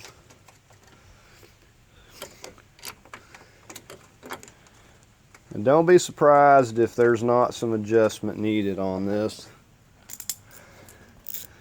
No matter if sometimes I mark them or not, I still have to come back and do some adjusting. Okay, so we got those all snugged up. Of course, we're going to check this hood out before we get this bumper on, make sure that it is closing halfway right. Remember, we got this piece that goes on here. We're going to leave that off for now because we may have to adjust it. Okay, I want to show you what I got figured out for this pump. We're going to connect from the pump over to the lower heater core. Okay, and you may want to do this to yours if you want to, you know, if you have doubts about that connector that goes on there. Said, because that's what caused the problems. Okay, this was the pipe that I had for another Sonata. It's the lower one. I don't think it fits the hybrid, but one end is 3/4, the other end is bigger. Had to modify it, which it was too long anyways, but I took and I cut the big part off. So this is 3/4, this is 3/4. We got a 3/4, just a coupling. Got it from O'Reilly's. So we got it all hooked up here, and this is just a piece of pipe I had from one of the others that has this nice little curve, and so I cut that, and it's going to slip over the pump. This is going to go on the heater hose there. So we're going to get us going to need 4 connectors all together. We got these 1-inch screw style clamps. We're going to get on here. We're going to clamp here and here. Okay, and again, I'm not crazy about a whole lot of plastic, but this is a plastic coupler. I did order me a brass 3/4 coupler, and I'll wind up changing this out. It's just a weak point. I don't like it. And I know I've used these before, and I went back later and had to remove it for whatever reason, and it was you could tell it was distorted just from the heat from the coolant. So that's why I don't like them. Alright, so we're just gonna get these all cinched up, and hopefully now I already test fitted this, so the orientation of this is where I need it. Now you might be able to find you a piece of hose that looks something like this. They got a lot of various sizes. If you get something that's close, that we basically have a little bit of a loop up and then a curve this way, kind of like an S or something. You could get that without using several pieces, but whatever, it's going to be better than the connector that come with it.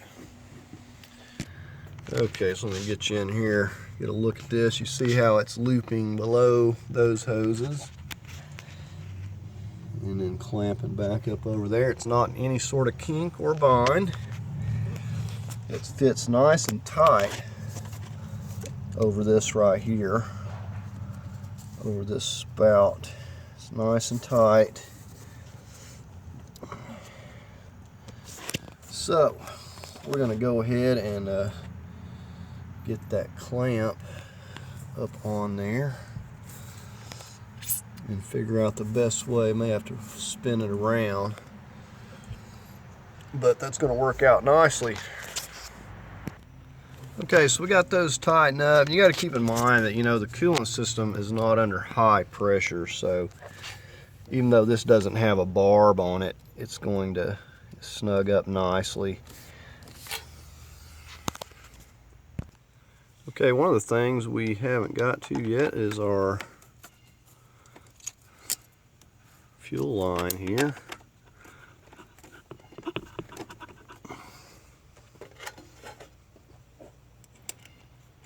Get these little 10 millimeters back on here.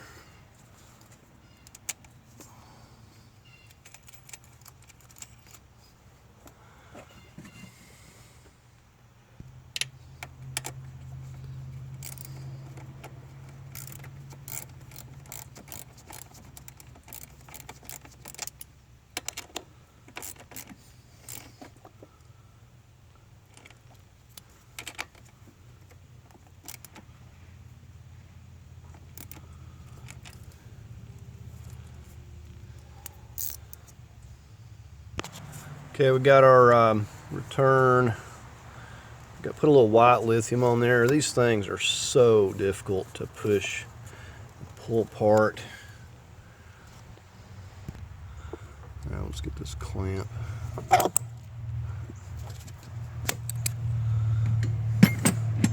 Okay, so they got these clips, whatever the purpose of that is. I mean, it's really, these things ain't going anywhere. I'm not quite sure why it needs another clamp up here, but they go into this. I was going to show you a piece of this line that come off the old one, but I guess I already tossed it. But it's basically like a plastic line inside of this plastic line, so you got a double layer. Okay, so the other pieces I'm seeing from up here, like the intake and air box and stuff, so I think we got all this. We're going to go ahead and raise the vehicle back up. I need to make sure I get any excess oil drained out of here. And we got to get a few things. We got to get the center mounts, or the center mount on. I think we may work on that next, or we'll get our CV axles in. We may go ahead and just get the CV axles in before we lift it up. We're going to get the driver's side in. Don't forget to grease your end there before you pop it in that transmission.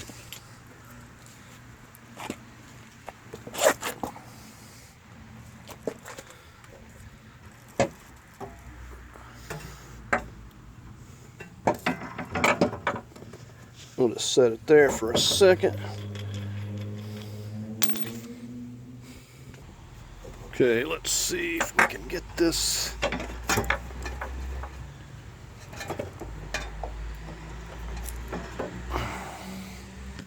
Alright, once I get it kind of, I just use some hammering action to kind of get it into place there. You can also hit it with a rubber mallet on the end. Okay, before sliding this back in, I like to spray this down good with some white lithium. Get all that rust. It'll slow down the rust a little bit, and it'll make it a a lot easier coming apart the next time. Now, it'd been a little easier if I took the tie rod off. Okay, so now we're going to start working it back in. And then we'll push down to get our bar over here. Yeah, we could probably push this down by hand. I just got to get it into alignment. Okay, so we just kind of get that CV going, and then usually this will kind of line itself up, sort of.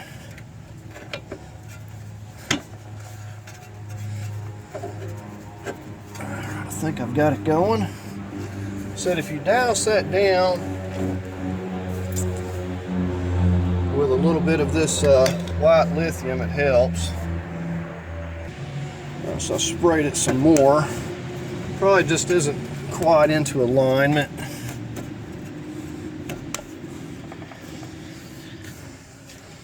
Let me get my little pry bar. We'll get in here. Okay, so let's try to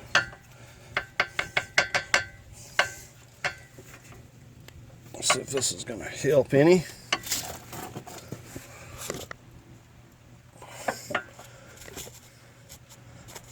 Alright, we're going to have to get the rubber mallet, it's looking like. There we go.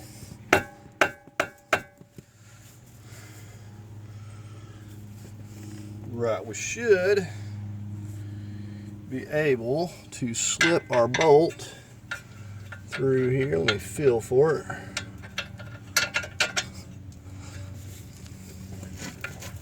And we'll kind of tap it through.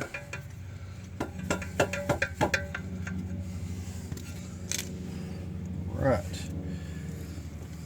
Now I'm going to wipe this off. We'll put a little bit of medium Loctite on our nut there. Yeah, a little bit of medium Loctite. Now this is a 19mm nut.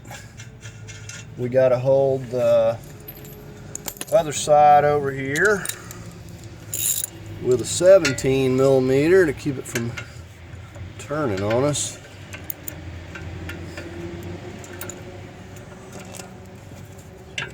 We got our 17 for the other side here for the head of the bolt.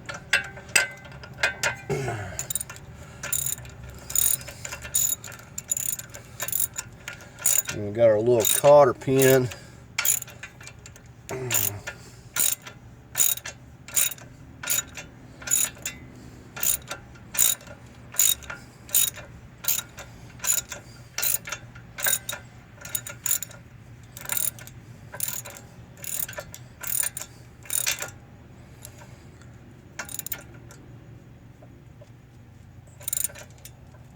Okay, so we're going to go ahead and torque this now. I'm going to torque this to 60 foot-pounds. Usually I go about 55 to 60. Okay, got some kind of problem here. Just a second.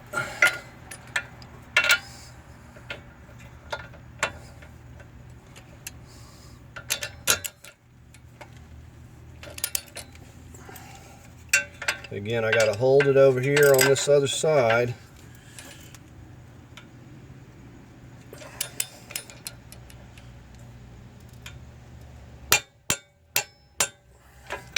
Right. Now we're going to get our little cotter pin back in here.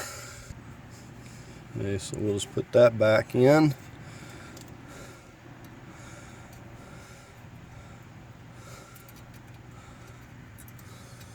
I'm just kind of going by feel here.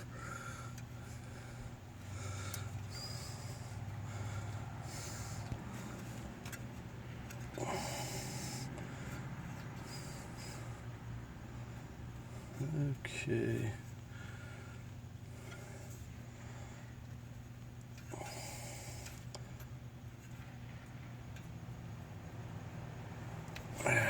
All right. All right, we'll try to take care of this ABS while we're here at it handy.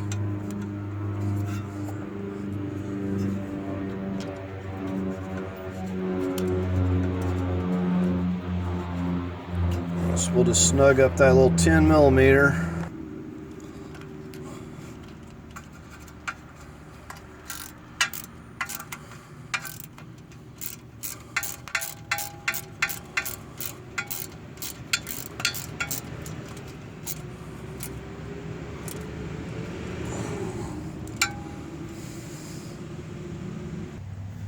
Right, we're going to go ahead and get our brake caliper back on here. And check your slide pins, make sure they're greased before you put this on. I've done checked these, they look fine. Right, we got our little 14 millimeter bolt. Get these started by hand before you go to tightening on it. Right now we'll get the lower.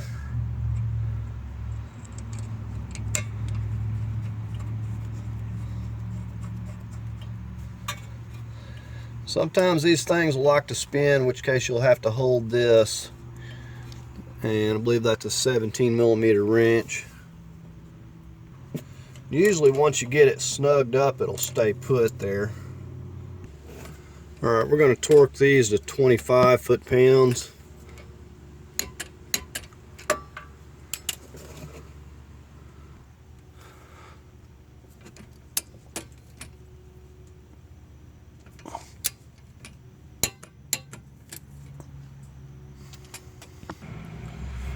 Okay, we got the little 12 millimeter.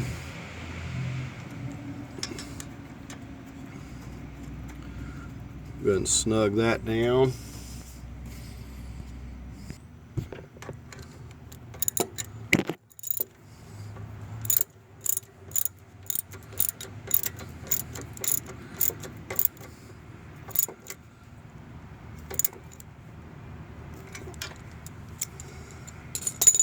Okay, and just clip your wire back here.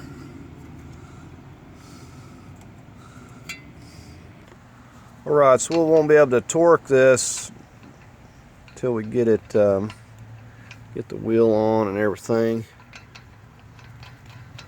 We're just going to go ahead and run it down by hand for now. And we'll get our 32 and just snug it up a little bit.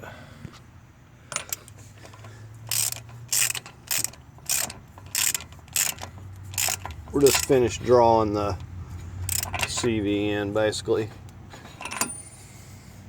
And remember, once we get it torqued, we'll knock this little dimple back in, and it should line up back to where it was. Okay, we got our long CV axle, and we're getting ready to feed it through. And then we'll just get underneath and finish guiding it into place here. Okay, we are going to have to raise this car back up to get this side in. Okay, another thing we're going to do is put this mount, torsion mount, back in before we do this CV axle because it's too far that way. We've got medium Loctite on these 14s. We're just going to get all these started by hand.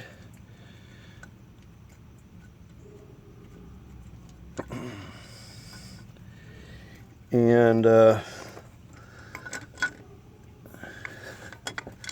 think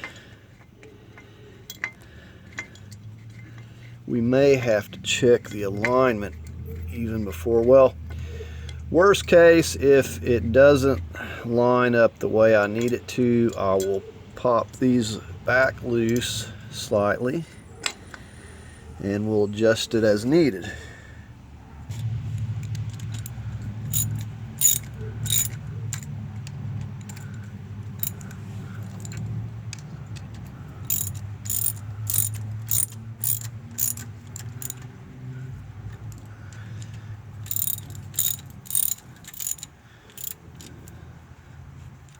So we're real close. We're going to have to get this oil drained out. We're going to figure out how much coolant we're going to need to put into the high voltage system. So I'm going to get the torque wrench over here. Okay, we're going to go 35 foot-pounds on these.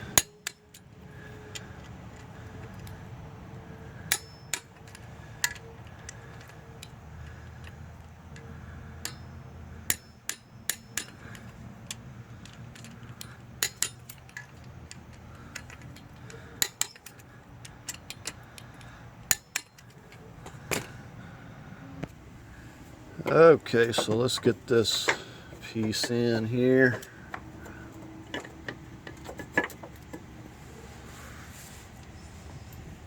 Again, we got some medium Loctite on these.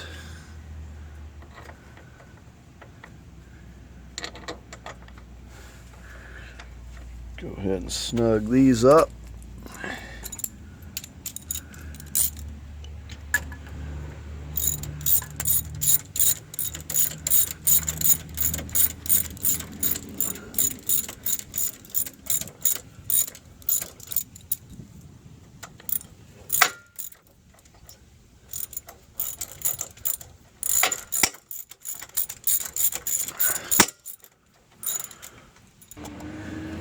Okay, and we got the engine lifted, I was saying, and I put the blocks under it, and I've got jack stands as well. I like to have two forms of support, so if I didn't have the jack stands, if I had my jack and the blocks, I'd be pretty happy with that. 35 foot-pounds on those. Now this usually can be pulled over here by hand. Just don't pinch your fingers. And it's got some slots that it'll pop into there.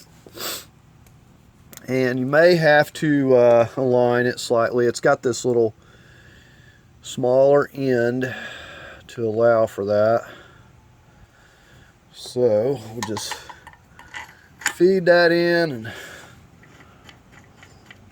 hopefully it's going to line up without giving us any trouble here. Alright, so that's going good. Okay, this is a 17 millimeter, by the way.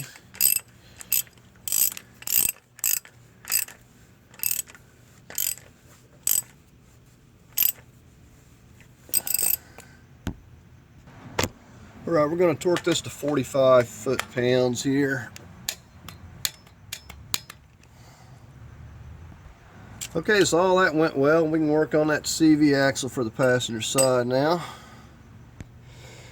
Okay, so we got to be careful when guiding this in down here. We do not want to damage that CV axle seal. It looks like I've gotten hung here. Okay, so the knuckle's wanting to get in my way out here, but I think we can get it. We're gonna kind of hammer it in. Okay, I had to push this knuckle over out here, and I got it to pop into place pretty easy. Okay, so from here it's the same as the other side. We're just going to spray this down with the white lithium, work everything back into place here. Okay, so we got our 520 motor oil. We're going to go ahead and get this put in. Now, I drained out all of the old excess that was in there. There's always a little bit of excess. Got the plug back in, the filter's on. We're going to start with 4 quarts. I know that the regular gas Hondas take 4.8. We'll start with 4 and just see where we're at. I'm assuming it's going to take about the same, which is usually right at about 5 quarts. Alright, so we got that filled. I wish I'd thought about this transmission fluid earlier. It's real lovely. You got to remove this hose, and had to remove this connector back off there just to be able to access this little plug down here. I found a 22 millimeter to fit it the best. You could use a 3/8 in that as well. Anyways, right there's where we're going, right below this battery management system. Real lovely. So man, I'm hoping that 3 quarts puts this back where it needs to be, or I'm going to be taking this back loose just to add more. But anyway, we're going to go ahead and get some Dextron 6 in there, 3 quarts. I'm going to start with. Okay, and here's my little handy dandy funnel. Got some 3/8 hose on here. It's got a little crook there that works out just right. I'm going to go down in there and make absolutely sure that it's in place, and we'll just start adding it slowly. Okay, so here we go.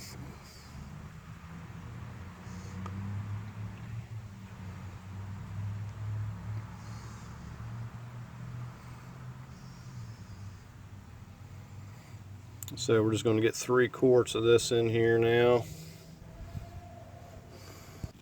Okay, so I had to pour those in there very slowly. We got 3 quarts in. We're going to move on to getting, so I'm just going to put water and flush in this part, but we're actually going to add some 50-50 mix. I don't really know how much this holds, so I'm going to just start off with, say, you know, 1/2 gallon of concentrate and then 1/2 gallon of distilled water. We'll just kind of go from there. Okay, now this I'm just adding a 50-50 mix that's pre-diluted. I'm going to went ahead, we put this connector back in the hose, and we got that cap back on there after adding. I'm getting ready to start adding distilled water here. Alright, so I'm sure we're going to have to work the air out of both of these systems. Got this filled, I filled that. Now as far as this, I went ahead and put this water pump belt on. All I did was pull it over with my fingers and popped it right on, stretched it right back on there. Okay, so I'm going to go ahead and I think do a check over, and we're going to go ahead and try to get the batteries hooked up, and we should be all ready to go. I'm going to leave this out a moment. I may have to shoot a little starter fluid in there to get it going. We'll see what it's going to do initially. Okay, so we're just popping the fuse back in. I've been charging the battery here. Okay, so we got her charged up. We'll go ahead and remove these, get this battery connected. Okay, and I did get that exhaust piece back on there. You seen how I removed it? I just hooked it back up. At least I got a little piece so I can shoot back that way. And it's going to be very loud. Okay, so we do got it cranked up running, and it's actually surprisingly not as loud as I thought it was going to be, because there's basically no muffler on here whatsoever. But it is running,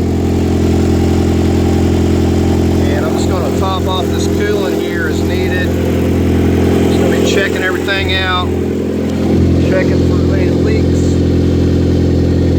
But cranked right up initially. That's a lot of burn off right there. I think we're going to go ahead and get the tires on here and see what this thing's going to do. Get it down level. Okay, so I think we're going to go ahead and get the rest of this intake and stuff on here. Okay, we're just going to go ahead and get the wheels on now. I'm going to get it down on the ground. I want to drive it around, see how it's going to do. So we're going to go ahead and probably pop this intake on here and stuff real quick.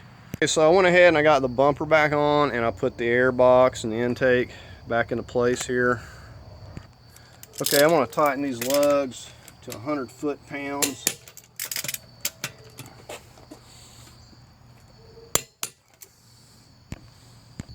Alright, I like to figure on 180 foot-pounds on the axle nut. Now we are going to have to bend that little part in.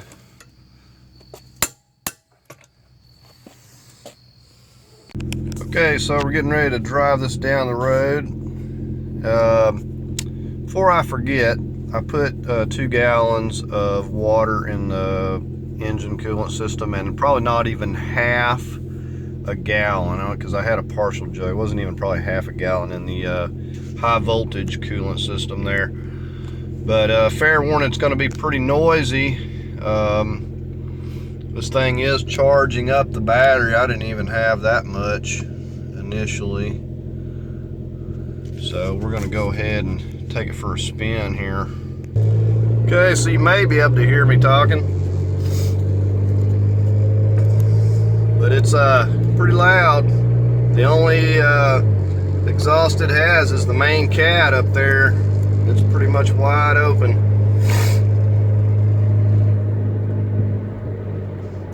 Our temperature gauge over here has been looking good. The coolant was full. Like I said, I got 2 gallons in it and it was completely full. I'm scrounging up the pieces of exhaust as we speak, and probably do a follow-up video on that. It's pretty much the first time I've encountered a vehicle that had no exhaust. I've seen it where maybe a muffler was cut or something, but this thing pretty much got no exhaust. They cut the flex pipe, which is unfortunate. Now I got to piece it all back together. I had it up to about 75 earlier. It's driving pretty good. It's just noisy. But so far pretty happy with this project. We'll get down here and turn around. And these things are really neat, how they just kick the engine off when you come down here and stop, and it goes into this hybrid mode, just quits running until you go to giving it throttle again.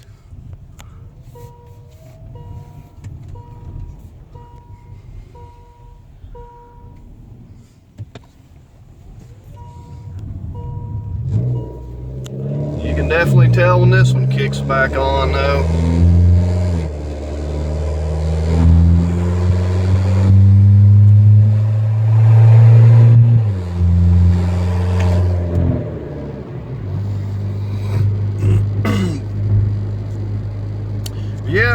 I spent about 5 days on this. You know, like I always say, I don't get no big rush. Or especially most of the time I'm waiting on parts and everything else.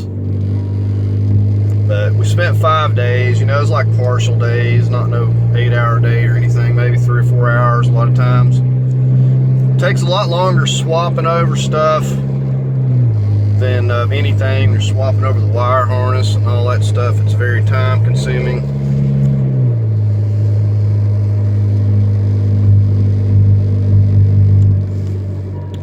Hopefully this hybrid battery will continue to charge on up. But engine was pretty pricey, $2,100 for these engines, and I could not even find but like one reman, and they was wanting $4,500 for that. So really pricey. The other stuff I probably, you know, a couple $100 with fluids and hoses and stuff like that. So, you know, I was probably looking at you know, like $2,300 on this engine and everything. So just wanted to show you this going down the road. Okay, so that's going to do it for the video. Like I said, I'll probably follow up with a video on this exhaust. We're going to be piecing that together. But all in all, everything went pretty smoothly on this project and got it running again. Okay, and the only other thing that I'm going to do is get the check the transmission fluid out. I'm going to get a hand pump and go through where the little drain, the hole is that it's supposed to trickle out of. Probably going to pump it back in there. I'll have to get it up onto my ramps and stuff and pump it in there with it running and make sure. But I put back exactly what was in there. So, but we're going to check that out as well. Like I said, I talked about the price of the engine. It was $2,100 delivered, you know, a couple $100 with fluids and hoses and stuff. So, you know, right at about $2,300 to get this going. But everything went pretty smoothly. I've got to get my fog lamp fixed over here. I'm going to take the bumper off and try to do some plastic weld or something on that. But anyways, that's going to conclude the video. I hope you found it helpful. If you did, give it a thumbs up. If you'd like to leave a comment, please do so. As always, I invite you to subscribe, and thanks for watching.